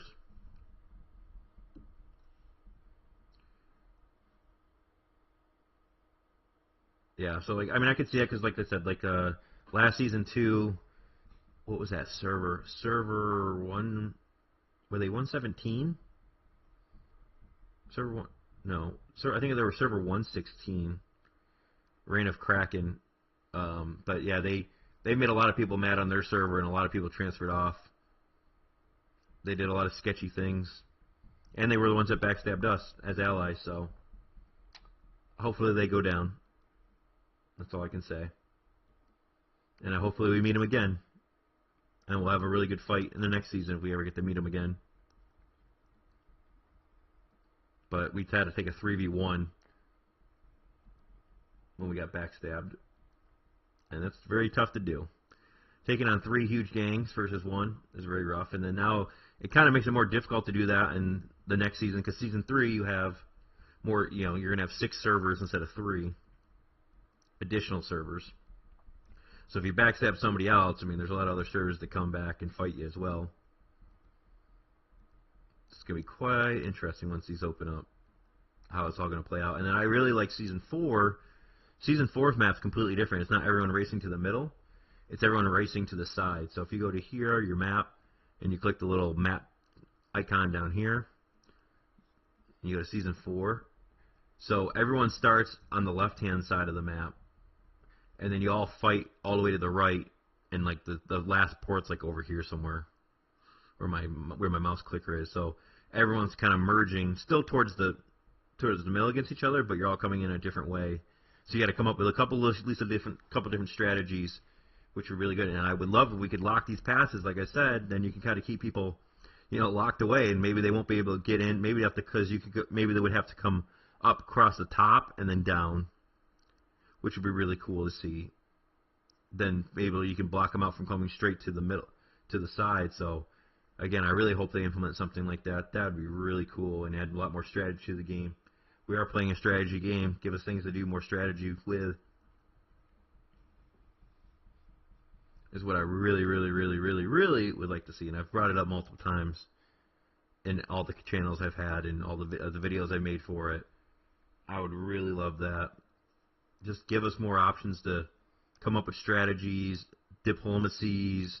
Because if you can lock somebody out of going towards the middle or to the side, they might have to, use their diplomacy to get allies to help them out through. And it gives you just like something more to do. Because right now, like I've done everything for the day, and now I'm kind of just auto trading. Where if we had to defend a pass or something like that, or we had world bosses to fight at certain points in the game to keep a buff. Just give us some more stuff. I mean, they definitely added the Grand Line to help out and Squad Rage grinding. Definitely gives us more stuff than we had in Season 2. But just keep giving us more stuff, new things to do, more options. Some people like the PvP, some people don't. So you definitely have to keep it back and forth. If you had something for PvP, you should add something in for PvE.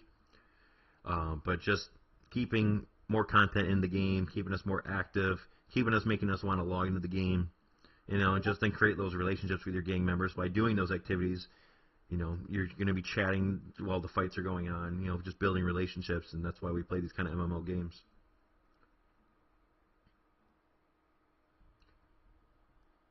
When we went into Season 2, we on the server agreed to one crew of the server to get Port 7, and we were in Season 3 with the same concept, and it just started like it was itself in Season 3. Yeah, so how our Season 2 was supposed to be, we had, all the different servers.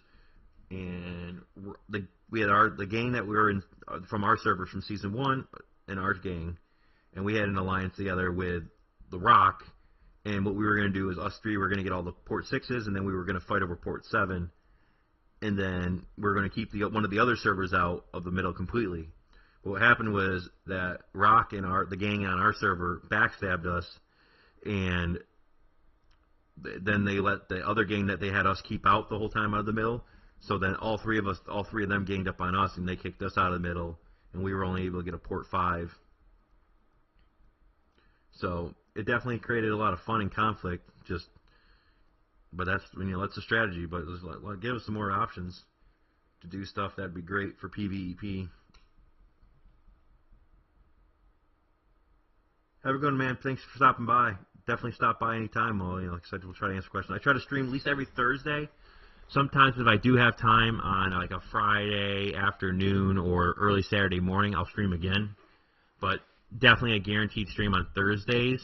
Now, like 2 weeks down the road, I won't be able to stream on Thursday. I'll actually be out of the country. But after that, it'll be back to normal schedule. But I'll post something out, especially if you're subscribed, you'll get it. When I'll be available and the times I'll be streaming. But thanks for stopping by. Appreciate it.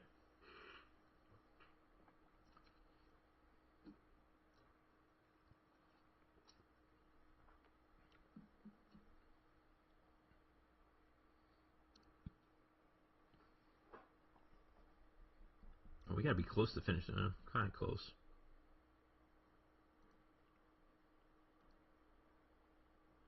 And hopefully we're beating these people. Almost finished. Yeah, looks like we're the only ones that are almost finished. So we should beat everybody for this one. Drumwind Cape.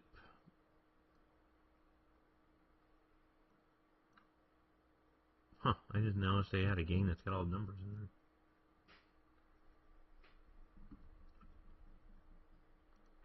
It's that time. Let's do another 10 spinner. Come on. Don't pity me all the way, please. Let's hit 60. Let's do another 10 pull, and that'll get us to 70. And it's going to full pity me again. Just like last time. Full pity. At 70. Pretty much going to be a full pity. I have 0 luck on trinkets. 0 luck. Keep trying to help with my gang here. Get these layers done for the islands. Which is good. I'm glad they had that in. Like I said, if you're just coming into Season 2, you'll have this option as well. Which is good, which we didn't have. To help out and gives you more stuff to do while in game.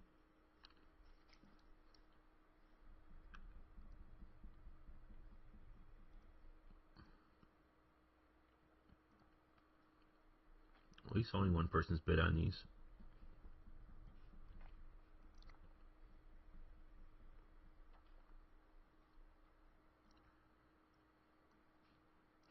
Russia has gangs on all servers. Yes, there's actually Ukrainian Russians, but yeah, we have quite a few Russians and actually Ukrainians in our gang too. We call them the Night Crew, but they also play. We have a pretty good wide range, like at least on our server gang. We have pretty much a good set of about 50 people that play, like United States hours, and then we have a lot of good people, like at least a solid 50 that play, Russian time, Chinese time. Australians. We have one Australian person, and the person from Hawaii plays with them as well. So we have a good variety, and we're pretty active on different hours, which helps a lot instead of just one time. But yeah, we have I think one Russian gang in the season and one Ukraine gang that are mostly all Russians and Ukrainians. And I don't know about the other gangs what they are, but yes, there is a lot of Russians that play, which is great. It's good to have different time zones available, and we get to talk to different people, and that's why we play like an MMO type game with other people to build those experiences and relationships. Hey, Son, can you explain the Grand Line? I see a lot of people saying it's super. So that's why I was like, I told Numbers Bob he needed to explain it out because he's had more experience with it, and he's supposed to have a video coming out in the next couple of days, but I'll do my best, so be ready. I am probably one of the least experienced people on this. I've had other people try to figure it out for me. So in Season 3, I don't know if new Seasons 2s have this, but at least Season 3 you'll have this. So you'll have like these main islands, which you want to take over the main island first for the rewards and buffs. And I think you get to keep these. I thought someone told me a week these only last, but I don't think I've ever seen them reset. But then you'll have these little islands, and these little islands give you buffs. So let me try to find one. So like some will have like these awards, but then you'll also some have. So like this one, if you took over this island, you would have got your whole gang for 30 days will get cutthroat percent 2%. I know there's like burning damage one. Let me see if I can find another one that has a buff. That one was the only one. So this one has burning damage 2%, and that'll last 30 days as well. This one's taking on water damage. So the little islands all have little different buffs. The other big islands, you'll get shells. Like this one, if you took over this one, you got 10 free shells. So that's that's very basic. And then what you want to not do is you don't want to, like, if you know you're not going to win one, like there's already people that are pretty far ahead, you don't want to reserve that island so then it focuses everything. You want to find an island that really no one's competing against, or definitely compete against the ones that are going to give you better buffs. But if you have one reserved island and then you go to another island and you reserve that one, it wipes all your progress that you had on the other island. So you could be like, we've had someone do that until we really knew. Like we were at like what we were at like on this island, and then someone went in, like a rank 4, went in and reserved another island. And what that does, it literally wipes everything and you start back to 0 to like if you reserved a different island. So you don't want to do that. And then you get these quests. I don't know where these boosts come from up here. Like I've seen them there once or twice. I'm not 100% sure how these come about. Maybe when you take over the major island, it gives you additional boosts for these little ones. But then you get these quests down here, the development quests that I don't even know when they pop. They just pop and I do them. I don't know if there's a timer on them or a set timer, or when people, like a certain amount of people finish them, then new ones pop up for you. If people don't finish them, I guess you don't get more, is what I'm guessing. Or again, they could be put on a timer. And you get about 3 of these in a span, and there's a couple different ones all the time to do. Like some are like collect things, some like defend yourself, some are like the regular explorations ones, and then you have like a squad raid one that I've been helping people with that'll pop up here to do a squad raid. Like that one was a one for the Grand Line. That was another one for that was the same person. This one's like a regular squad raid, a Grand Line one. So it definitely there's different quests, but hopefully Numbers Bob will be able to give a better explanation in his video than I can. But that's what I've learned so far.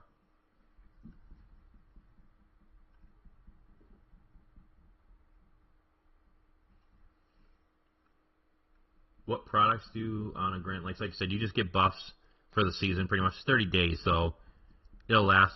I think most seasons last a little bit longer than 2 months, so you'll at least get it. And then, like, I don't know 100% are they going to reset,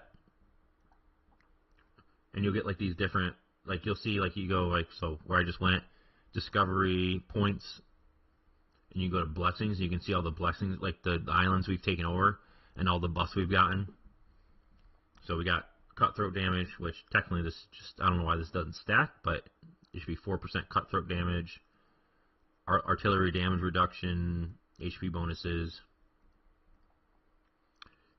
So like I said, they all have timers on them. The question is, do you have to go retake them over again? I don't know, but you at least have 30 days on them, and they have countdowns on them. So I don't know how that fully works. I haven't got to experience it yet. And then you'll get, like I said, like these different, you get these different chests as well, and then you get like these weekly chests, and you'll get to see your solo contribution. I'm ranked 25th. I must be lazy. I don't know. Like I said, I'm not the best person at it, but at least I understand a little bit to be dangerous, I guess you could say.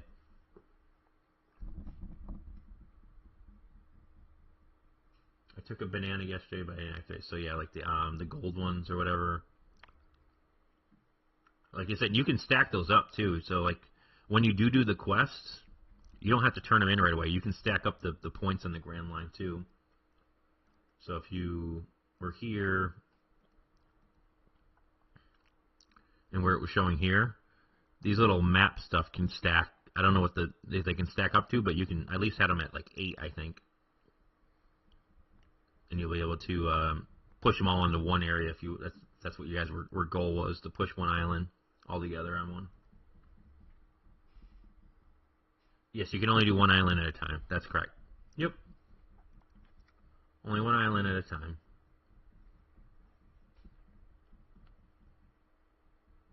But it doesn't mean there's not multiple going on at once that people are fighting over, but only you and your gang specifically can only do one at a time.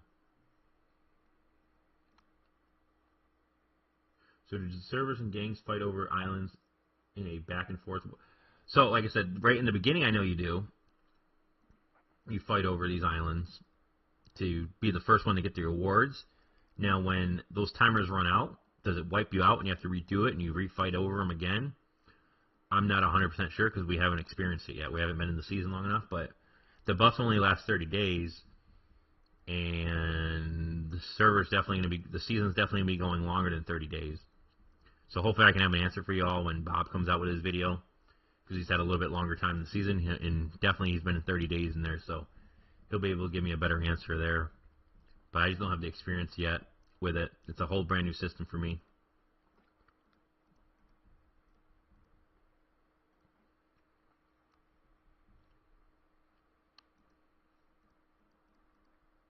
And they really don't give a really good explanation how it all works, unfortunately. So it's kind of like trial by error.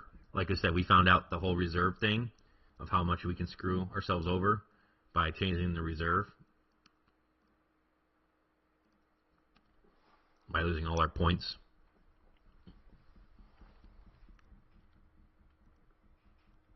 But very good question. Hopefully I can answer some questions on that. Like I said, I'm not an expert at it. I'm still learning myself, but that's how we figured out so far on stuff.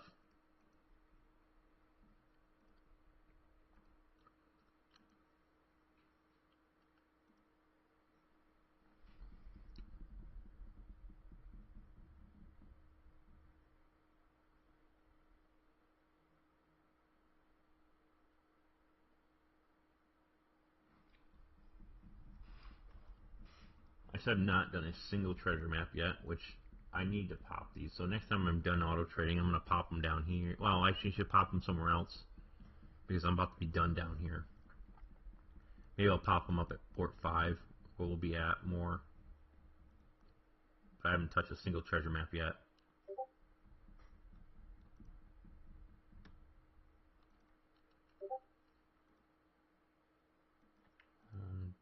These people still need help.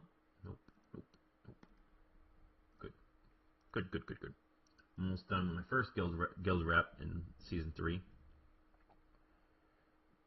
I'm at 7,586, and then I found out, at least for the area I'm in, and some lake right there, Crimson Flame and Raging Tide is the best for grasslands for rep wise.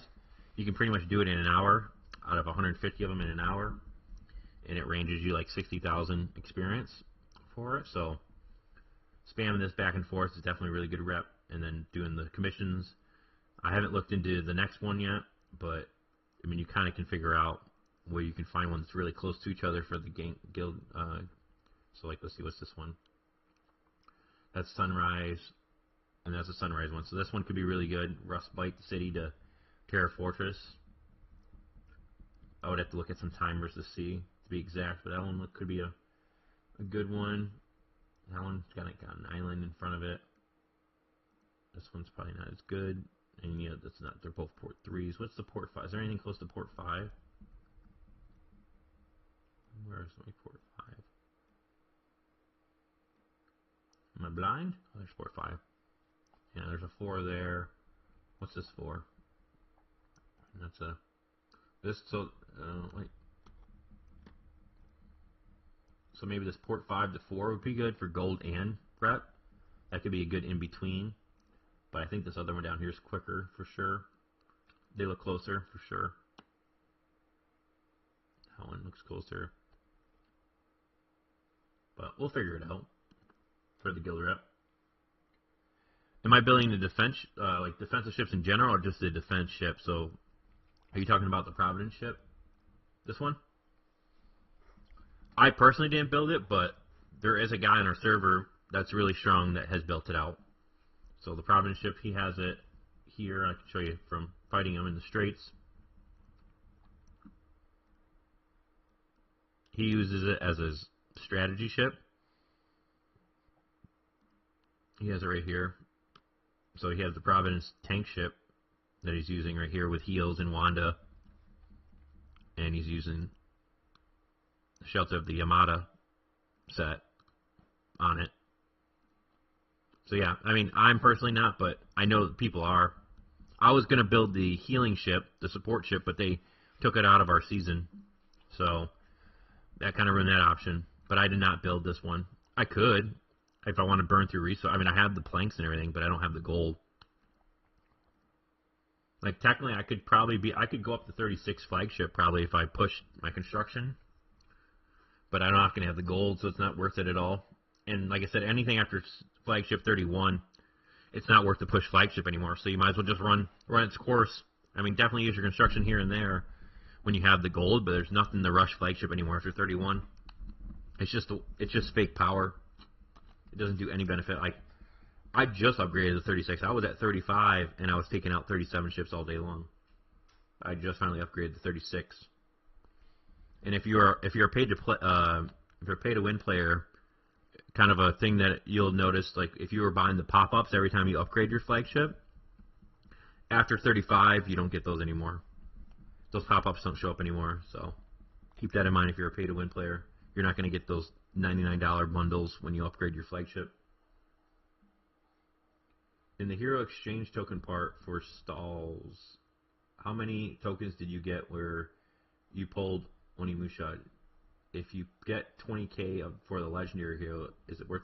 So that's what I'm going to start. I wasn't doing that. So what he's talking about is here. When you're pulling heroes and you get the hero exchange tokens, I was always buying shells. They only implemented this last season where it wasn't in for us.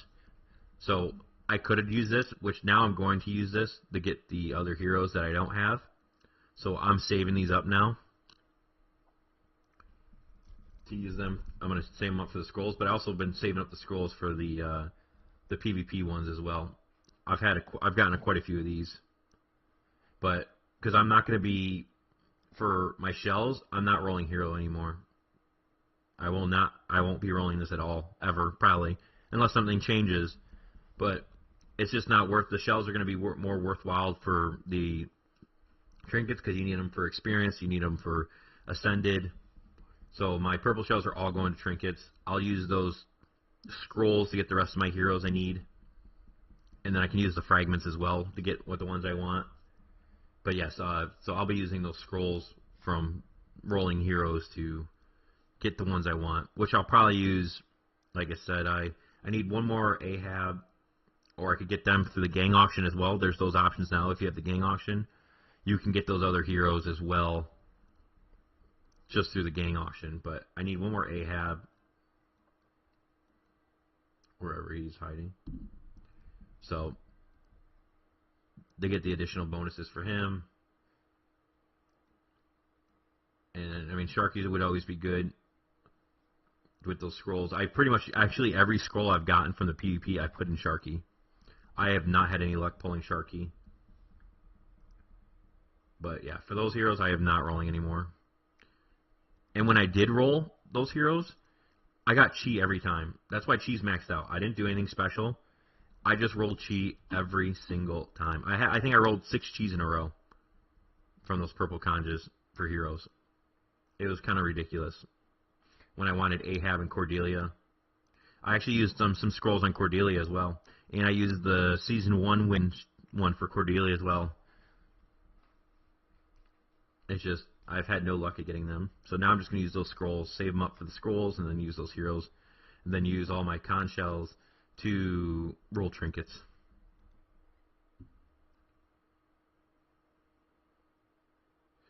I wonder if they'll add another ship spot. Like I said, we were talking about that earlier. You must have missed it, Brig.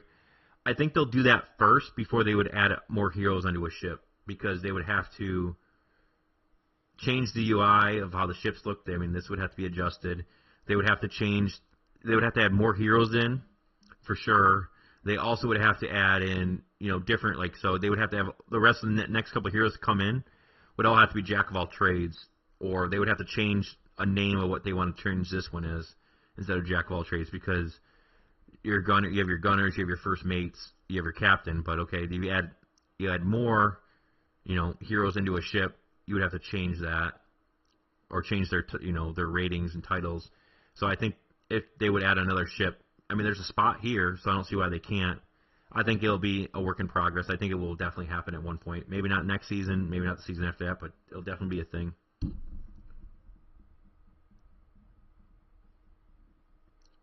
You can pick the hero you want. If I had one, I would show you. So yeah, it allows you, from those scrolls, it allows you to pick what hero you want.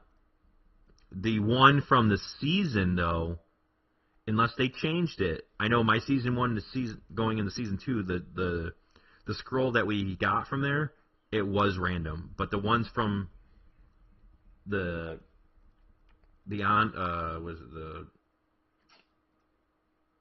hero exchange,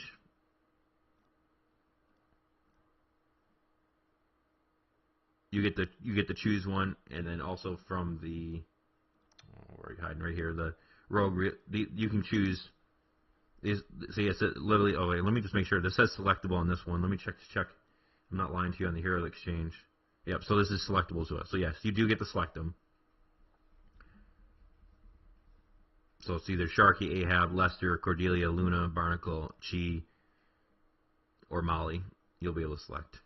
So yes, I'm saving these up now. I'm not just going to buy conjures anymore with them.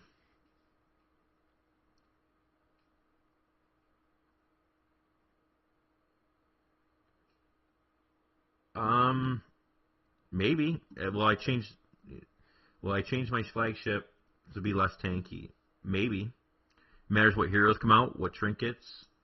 But right now, it's the best play, because your flagship dies, all your ships die. So the longer your flagship can stay alive and you can keep your other ships alive, that's the meta, as you could say right now. But having a non-tanky flagship and you have me going against you, I could one-tap your flagship if you don't have a tanky flagship, and then you do nothing, because I could leave all your other ships alive here, and if I can kill your flagship right away, you're done for. You won't be able to do anything. You just sink to the bottom of the sea. So right now, how the game plays, it's better to have a tanky flagship. But they can change that, and it might change.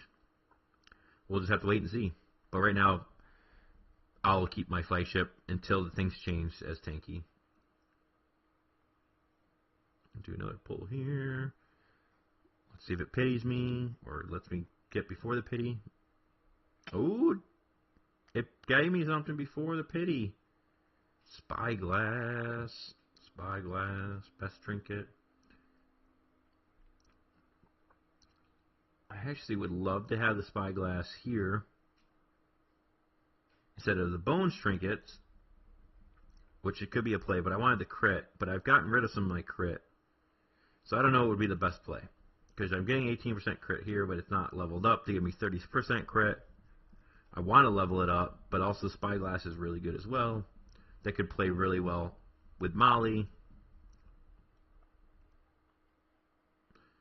At one point, Spyglass could be good with a Wanda if you don't have anything, but they can't stack, so that would be a play with a Spyglass to put it on Molly instead of Bones Trinket, and then I'd get both bonuses for attack power, which is probably more power. It's probably the better play.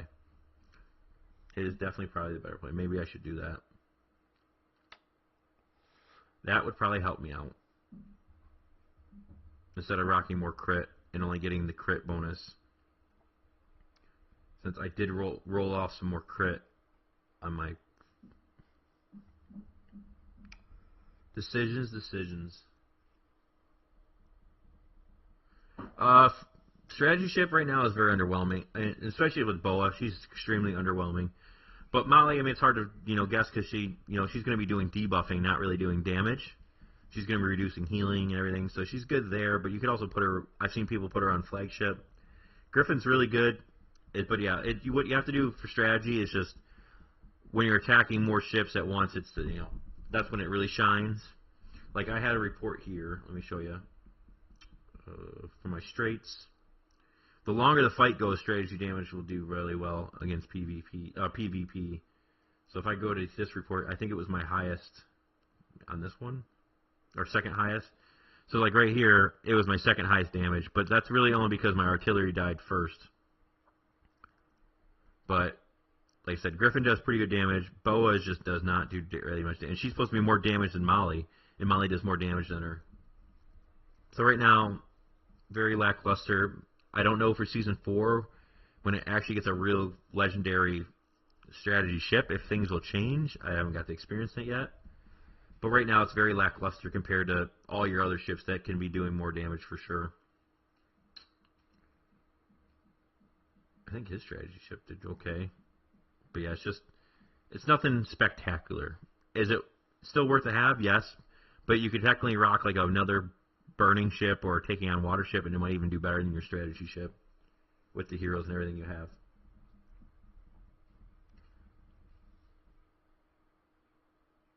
When is it the best times to attack with just the support ships?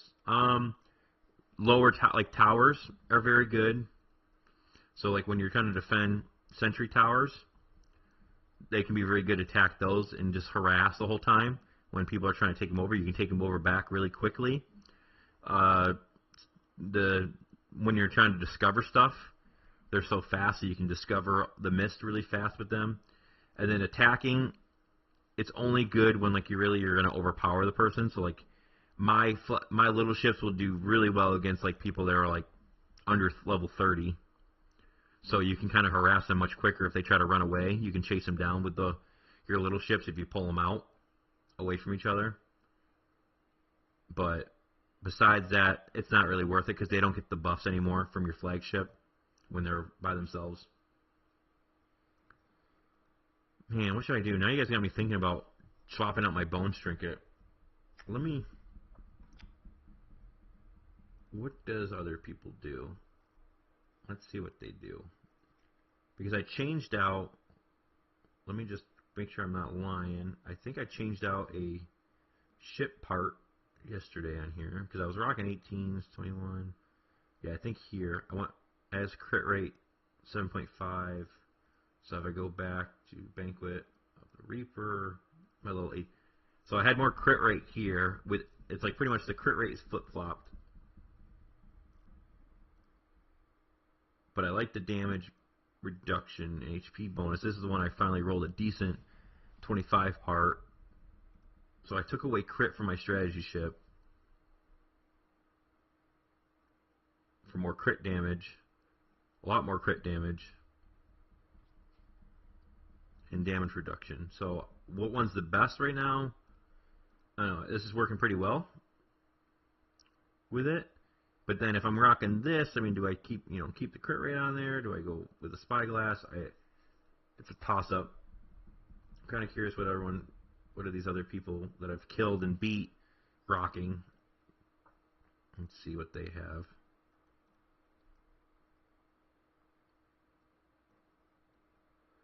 Strategy ship. So they're rocking double spyglasses here, which they're only getting the attack bonus, not the secondary bonus. Only on one of these. So that's interesting. Let's see what Bedman's racking.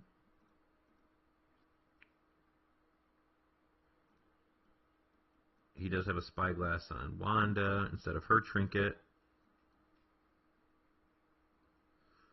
And I don't think I have a report anymore from Slideshow, which he would be a good one because he has maxed out trinkets. I don't think I have. Nope. I have no more reports from him, so can't see what he's rocking. Oh, you know what I could? Hold on. I think he sent something in Discord. Let me check real quick.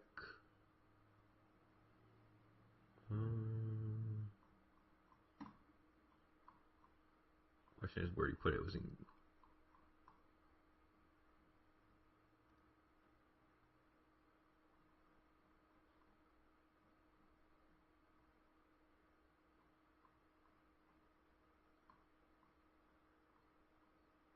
These people talk too much. Make me scroll. Okay, I do have his trinkets right here. So he has.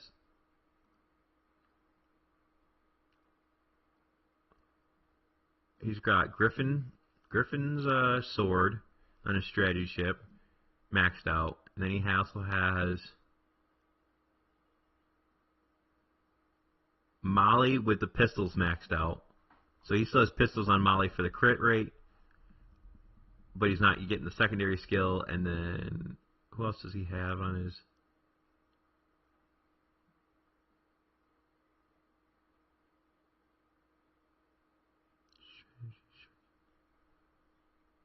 There's Griffin. There's Molly. He doesn't have Boa. So he's not using Boa. He must be using Wanda on his strategy ship. And she has a maxed out spyglass. Oh no, he does have Boa. I lied. He's using Pallet, so he has Griffin's sword maxed out. He has the Palace spear on Boa maxed out, and then he's also using the pistol. So he has the same setup as me. Just he just has this much leveled up more higher than I do. He has it fully ascended. So he's got the same trinkets as me. So I think Spyglass will break down. For now. And upgrade my last shield. Trinkets.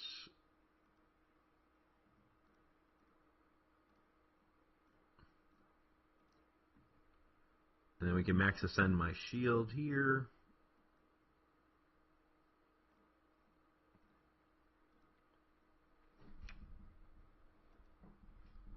So we max ascended shield finally.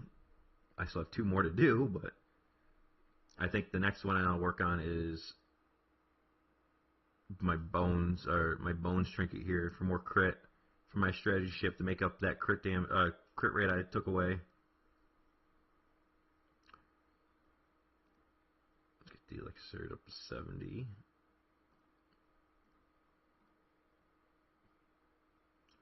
Need so much experience for these trinkets. So much. So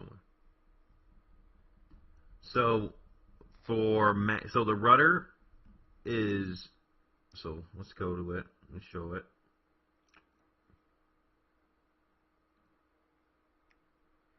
So with the rudder, the advancement skill here that you get with it is obsolete when you have Magnus. It doesn't stack.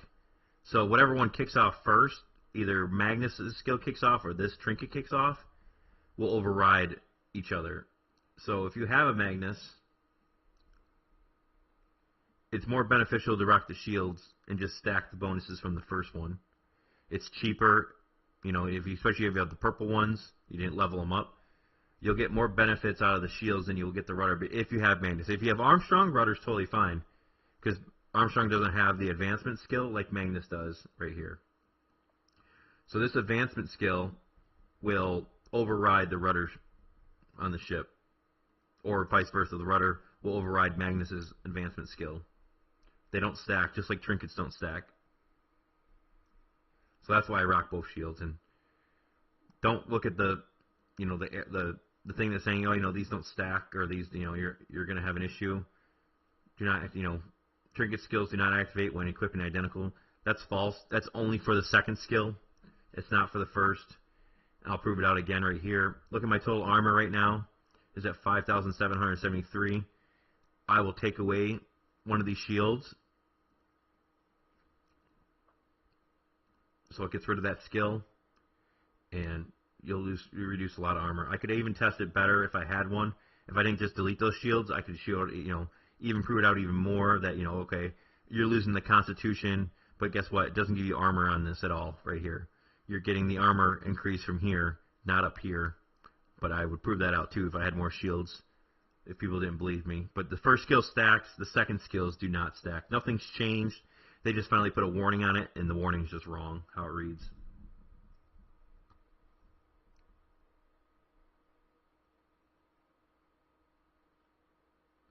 I initiated, I haven't pulled the rudder. Yeah, so you're going to be better off in, you know, if you're not a huge spender, to just rock all shields as well, just all purple shields, especially if you have Magnus.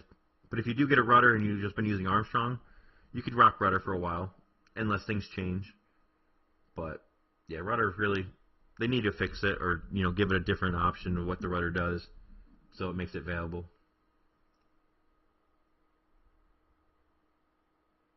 How do I know? Because the devs told me. The devs told me that any skill that like has an active, you know, timer on it. So like, you know, the trinket skills, like I think this one, 3 times and lasts until the battle ends. Something like this that has like a timer or can be activated every 6 seconds will override the same one if it's on like a hero or anything. I had to ask, and that's what they told me. I've been using the elixir on Delilah. Should I go for all shields? I also have an elixir on Cordelia. So it's fine if it's on different fleets. That's fine for the elixir. I mean, why do you have a? Is there a reason why? Just maybe because of the rage, the extra rage. Is that what you're trying to get out of the elixir on Delilah? I would go this because then you know, at least increase a little bit aggro more onto your flagship and increases your flagship armor to make you survive longer. But if you're trying to just, you know, try to pump out more additional rage from that, I mean, are you wrong? No, but Delilah doesn't heal either, so you're kind of wasting at least one stat on the elixir.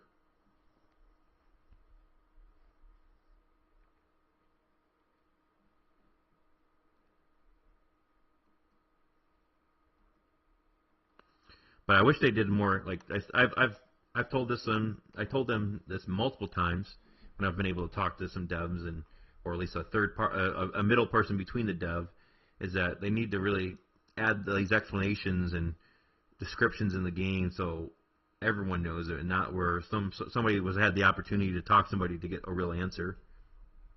They need to explain it out more in the game, so that everyone knows that, and it's more self-explanatory of how trinkets work, how skills work. I really think, which they said they're supposed to be working on the description, skill description, make them better. So hopefully we'll see that soon. They said they're going to work on the hero skills, you know, the translation, because, you know, these are all being translated from Chinese. I'm guessing I'm going to say at least some kind of Chinese dialect. So it might not be picture perfect. So they said they want to work on the translations and better descriptions to explain it out, because just like the Wanda trinket, it's super confusing. Like, how does this work? We're still trying to figure that out. If the wearer has a gunner tag, which, okay, that makes sense. When the ship under the wearer's command gains 10 times rage restoration effects, the ship will heal at least 5 ships from healing its equals 65% of its attack. So what does this mean? Wearer's command gains 10 rage, you know, gains 10 times rage. Is that, where's that rage coming from? Is it just percentage-wise? So, like, if, like, Delilah was with her, and Delilah increases rage by 12%, does that count as 10 times? Because of this skill, does this count as 22%? Is that 10 times? I don't know. It doesn't link, which I just noticed I have to level up that skill. Oops. So hopefully they get those better descriptions and a little bit more details out there of how things work for everybody.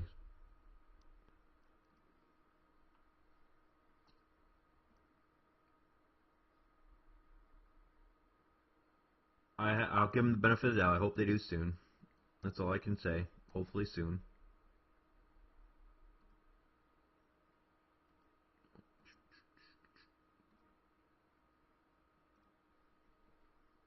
I'm at 7. Oof. 400k more to go. I'm done with you. I'm done with you. Well, what are the odds of me being able to get another trinket in so far 28 conch pulls? I'll definitely finish them out before the end of the stream.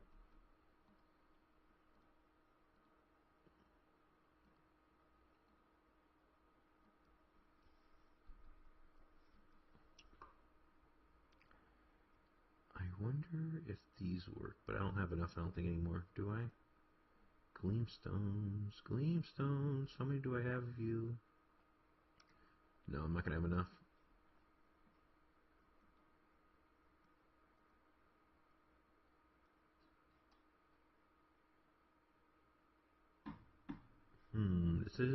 Decisions. I spend, but not enough to go all in on both. Yep, it's very. I struggled even, and I didn't even roll a lot of season 2 heroes, so I understand that. So I would, like I said, if you already have a good setup on your Warhammer with like a good Kojo, a Bones, and a Luna, I say Wanda would be your best bet first, because she can be put on any ship to fix a hole that you might have on another ship. You know, you can literally, Wanda can be put on any of these ships. She can be put on your Warhammer, technically. She can be put on your flagship. She can be put on a strategy ship, Stormbringer. She could definitely fill any of these holes on the gunner side of things, where Onimusha is only going to fit under Cutthroat in a single spot. So it'll give you more variety. She's going to increase your damage. She's good in the straights. Onimusha is not good in the straights, and Wanda will just increase, a little bit of healing with also, the attack buff that she gives for all your ships. Her first skill, I think, right? Or second skill, maybe. Am I lying? Where are you? Yeah, it's right here. First skill. Wanda applies Panther Guard to 5 ships in the fleet. The ships increase their attack by 18% for the following 3 seconds. So she's definitely giving all your ships an attack buff, which is really good. Where Onimusha does nothing besides he has an armor break skill, which I think it's, yeah. Is it this one? Where are you? Yeah, he gives a healing debuff and a brittle armor debuff when he crits, which I have 100% crit, so he's always going to be putting that up. So I think Wanda, if you're really low on conjures, will be a better play and overall. The gold trinket rates are abysmal. Most times I pity. I do better on gold than I do purple. I've gotten much better, on trinkets for gold than I have gotten purple. Purple, I usually pity all the time.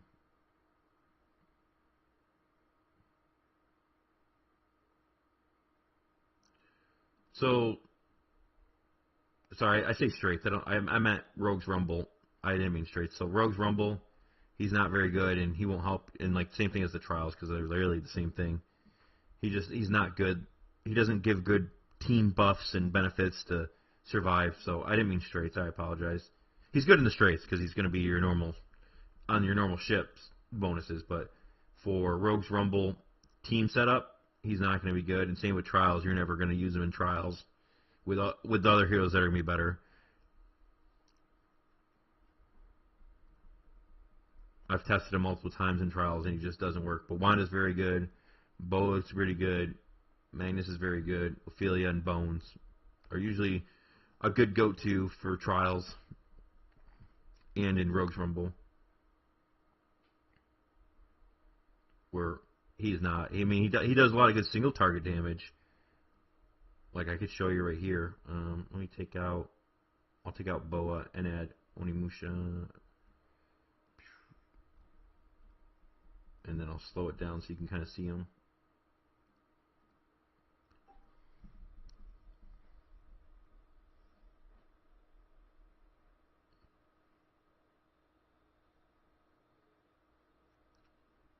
Like I said, he does pretty good single target damage, but nothing that's like crazy. He's definitely not a Bones, that's for sure.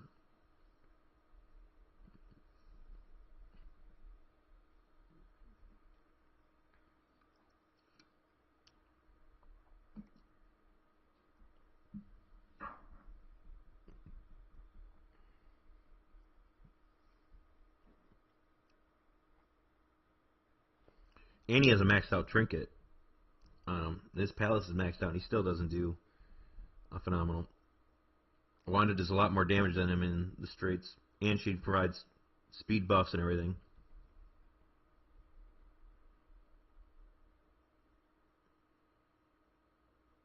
And she gets off multiple attacks like Chi does.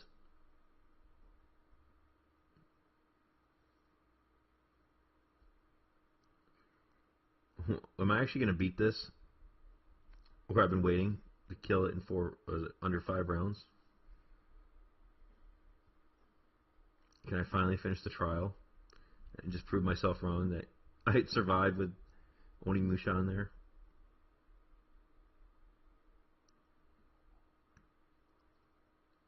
See if I can kill him here in 4 rounds. Come on, Bones. Nope. Womp womp. So close, but no cigar.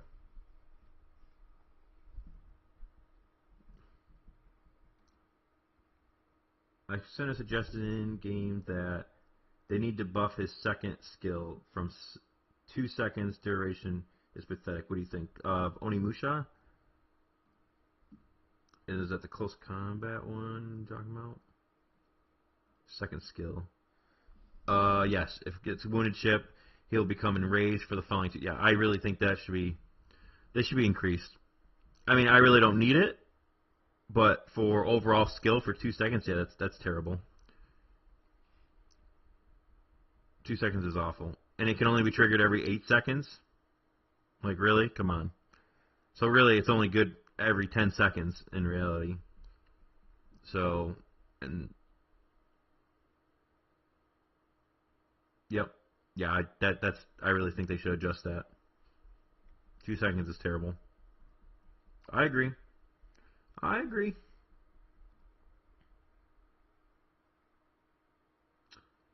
So that's no, it's not a country. It's only been implemented for some people so far. They're waiting. There's still a lot of stuff going on in the background for that, but some people were able to test it early. So these stones are the same price. So these gleam stones are the same price as emeralds. So you have the emeralds, like to say like the top one for 10,000 is $108 for me. Same thing with the gleam stones is $108. But then, like I said, you can use the gleam stones, but they're also opening up a website where you can get cheaper gleam stones outside the game if your country allows it or if your operating system allows it. You'll be able to get a discount on gleam stones. So if you're buying a lot, so you actually, and also I saw where you can drop $1,000 right away, in which you'll get. I saw like the one discount right away, like before they, it's still being implemented, but they had a 5% discount on anything over like 1,000 gleam stones. You would get a 5% bonus on that, and you could add different coupons. You could send them to people. So it's another way. It's a way that they can combat like third-party sites trying to sell things cheaper, like through bulk ordering. Also, kind of keeps more money in their pocket so it's not going through the Play Store or the Apple Store. But again, it could be also for country stuff too. You might not see it. I don't know all the laws, but it's a thing they're implementing, and right now it's just a very limited test until they get this website and everything up and running. So it'll be coming. Some people will see it. I'm sure a lot of the VIP people got it right away. But I also got to see the website, unlike some people got to see, because I somehow got there I wasn't supposed to. But it was it'll give you discounts. I don't know if I can still have a screenshot. And I can show it off. Hold on.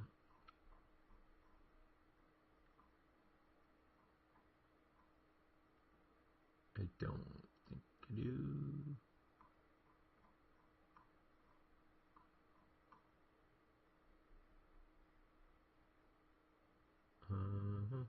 See if I can try to check another Discord thing real quick. See if I can find a screenshot for you guys.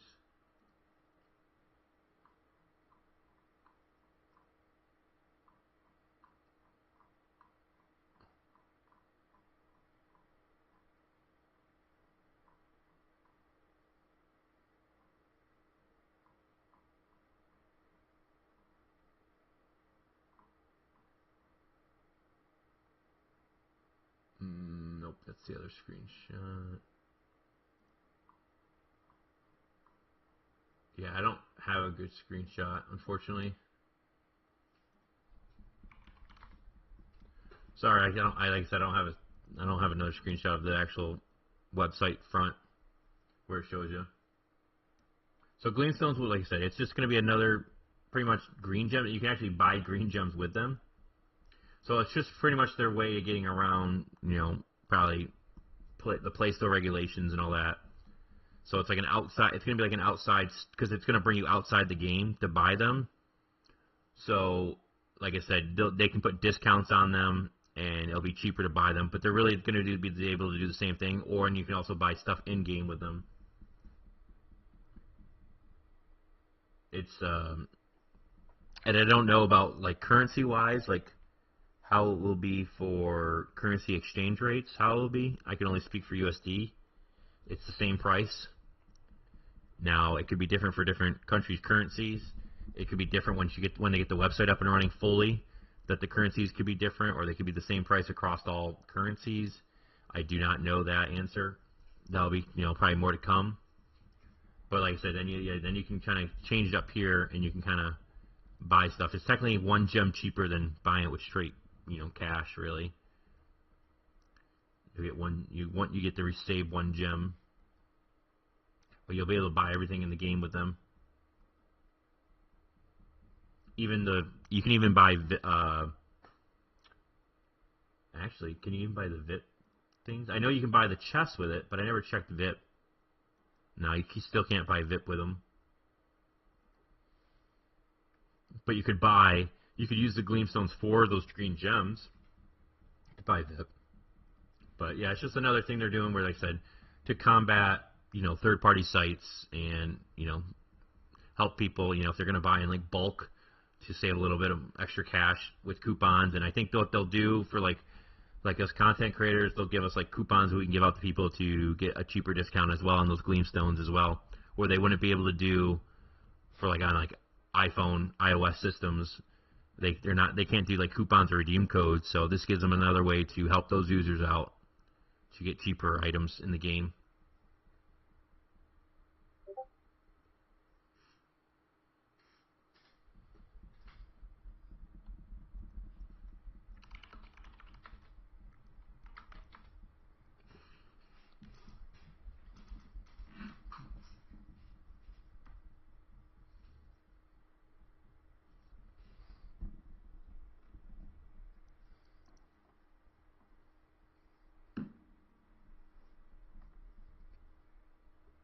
But yeah, it's more to come. They'll announce it. Like I said, I think only certain people got it, because I know a lot of people in our gang do not have that option. You can't even see this option.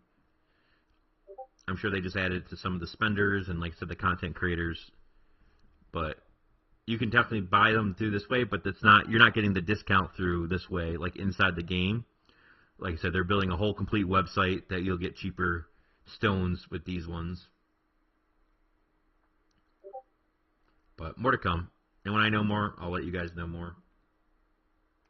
But I think it's a good system. I think it'll help out a lot with certain things. And I guess, like I said, if we can get like coupons to give out or like redeem codes to get some Gleamstones, because like I said, I saw the initial part of the website, and there were ways to add coupons and redeem codes. So if we can, give stuff out to get these Gleamstones, you can use them out for other things. I think that's gonna be great. Help people out that are not big spenders. Maybe they'll give us like a redeem code or a coupon code, like say like my name, Stunna, use Stunna something something on the website, and you'll be able to get like a 20% discount on Gleam Gems for the next 2 days or something like that. Maybe they'll do something like that. So I'm sure they have some ideas, and like I said, the main reason I think it is to compete against like the third-party sites that try to sell like bulk order of Play Store cars and stuff like that. And again, put more money in their pockets, of course. Game needs to make money to keep developing. It can't be fully free.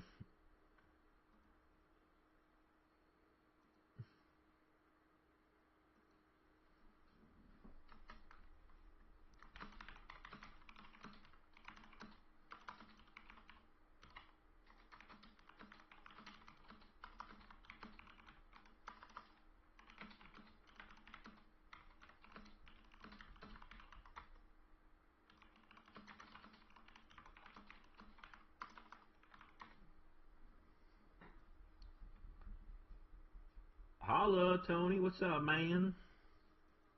Hopefully you're having a good day. I don't have none. I wish it was a 1200 one. I would do the conjures for that. I don't need to buy bundles. I wanted to test Gleamstones with bundles, but I totally forgot to when I had some Gleamstones. See if they work through those as well. Which I don't see why they wouldn't, because those are going off bundles of gems. As long as you're buying with Gleamstones, you're getting the gems through the packages. So I'd imagine it would work no problem for that as well. I think it's cool you can buy the subscriptions, which with them will be really nice. And again, it's cheaper. At least buy like one gem. And if you buy it in bulk, it'll be definitely cheaper. But my subscriptions are about to end. I have 1 day remaining on this one and 2 days remaining on that.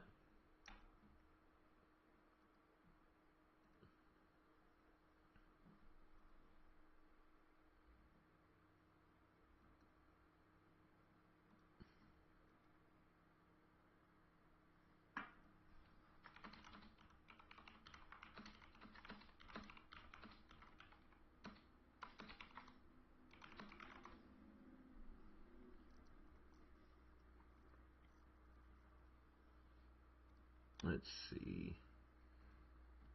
I'll do one 10 pull right now. Can we get lucky? Back-to-back trinkets. Back-to-back trinkets. Nope.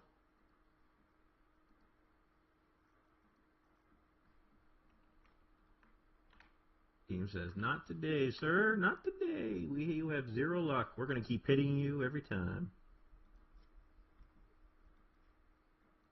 I'm going to need 2 more shells. So hopefully Baron pops up. I can buy some from him.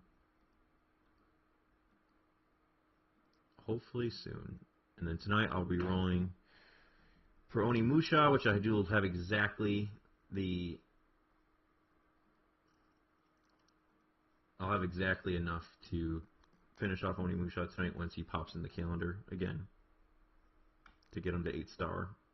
And then it's going to be saving until the end of the season, until I decide what I need to at least get 1 more star, Tanaka, and then I don't know about Adeline if I'm going to roll her. Still up all in the air. Because then I need to save release for Obi next season, Season 4. Because then Obi will pretty much replace my Delilah on my flagship. So I'll have to save for my flagship for Obi. That'll go there. And I don't think I'm going to roll the new hero for artillery, because she would replace Sharky, and I don't think she's worth it. Maybe you could do her off, because she's going to be a first mate. She might work better than Chi as a gunner, but I have a maxed out Chi, so I don't need her. So I'm really just going to go for Obi next season. That's about it. And maybe some trinkets. That's how I see it at the moment.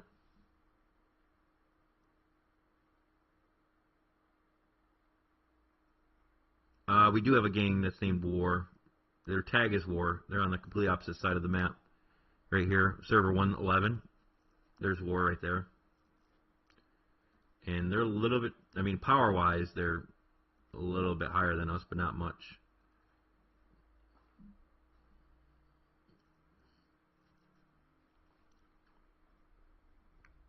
Pretty much, 3 gangs are pretty close to each other here. I mean, we're really not, the matchmaking did really good.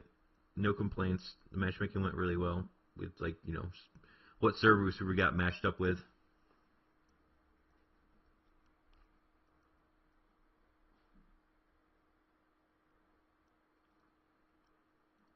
I have some voyages done. Like, I could show, if we go, what we can do here, real quick, is go to, I do have a character on a Season 4, and like what I meant was like Obi, what are we going for? We can look at some of the Season 4 stuff. I think I have visibility to it.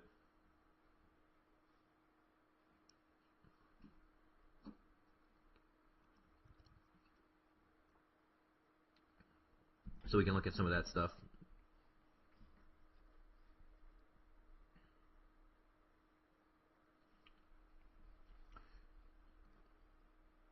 So if we go to Heroes, so here's Obi, and he's going to be a first mate. He has defensive and taunt, and I know he has his own trinket. I think they're like fist trinkets. So what he's going to be doing, the ship under Obi's command gains reinforcement and assistance for the following 5 seconds. Reinforcement receives 11% less damage of all types. Assistance takes 32% of the direct damage dealt to the allied ship with the lowest HP, except for itself. Instead, it will take a total damage equal to 10% of its HP. So he's pretty much taking damage away from a ship that's getting hit with the lowest HP, and he's also providing less damage. So he's taking away, can take the damage onto himself, and then also have a damage reduction for the ship. And his second skill, after Obi performs his skill, he will deal basic damage equal to 1.2% of his max HP to at most 5 ships to the target fleet in 4 seconds. As the number of hit targets increase, the damage will decrease. So after Obi performs his skill, he will deal a basic damage, so probably like, a regular artillery strike, or equal to 1.2% of his own. So higher HP will benefit him and Ahab, because Ahab's shields are based off his HP, and he does damage off his HP, which is really good. The ship under Obi's command increases armor by 12%. When Obi performs his skill, the damage sharing ratio of assistance increases by 16%. So he's going to steal more damage from your lower HP ship and increases armor as well, which is amazing. When the ship under Obi's command takes basic damage, there's a 30% probability that Obi will inflict passivation on the targets. The effect can be triggered at most 5 times per second. Passivation decreases attack by 6% for the following 3 seconds. So he's buffing and decreasing attack. He's getting more armor.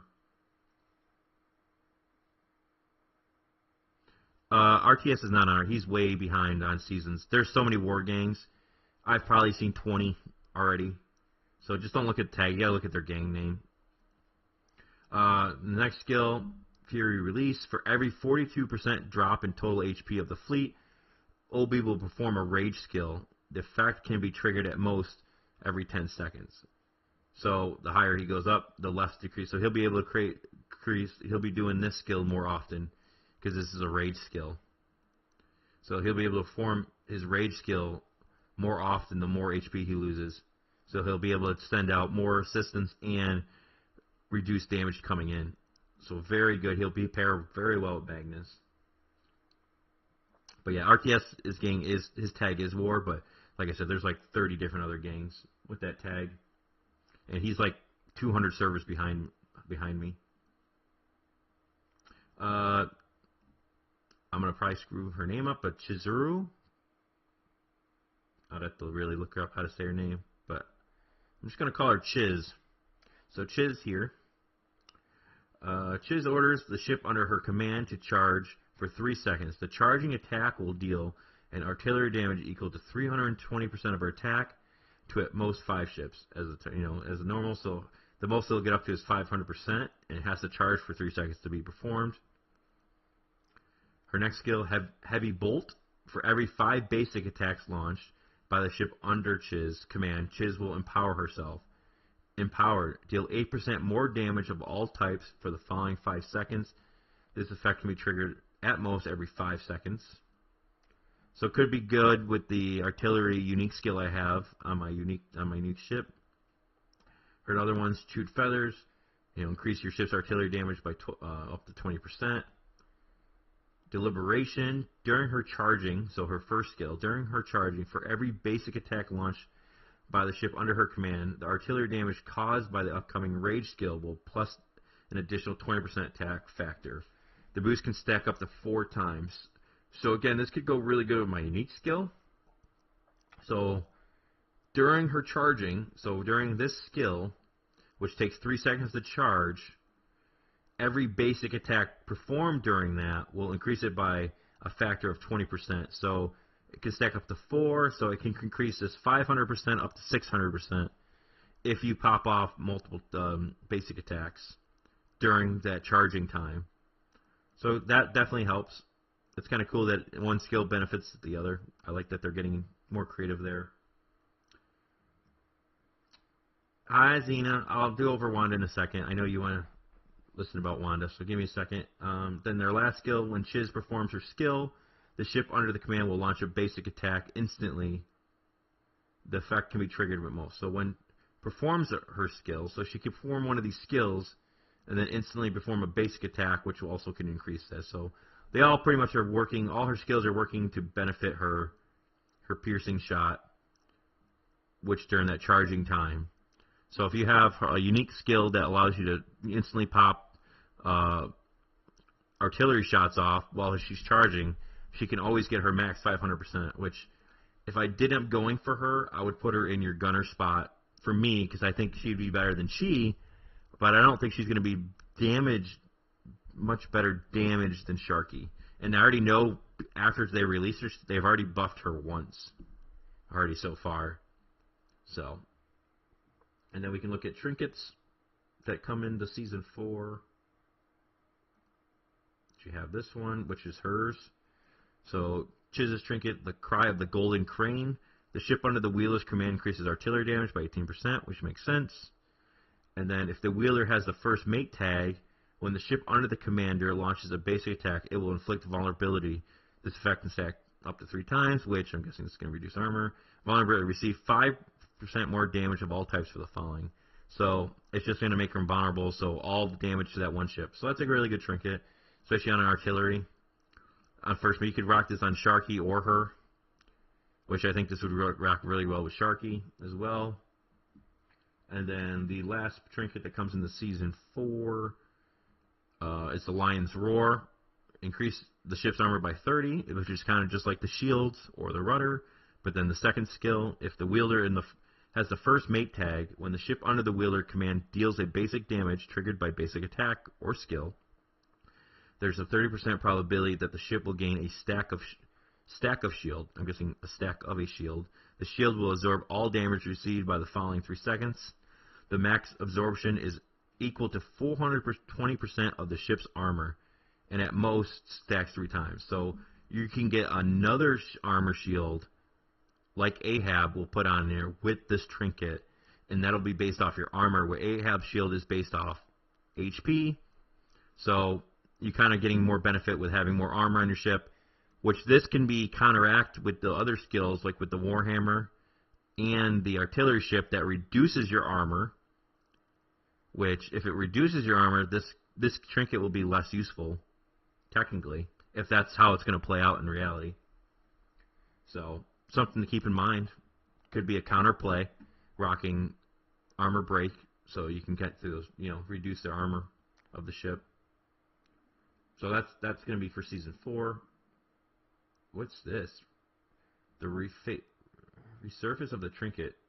Selectable trinket. Limited time event has started. So there's an event that they have in Season 4, which will let you pick a trinket at any time. Which this one looks like Season 1 trinkets.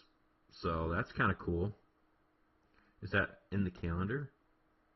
Ooh, look at this, guys and gals. It looks like they have it at set times in the calendar where you can be able to roll and select the trinket you want or a hero you want, which that's kind of nice. So it's kind of replacing, because the calendar would be so long if they had all the other heroes. So what they did looks like, they just added where now instead of every other week you get a different hero from our previous seasons, you can just select one of your own choosing, and same things with trinkets. So that's cool. That's a good change for Season 4.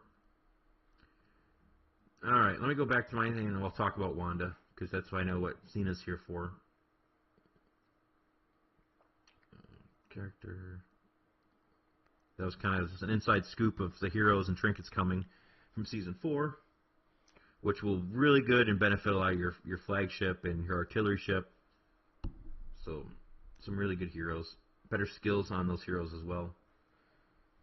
Alright, so, Xeno, this is for you. So, for Wanda, the really good benefits of Wanda, you're allowed to, she's a gunner, but it doesn't mean you have to put her in the gunner, she's just going to get more benefits. So, right now, as I have her on I support Stormbringer as a gunner, I would highly recommend her. Like I said, she can fill a lot of spots on many ships if you're missing heroes. So you can just fill that gunner spot. So you could literally put her on any ship, even your flagship. I've seen her on flagship. If you want to replace Armstrong or Magnus or put her as your first mate, what she's going to do is increase a lot of rage and damage. Her Trinket's still up for debate. I don't think you should waste your time on it, personally, especially if you have low shells.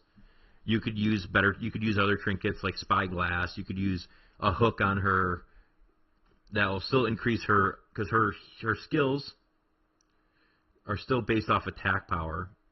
So let's see, this one should be healing. Where are you? So you're here, yeah. So her HP that she heals off this one skill here is off for her 16% of her attack. So putting a hook on her, putting a Spyglass to increase her attack power will help her heals. I thought she had another one that was based off attack power too. But there's no, I don't think there is. I'll be lying there. But at least her heal will be based off attack. So you could, like I said, you could rock any kind of attack trinket. You could even probably rock an elixir on her for more rage, which could work. Which I don't, because the elixir doesn't have it doesn't mean, it's just as long as the wielder has it. You can increase her rage with the elixir, so you could use that on her. So really her trinket for the increased healing, and then whatever this means that we still haven't really figured out, it's not really worth it. I wouldn't, like I said, if you're trying to just get a couple stars on her, perfect. You at least want to get her to 4 stars for her heal and her attack power, because her first skill will increase her attack power of all ships, which really makes her really strong. This helps a lot. Just getting that extra damage increase on all your ships makes her definitely beneficial. Then she adds a little bit of heal. She can pop, some more buffs with basic attacks. And then her last skill, increases her rage that she can restore, which, more rage means more attacks, because everyone needs at least 800 rage to do their special attack. So if they're getting more rage, it means they're going to be able to attack more. She's really good in Trials and Rogue's Rumble. She speeds up everybody's attack in those. Again, she's like, you can, like, if you don't have a Molly or you don't have like a Boa, as other people are rocking her in other spots, like I can show you right now from like reports, like this general person has her on her artillery ship as a gunner with Cordelia and Ophelia. And then I know Bledman, I think, rocks out on his strategy ship. So Wanda can fit on her strategy ship that he has with Griffin, Lulu, and then Wanda. And I have on my Stormbringer ship with Tanaka, Cordelia, and Wanda, she can fit there as well. So she's really, it doesn't matter what ship you put on her, she just is going to support rage increase and give you some heals.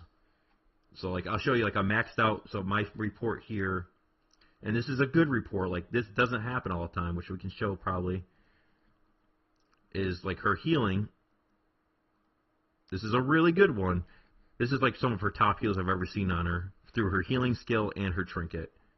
It doesn't even come close to Cordelia's healing as a, full out healer. So you're not really using her for that. You're using her for she's really like a better Django with some heals and can do some attack damage, and she can be used on like every ship. So she's really like a glorified Django in reality. But she's good that you can use her on any kind of ship. She's not just, that she only works well with artillery. She only works well because, like I said, we can use I think they had there on the artillery ship. So there's her heals on an artillery ship. Not very crazy. Very underwhelming compared to Cordelia. And like I said, if you're trying to compete, if you're going to go for Wanda or Onimusha, if you have a really good Warhammer setup already with like Kojo and Luna, I think roll Onimusha second.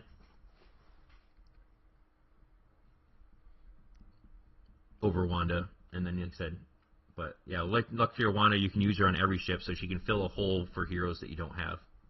Does that make sense for you, Xena?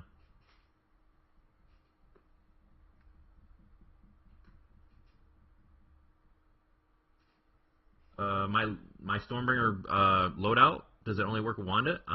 No. I mean, you could rock something else in there without Wanda. That would work. I was just going off from the unique skill I have here, which is already increasing rage with you know, if there's any kind of dot damage going on. So it's really just a rage and healing machine is what I wanted for my Stormbringer. But you could look at other Stormbringers people are using. Let's go back to those reports and see. Their Stormbringer here, they're rocking a Lester, Adeline, and they have maxed out Adeline, a maxed out Tanaka, and an okay Lester for that Stormbringer setup. And then Bedman's using a healer on his, which is doing really good heals. She did, you know, 6 million heals, where you're getting good damage with Adeline and Tanaka. So you're still having Cordelia there without a Wanda on your Stormbringer ship will work. It does really good damage and really good heals. Oh no, let's see what these other people have here. Their Stormbringer, this person's rocking a Barnacle with Cordelia. Let's see what those stats look like. Not too bad, but I think I killed their ship pretty quickly. They even get a lot of heals off. But Cordelia can still work there without a Wanda. And then Red Arrow has a maxed out.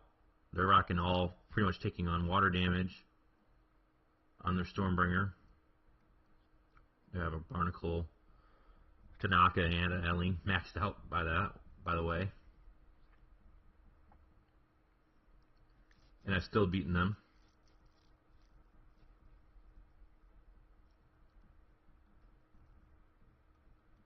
So, and we'll see, like Garp's got a lot of power. See what he's rocking. He's rocking on his Stormbringer the same way.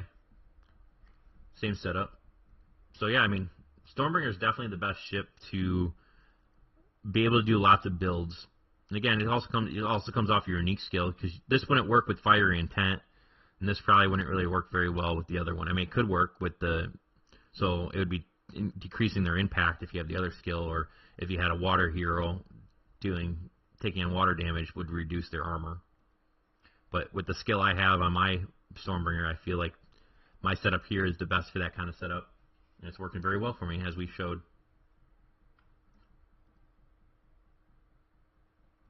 I'm beating everyone on our server, even with people higher than me.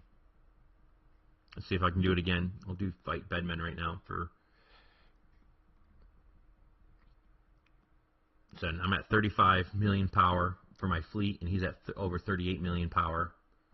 These are our formations. He's rocking Molly on his flagship. I have Delilah. He's rocking the Providence ship with Wanda. It's pretty much a strategy set up on a Providence ship. He has really good heals on a Stormbringer.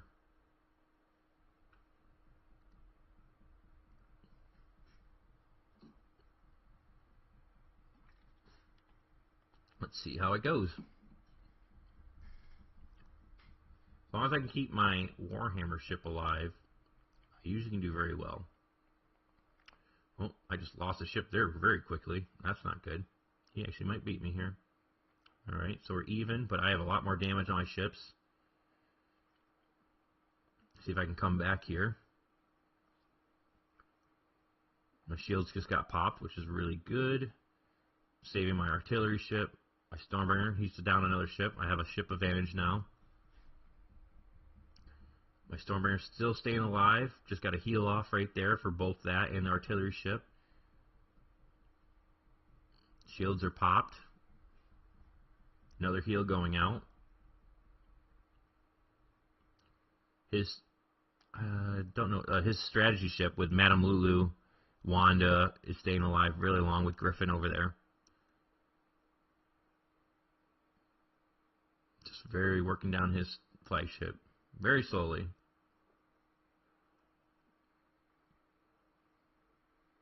But this will be a good report we can look at. Definitely two different setups.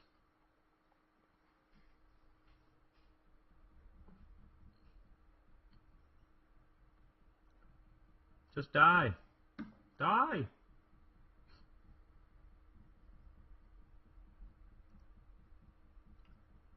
So we can go look at that report now.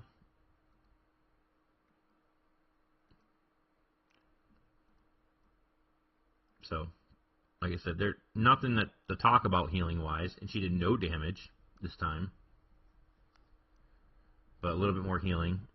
Cordelia is just pumping heals right there. My Warhammer did all my damage, pretty much, which is expected. And Luna must have had the higher crits, which I'm kind of curious once I level up Onimusha to the next 2 stars, if the extra crit damage and all that will finally have him surpassing her with the unique skill I have on the Warhammer. I guess we can test that tonight. And then, like, artillery, always Sharky doing the most damage. He does so much damage, and this time my artillery ship was able to survive. My strategy ship just got instantly killed, so didn't really do much there. But that's some really nice healing for my Stormbringer. Their ship with his Providence, he was getting pretty much good heals from both. He has his Stormbringer doing some pretty good heals with Cordelia, getting some decent damage out. And like I said, you saw some pretty good heals coming from Madame Lulu, and Wanda really didn't do any heals for him at all. And that ship lasted all the way to the end for him, so he wasn't really getting any good heals from strategy or from her Trinket or anything. Madame Lulu was really doing all the legwork for him there. And his highest damaging ship was his Warhammer. Down goes Betty. Yep. I beat General earlier too, right here. General went down too. The biggest whale on our server at the moment also went down. So, I mean, right now my setup's working. I can't complain. No arguments here with how I have my setup right now. I've gone against multiple different kind of setups, and I have a pretty good win streak going on right now. These were before some changes, but now I'm just on a huge winning streak. If you want to see those fights again, let me know. If you want to see some skills that go off or something different, let me know. We can watch them again. But right now, that's how it's working for me. My setups, how I like them. You can't complain. They are definitely doing very well. Hopefully we can see them work better out in the open seas once we can fight some people out in the open seas coming up in a couple days. So I'll definitely get a lot more tests that way, doing it that, and be able to get a lot more reports, test a lot more. Especially you can test out when multiple people are attacking you and see how that works better, and what works better. Maybe your heals does better with splash damage, which I have my ship for Stormbringer ready for some splash damage. I do have the splash damage shotgun skill to increase my splash damage. So maybe Wanda's Trinket will do better with splash damage when I'm getting attacked by multiple ships. But that'll have to be tested later on when we can.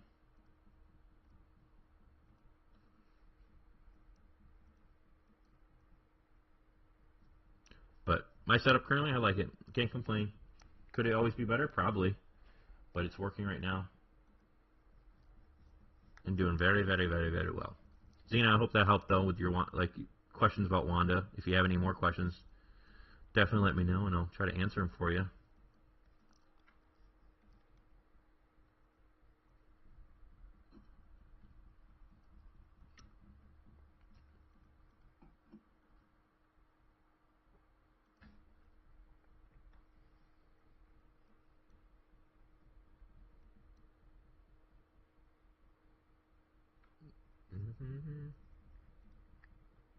What are they talking about? I'm sure it's an interesting job. I've never been to one of the newer engines. I've just been historical coal-fired ones. We have microwaves and fridges on the new ones. Are they talking about trains, I'm guessing? Sounds like maybe like trains. I don't know. Planes, trains, and automobiles. Oh, I gotta do some. Try to increase this.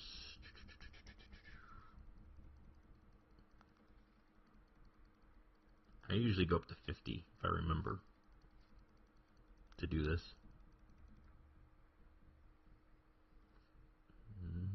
Back to trading. Good. Glad I could help out. Hopefully it answered your questions. Like I said, she's a good hero. You can fill her anywhere. Like as you saw, multiple people are using her in multiple different ways on multiple different ships. So there's really no right or wrong way. just right now how I kind of had my idea for Season 3 with my Stormbringer, or the healing ship that I was going to go for. It's working pretty well. With my Tanaka inline. Hopefully, when I get that other star on Tanaka, it'll even get even better. But that's going to be some while. I don't have that many shards, and I can't pull him for much later.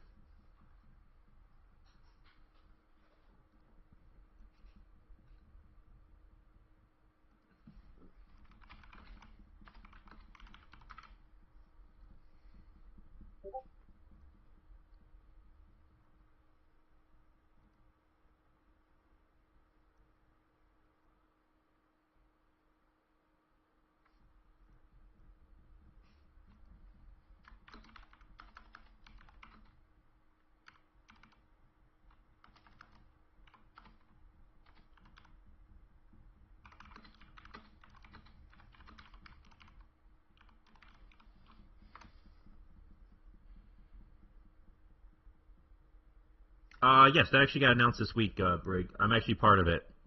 I could tell you the names. It was on their official Discord announcement on Monday. So yes, I am part of it. It said, let's see, I can tell you the names. Hold on.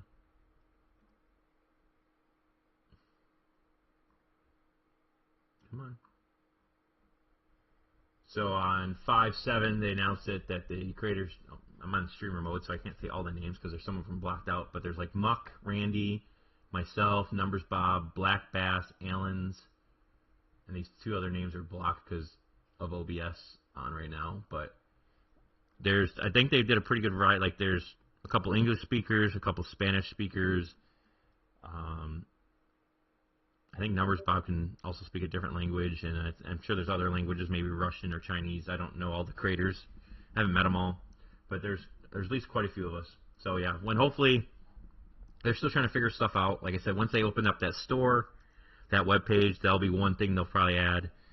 They'll add some other stuff for us, and then they talked about offering like codes to our members and maybe some like special coupons, which I think you can use in the Gleam store. And they'll sponsor videos here and there, but we'll see. Nothing special right now. I can tell you that. I don't get special streamer privileges. I can tell you that. I don't get. I pulled the same pity as you all do. My account's not changed. We still pull terrible. The only thing that I might get an advantage over is literally knowing something maybe like a week ahead of time that they've announced that they're about to release. What is this new Discord knows? Ahoy mateys, did we know why pirates be wearing eye patches? It ain't just 'cause they missing eyes. Legend has it that the savvy buccaneers wore them on their eye to quickly adjust to darkness below deck. Now has interesting. That was their Discord news today. That's pretty funny. Yeah, no Trinket. Of course not. We have no luck. No luck.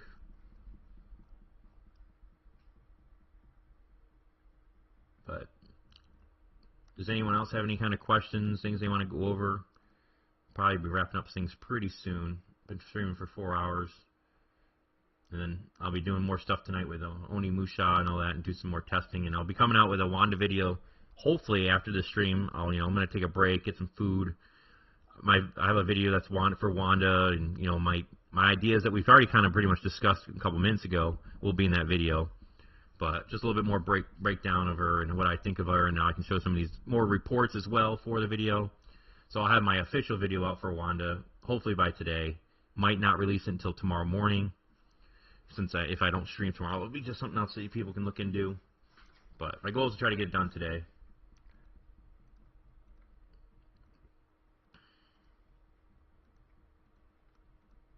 For some little bit more insight on Wanda. But she's good. She's definitely a good overall player to help you out with some holes you have in your lineups. And you can see everyone's using her. Like I said, next season it'll be kind of interesting to see what gets used and what doesn't get used, and what kind of hero lineups. But I think Obi's 100% going to get used as your flagship. that will replace Delilah, which then the question is, could you put Delilah somewhere else? Maybe. Could, you know, because you're definitely going to want Obi on your flagship, especially how the meta is now, be having your flagship super tanky. You're going to want Obi here. There's no questions asked. I mean, especially with Magnus and this combo with Obi and Magnus and Ahab, the shields, because he's going to give a shield with lower HP. Same with Obi, but it's going to be based off armor, and then Ahab, you're going to have multiple shields to go off from. So now the question is, could you put Delilah somewhere else? Maybe. She might, if you're trying to pop, like, say, like, get rid of Tanaka and have her there and have more things going off here, could work, maybe, if you put Delilah in this lineup. Or if there's some kind of other special skill you're trying to pop off early, you might be able to put her in, like, an artillery. You have the new hero here, the Chiz one, and then you have her here with Ophelia, and you might be able to get some crazy attacks off with her artillery. It's just stuff that's going to have to be tested. Stuff that's going to, because she falls under strategy, or you could put her on your strategy ship. You know, you could replace Boa, and that could work. You might be able to put her here, because Boa, like I said, I don't think Boa is very good at all for what you pay for her behind the VIP. So she could replace Boa here with Delilah, and it could work out pretty well for you next season, for Season 4, when you do get an Obi. I could see that. That's probably could be my first play that I'm going to do. I'll drop Boa and put Delilah in here. Will probably be my first play to test. And that's just my thinking. Alright, so I got 12 more conjures. Because from Sparrons, let's see.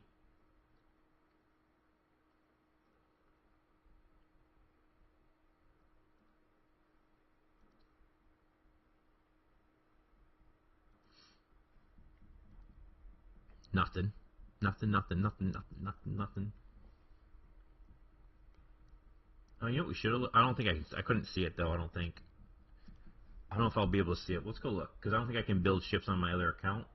My character. If we go back, we can look at the... Last thing we can look at is the strategy ship. And see how that might play with Delilah. But I don't think I'll be able to see it, but I'm not... We'll see.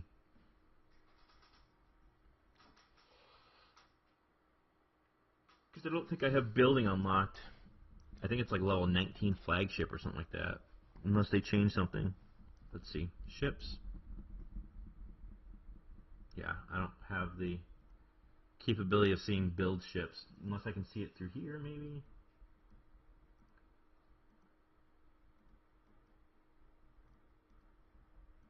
Yeah, it doesn't even show me under here.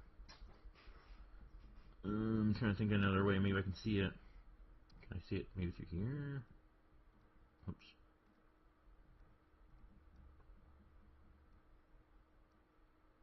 Nope.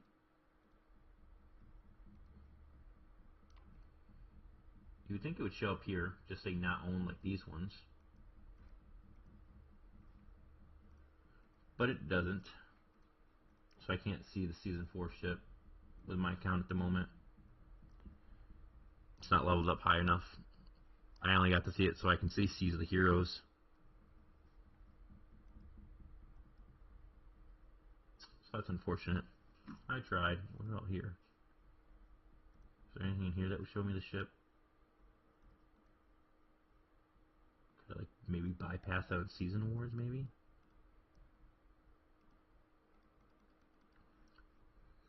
Nope. That's the Season 4 specialization that they have. Nothing like what we have in Season 3. Much different. It's still the skills. So they still have the, like I said, the old skills. They don't have the gems still.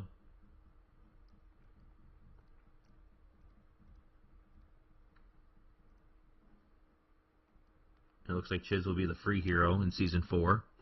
The artillery hero instead of Obi. So that's good to know.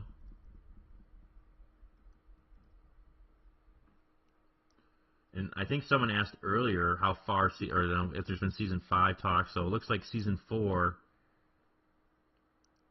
is just about to unlock in 4 days their Port 6. So they got some time still. I mean, this is probably like a month left. before season. The first couple servers will be done with season 4, so they have at least a month. So we probably won't hear until the end of season. We probably won't hear anything for season 5, or what if they're going to go to another season, or what they're going to do. So more to come on that. And I can't see, I don't, unless someone like shared their fleet, maybe I could see it.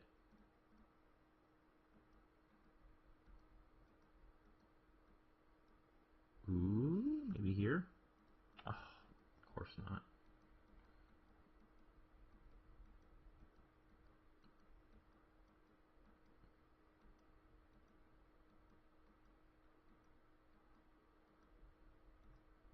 Like, I don't even have the other chat. Ooh. No, won't let me see these either. Oh boy. Well, we tried. I think I ran out of options to be able to see it.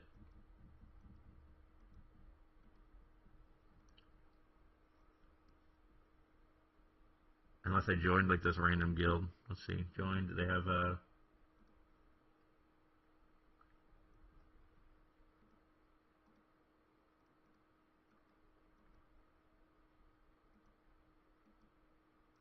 No. Won't be able to see it.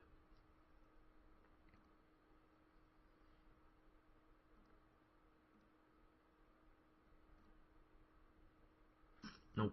We tried. Maybe someone can send me, if anyone is in Season 4 and they want to send me stuff about all the skills that you can get off the Season 4 strategy ship, that'd be great. I'd appreciate that. And we can talk about it. But right now I can't see it with the Season 4 person I have. I don't have visibility to it.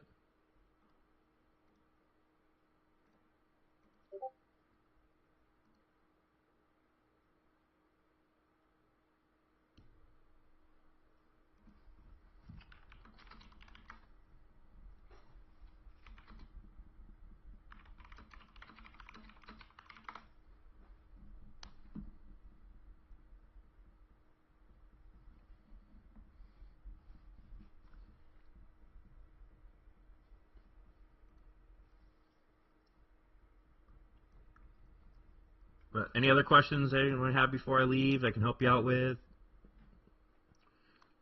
If not, I'm going to hop off, as I said, get some food, and I'm going to start working on my Wanda video for everybody. This is your last shot before I end the stream. You have to wait tomorrow for Bob's stream.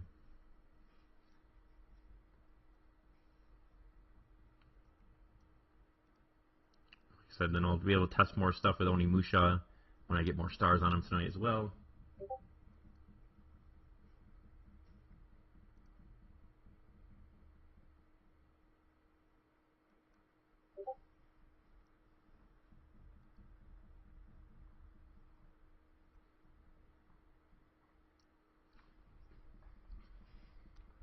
I don't see any more questions coming in, so thank you everyone that came out and hung out with the stream. We got to go over a lot of stuff. Got to see some awesome straight fights. Definitely you can replay the video if you want to go over those straight fights and watch them again. Definitely do that. Hopefully you learned something. Hopefully you can, once things next week, stream should be 100 times better when we actually get to attack all kinds of people. So we'll be able to do that. We'll have tons of PvP, so I'll be definitely killing some people. But thank you again. If you're not subscribed, definitely subscribe. Like I said, we'll try to get some redeem codes from the creators and everything from Fun Plus. So hopefully we can get some stuff for the creator stuff that we can give out to people in the future. And hopefully we can learn some more together. But I hope you all have a good rest of the Thursday. If we don't talk, you all have a good rest of the day. And thank you for joining. Have a good Thursday, everybody. Adios. Have a good one, Rem. Thanks for hanging out.